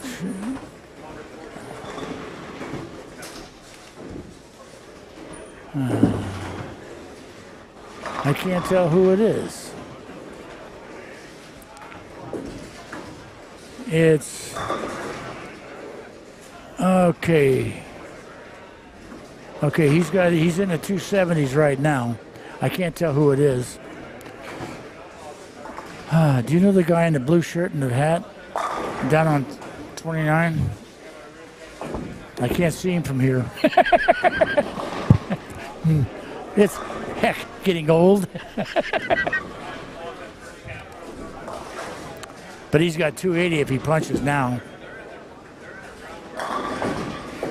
Russo's got 4-bagger, 9 4-bagger, so he's still got.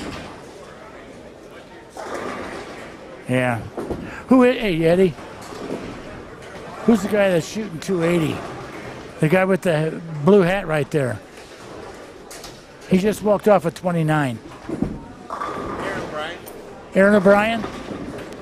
Okay, it was Aaron O'Brien that just shot 280. I think Aaron's still got the house record at 869. Eddie Bird is tied with the last record of 268, or he had the last record at 268.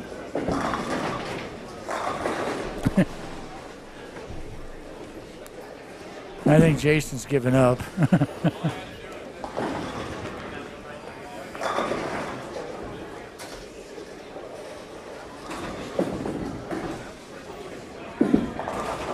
It really doesn't look like there's much going on with scoring. I mean, 221, buck 47, buck 84, buck 80, buck 82.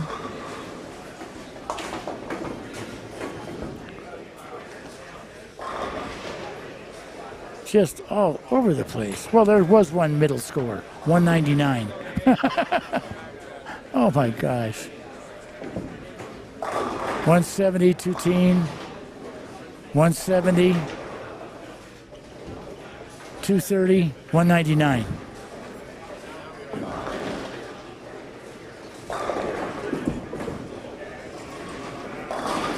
Oh. A crossover Jersey squasher. He's. Where did I see him? Right here. Yeah, that'll bump him up a bit. Where'd you go? I'm all over. I went down to that one, and then I came back over here. Aaron O'Brien just shot 280 down there. Yeah. I didn't know who the kid was. I was going to ask you, but you never came back. You abandoned me. Thanks, Lauren. Yeah, Matt Russo's got the front, first and the 10th. Let's see what he does.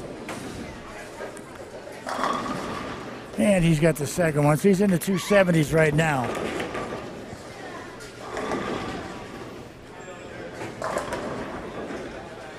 And Matt Russo he's at plus 43, so 79, we give him 122. 122, we kick John Solerio out, I think.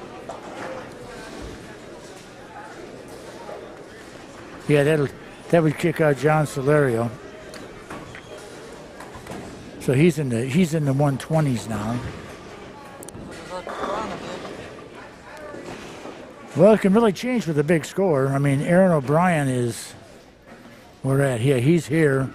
So he's plus 80, so that puts him at 217.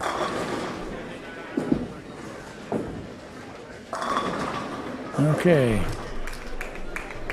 Aaron O'Brien, 217. Matt Russo, 122. So Russo's up in 16th right now. Aaron O'Brien's moved up, but I don't know what anybody else has done, so. Looks like there's a 225 down there. Well, somebody had 236 over here. Phil Watson. Okay, well that'll. Yeah.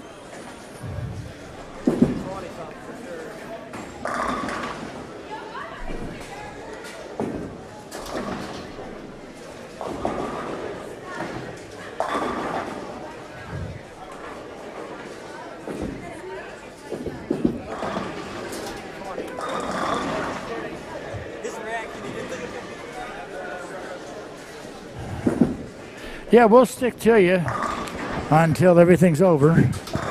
And make sure you get a good top 16 on a report.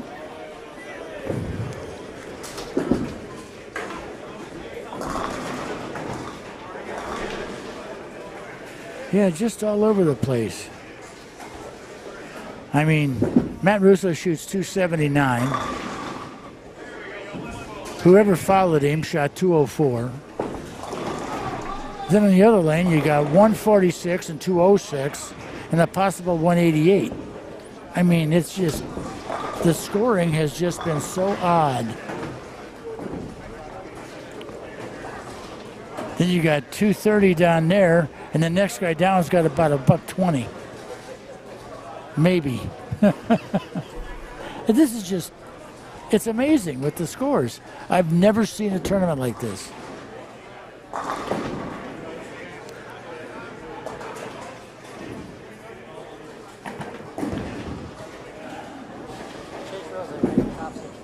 Yeah. Yeah, he ain't gonna cut. He's way down. Yeah, Jason. Yeah, Jason's not having a good game. But he's still smiling, so he's doing good. Yeah, he just made the comment of, I'm trying to stay plus.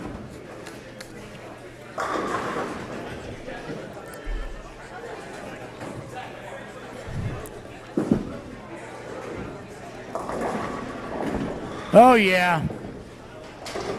He's so, Jason Schaefer is so tall, he almost hits his head on this TV screen.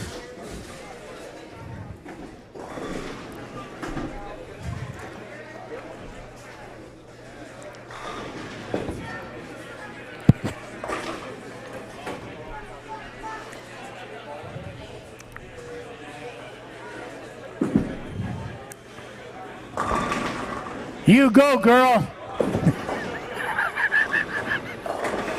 Yeah, Jason just shot 178. He tripped a 3-pin. So we're getting there.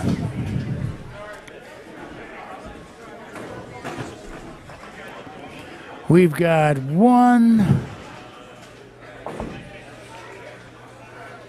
Looks like we're going to have about 2 frames and one's down there.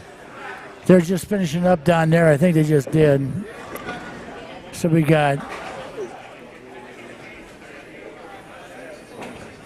2 and 3. We got 3 and 4, and looks like 27 and 28.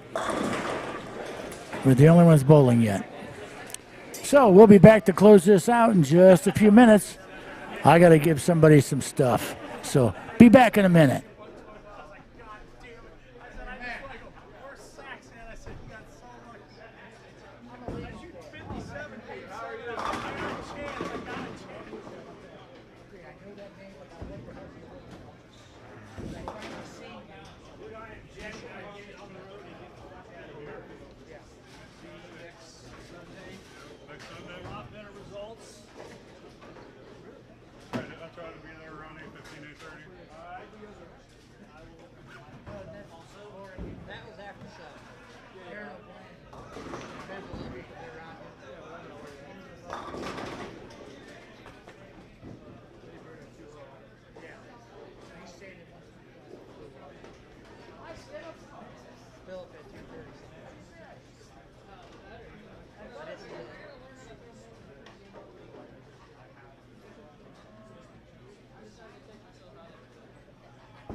Okay, everybody, we're getting ready to wrap this all up with the last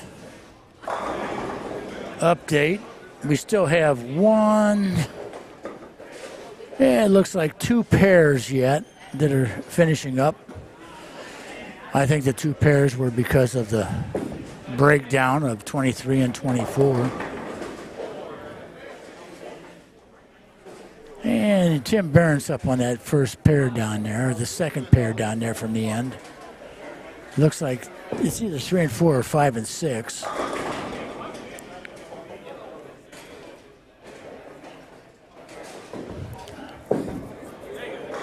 It looks like he struck anyway. So we're getting there. We're getting near the end. We got one more bowler down here to the right. Looks to be on 27 and 28. Don't really see any big scores again. We just had that 280, and there was a 239 and a 279, or 238 and 279. So it's still up in the air. Matt Russo shot 279, and that pushed him up at 122. But apparently John Solario was having about 220 off the sheet. And that would have put him plus 20 or plus 136. So it's real iffy as to who goes to where.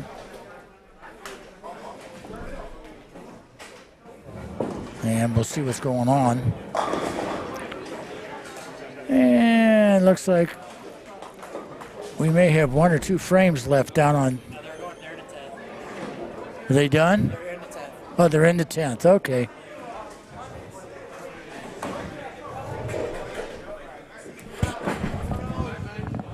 It was fun chatting with you today. Well, thank you so much for sponsoring. Absolutely. And we've been trying to get your name out there. Oh, good. Thank you. I appreciate that. In fact, I'll tell you what, I'll do it right now since I'm standing right next to you. Would you like me to put on some headsets? Sure, right here.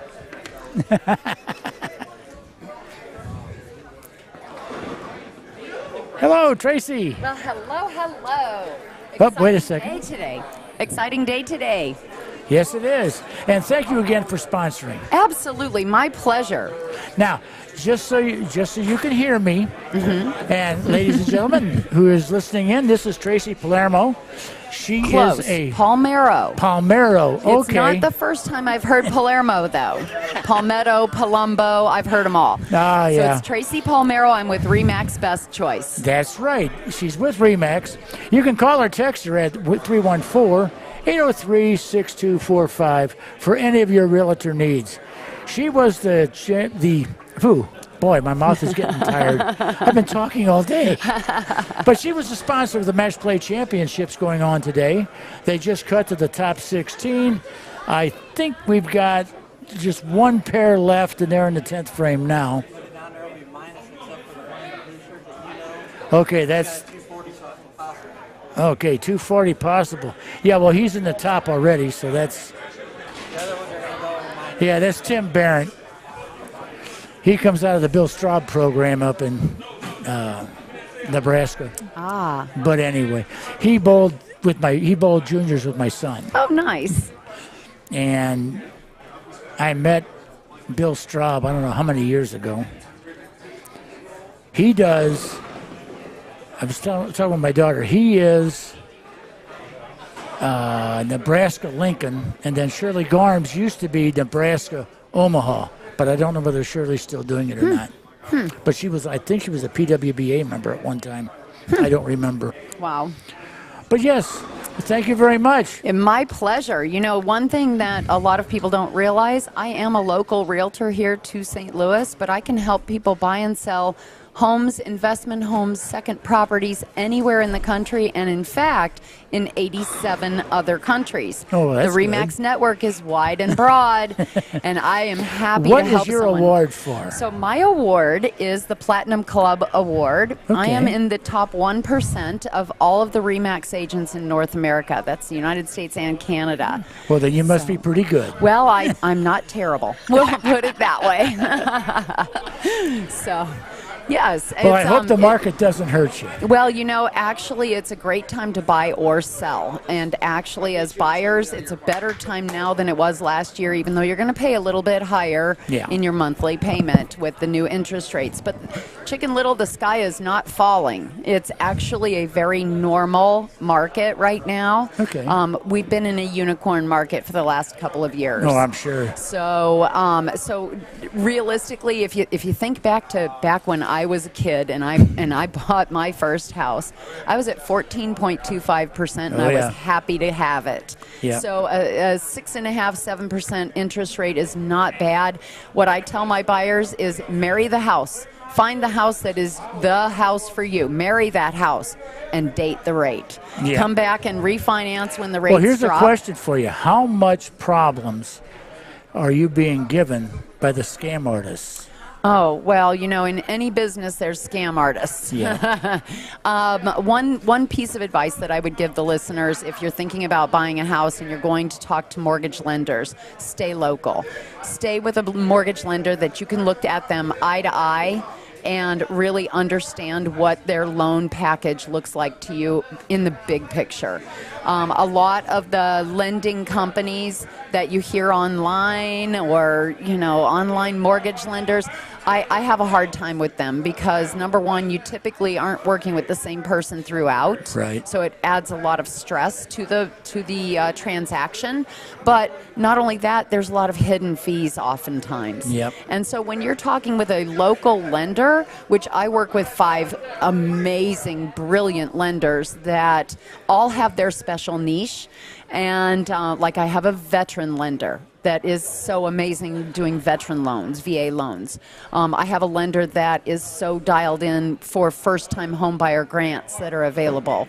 All of my lenders are absolutely amazing. I would put my mama or my kids with any one of them. And usually when you get the people broadcasting for, we'd like to help you with your rate. Well, I don't know about that, but if they offer you a rate, phone calls like that. Yeah, if they offer you a rate that seems too good to be true, there's definitely some hidden fees. Then it is too big. And it good is to be too true. good to be true. Exactly. That's right. So there are a lot of very creative programs out there. Some of my lenders have portfolio loans that are specific to first responders, specific to educators, specific to medical professionals. So, there's a lot of opportunity out there to get a really good loan package. To get a house these days, you need 3 things. You need an amazing realtor, one that is knowledgeable not only about the area, but about all of the different various aspects of the home buying process. You need an amazing lender, one that's willing to go to bat for you and send your file to underwriting prior to going out looking at any houses, so that you know absolutely you are dead on able to buy this house for this amount of money. I got another question for you then. Okay. Yes? How do you deal with the different rules of each state? Oh, that's a great question. So I am licensed in the state of Missouri. So I am very, very familiar with the state of Missouri laws and regulations regarding the transfer of real property. I have a network of friends and colleagues throughout the country. Literally any town that you would be interested in buying in, a second home, an investment property, I could hook you up with an amazing top-producing realtor that would be well-versed in the local regulations and the state regulations. Okay. Now, is there usually time limits in each state for how long it takes to get a house? So typically that's a lender thing. Okay, so I have some lenders that can close a loan in 21 days. I have other lenders with different loan types, like a USDA loan. That's typically going to take a 45-day close. Okay. So going into it eyes wide open and knowing all of the answers, I've always felt coming from a place of knowledge is the best way to go about anything, especially buying real estate. Now, do the points change? So points are a great question because when the Fed started raising rates, we started seeing points written into loan packages. And that was how they were able to artificially keep them a little lower. You can pay points, which is a percentage of the purchase price, to lower the interest rate. So depending on how long you plan to stay in the house, it may or may not be a smart idea. If you plan to stay in that house 5 years or less, it wouldn't necessarily be something I would recommend. And I would venture to say that my mortgage lenders wouldn't recommend it either. But if you plan to stay in that house 10, 15, 20 years or 30 years and pay off that mortgage, then definitely buying down the points wouldn't be a bad idea. Okay. There are some things, some key indicators in our economy that will help people understand when is a good time to refinance. Typically, historically, during an election year, just before the elections, interest rates tend to come down because whatever the presiding party is wants to paint the best picture possible. However, we are at this current time facing recession worries and things like that. So the powers that be are trying to normalize the market as much as possible. If we look back at the last couple of years, literally real estate was the foundation of our economy as restaurants were shut down and as businesses were shut down. So real estate is truly a foundation of our economy. And so I don't think that we're ever going to see the 13-14% interest rates again, but I would not be surprised to see it hover around the 6 to 8% range for the foreseeable future. Right. Well, I'm hoping it doesn't go back up to 14 to 18%. Me too. Because that destroyed many, many people. It did. And, you have to be really smart about how you buy your house, not to go to the top end of what you're able to borrow. Right. It makes a lot more sense to look for the house with wallpaper. Invite your friends over and buy a couple of pizzas and a 6-pack of beer and turn on the music and make memories, right? Exactly. While you take down that wallpaper and make the house yours. Another thing to consider is when you buy that house that's already been rehabbed, you're going to be paying property taxes on that new higher price that you pay for that house being already done. So if you look for the house with wallpaper, put in your own new fixtures, take down that wallpaper, change out your flooring, you've got basically a brand new house. And you're not paying property taxes on it forever. That's one of the things that the government keeps messing with. You get a new house built, and then all of a sudden, 3 blocks away, your house goes up, even though it's a totally different house. Totally different house, but we have micro communities. So we're sitting in the community of St. Louis. A micro community would be this Sappington, Concord area.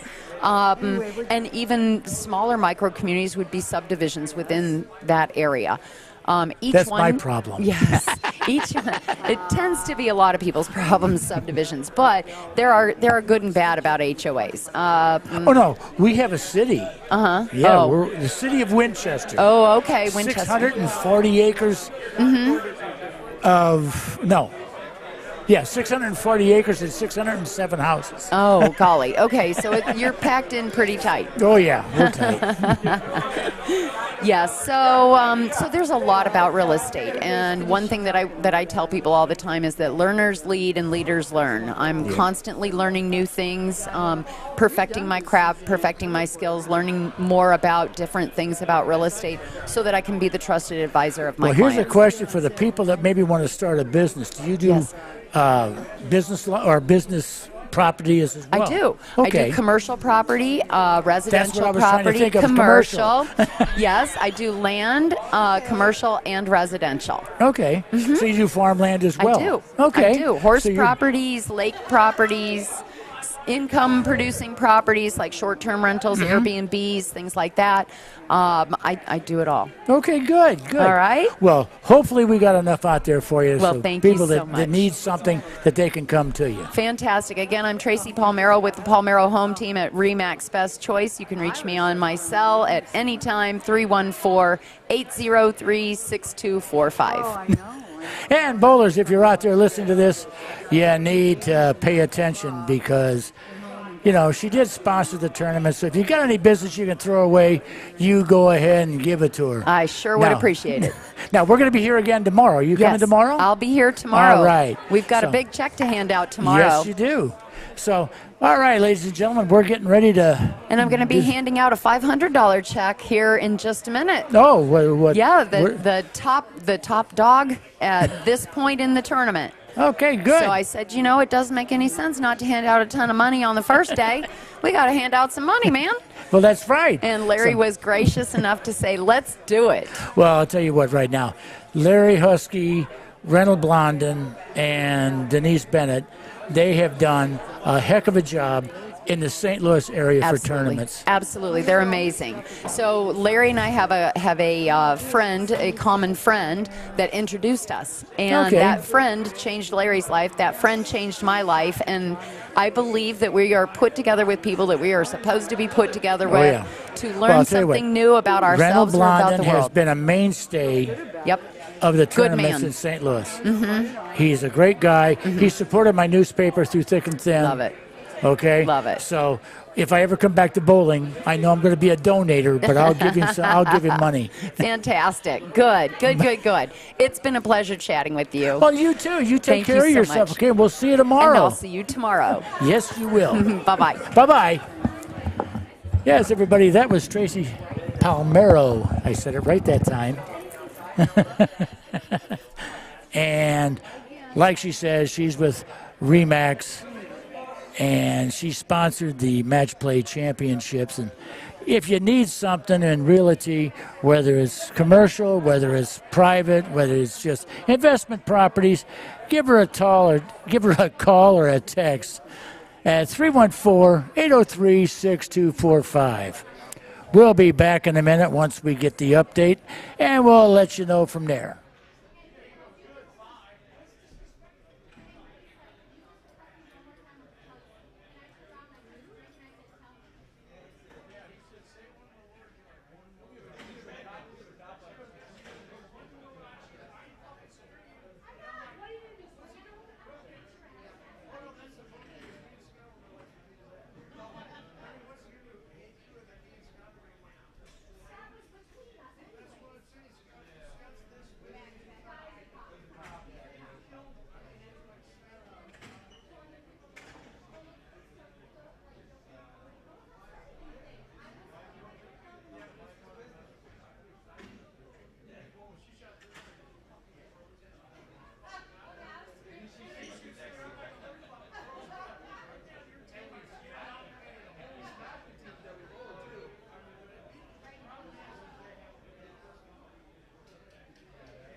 Okay, everybody, we got the final standings. Let me get my glasses on here so I can see what I'm reading.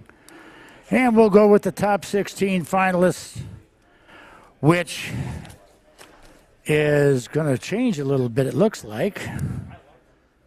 Wow. Okay, everybody, here we go. Okay, first place, Tim Barrett, plus 249. Michael Hottie. Second place at 241. Third is Zach Wilkins at 223. Fourth is Nick Pate at 220. Fifth is Aaron O'Brien at 217. And Shea Bitt is sixth with 193. Mike Dole, seventh place at 181. Eighth place is Ron Fujita at 179. Ninth is Mike Sapolis at 165. Phil Watson is 10th with 163. Robert Albrecht is 11th with 161. Cameron Doyle is 12th at 150. Brandon Rice from Belleville is 149 and 13th. 14th is John Solario, 130 over. Eddie Bird is 15th at 125, and Tony Resnick moved up. He is 16th at 123. And as you heard, that Tracy's going to present a check. All right, hold on. 17th position, Matt Russo, plus 122. In 18th position, They're going down to 24th now? For payment, okay. Okay, they're paying down to 25 spots, but the sub 16 come back tomorrow. 17th is Matt Russo with 122. 18th is Carl Williams with 119. 19th is Jacob Gens at 114. Brad Bowman is 20th at 114. 21st is Cody Elrich. Boy, I messed that one up. From Hazelwood at 112. 23rd is Eric Dakin, 101. And 24th is Dave Cummings at 89 over. And 25th and last for payout is Chris Taylor from St. Charles at plus 83. 51 over. Now, in 9th through 16th positions. That's it. Okay. All righty. Ladies and gentlemen, thank you for listening in. And we'll be back tomorrow with another live stream broadcast of the finals of this year's Match Play Championships at Concord Bowl, sponsored by Tracy Palermo of Palermo Realty, a RE/MAX agent of one of the top 1% of her sales. She handles all kinds of realty.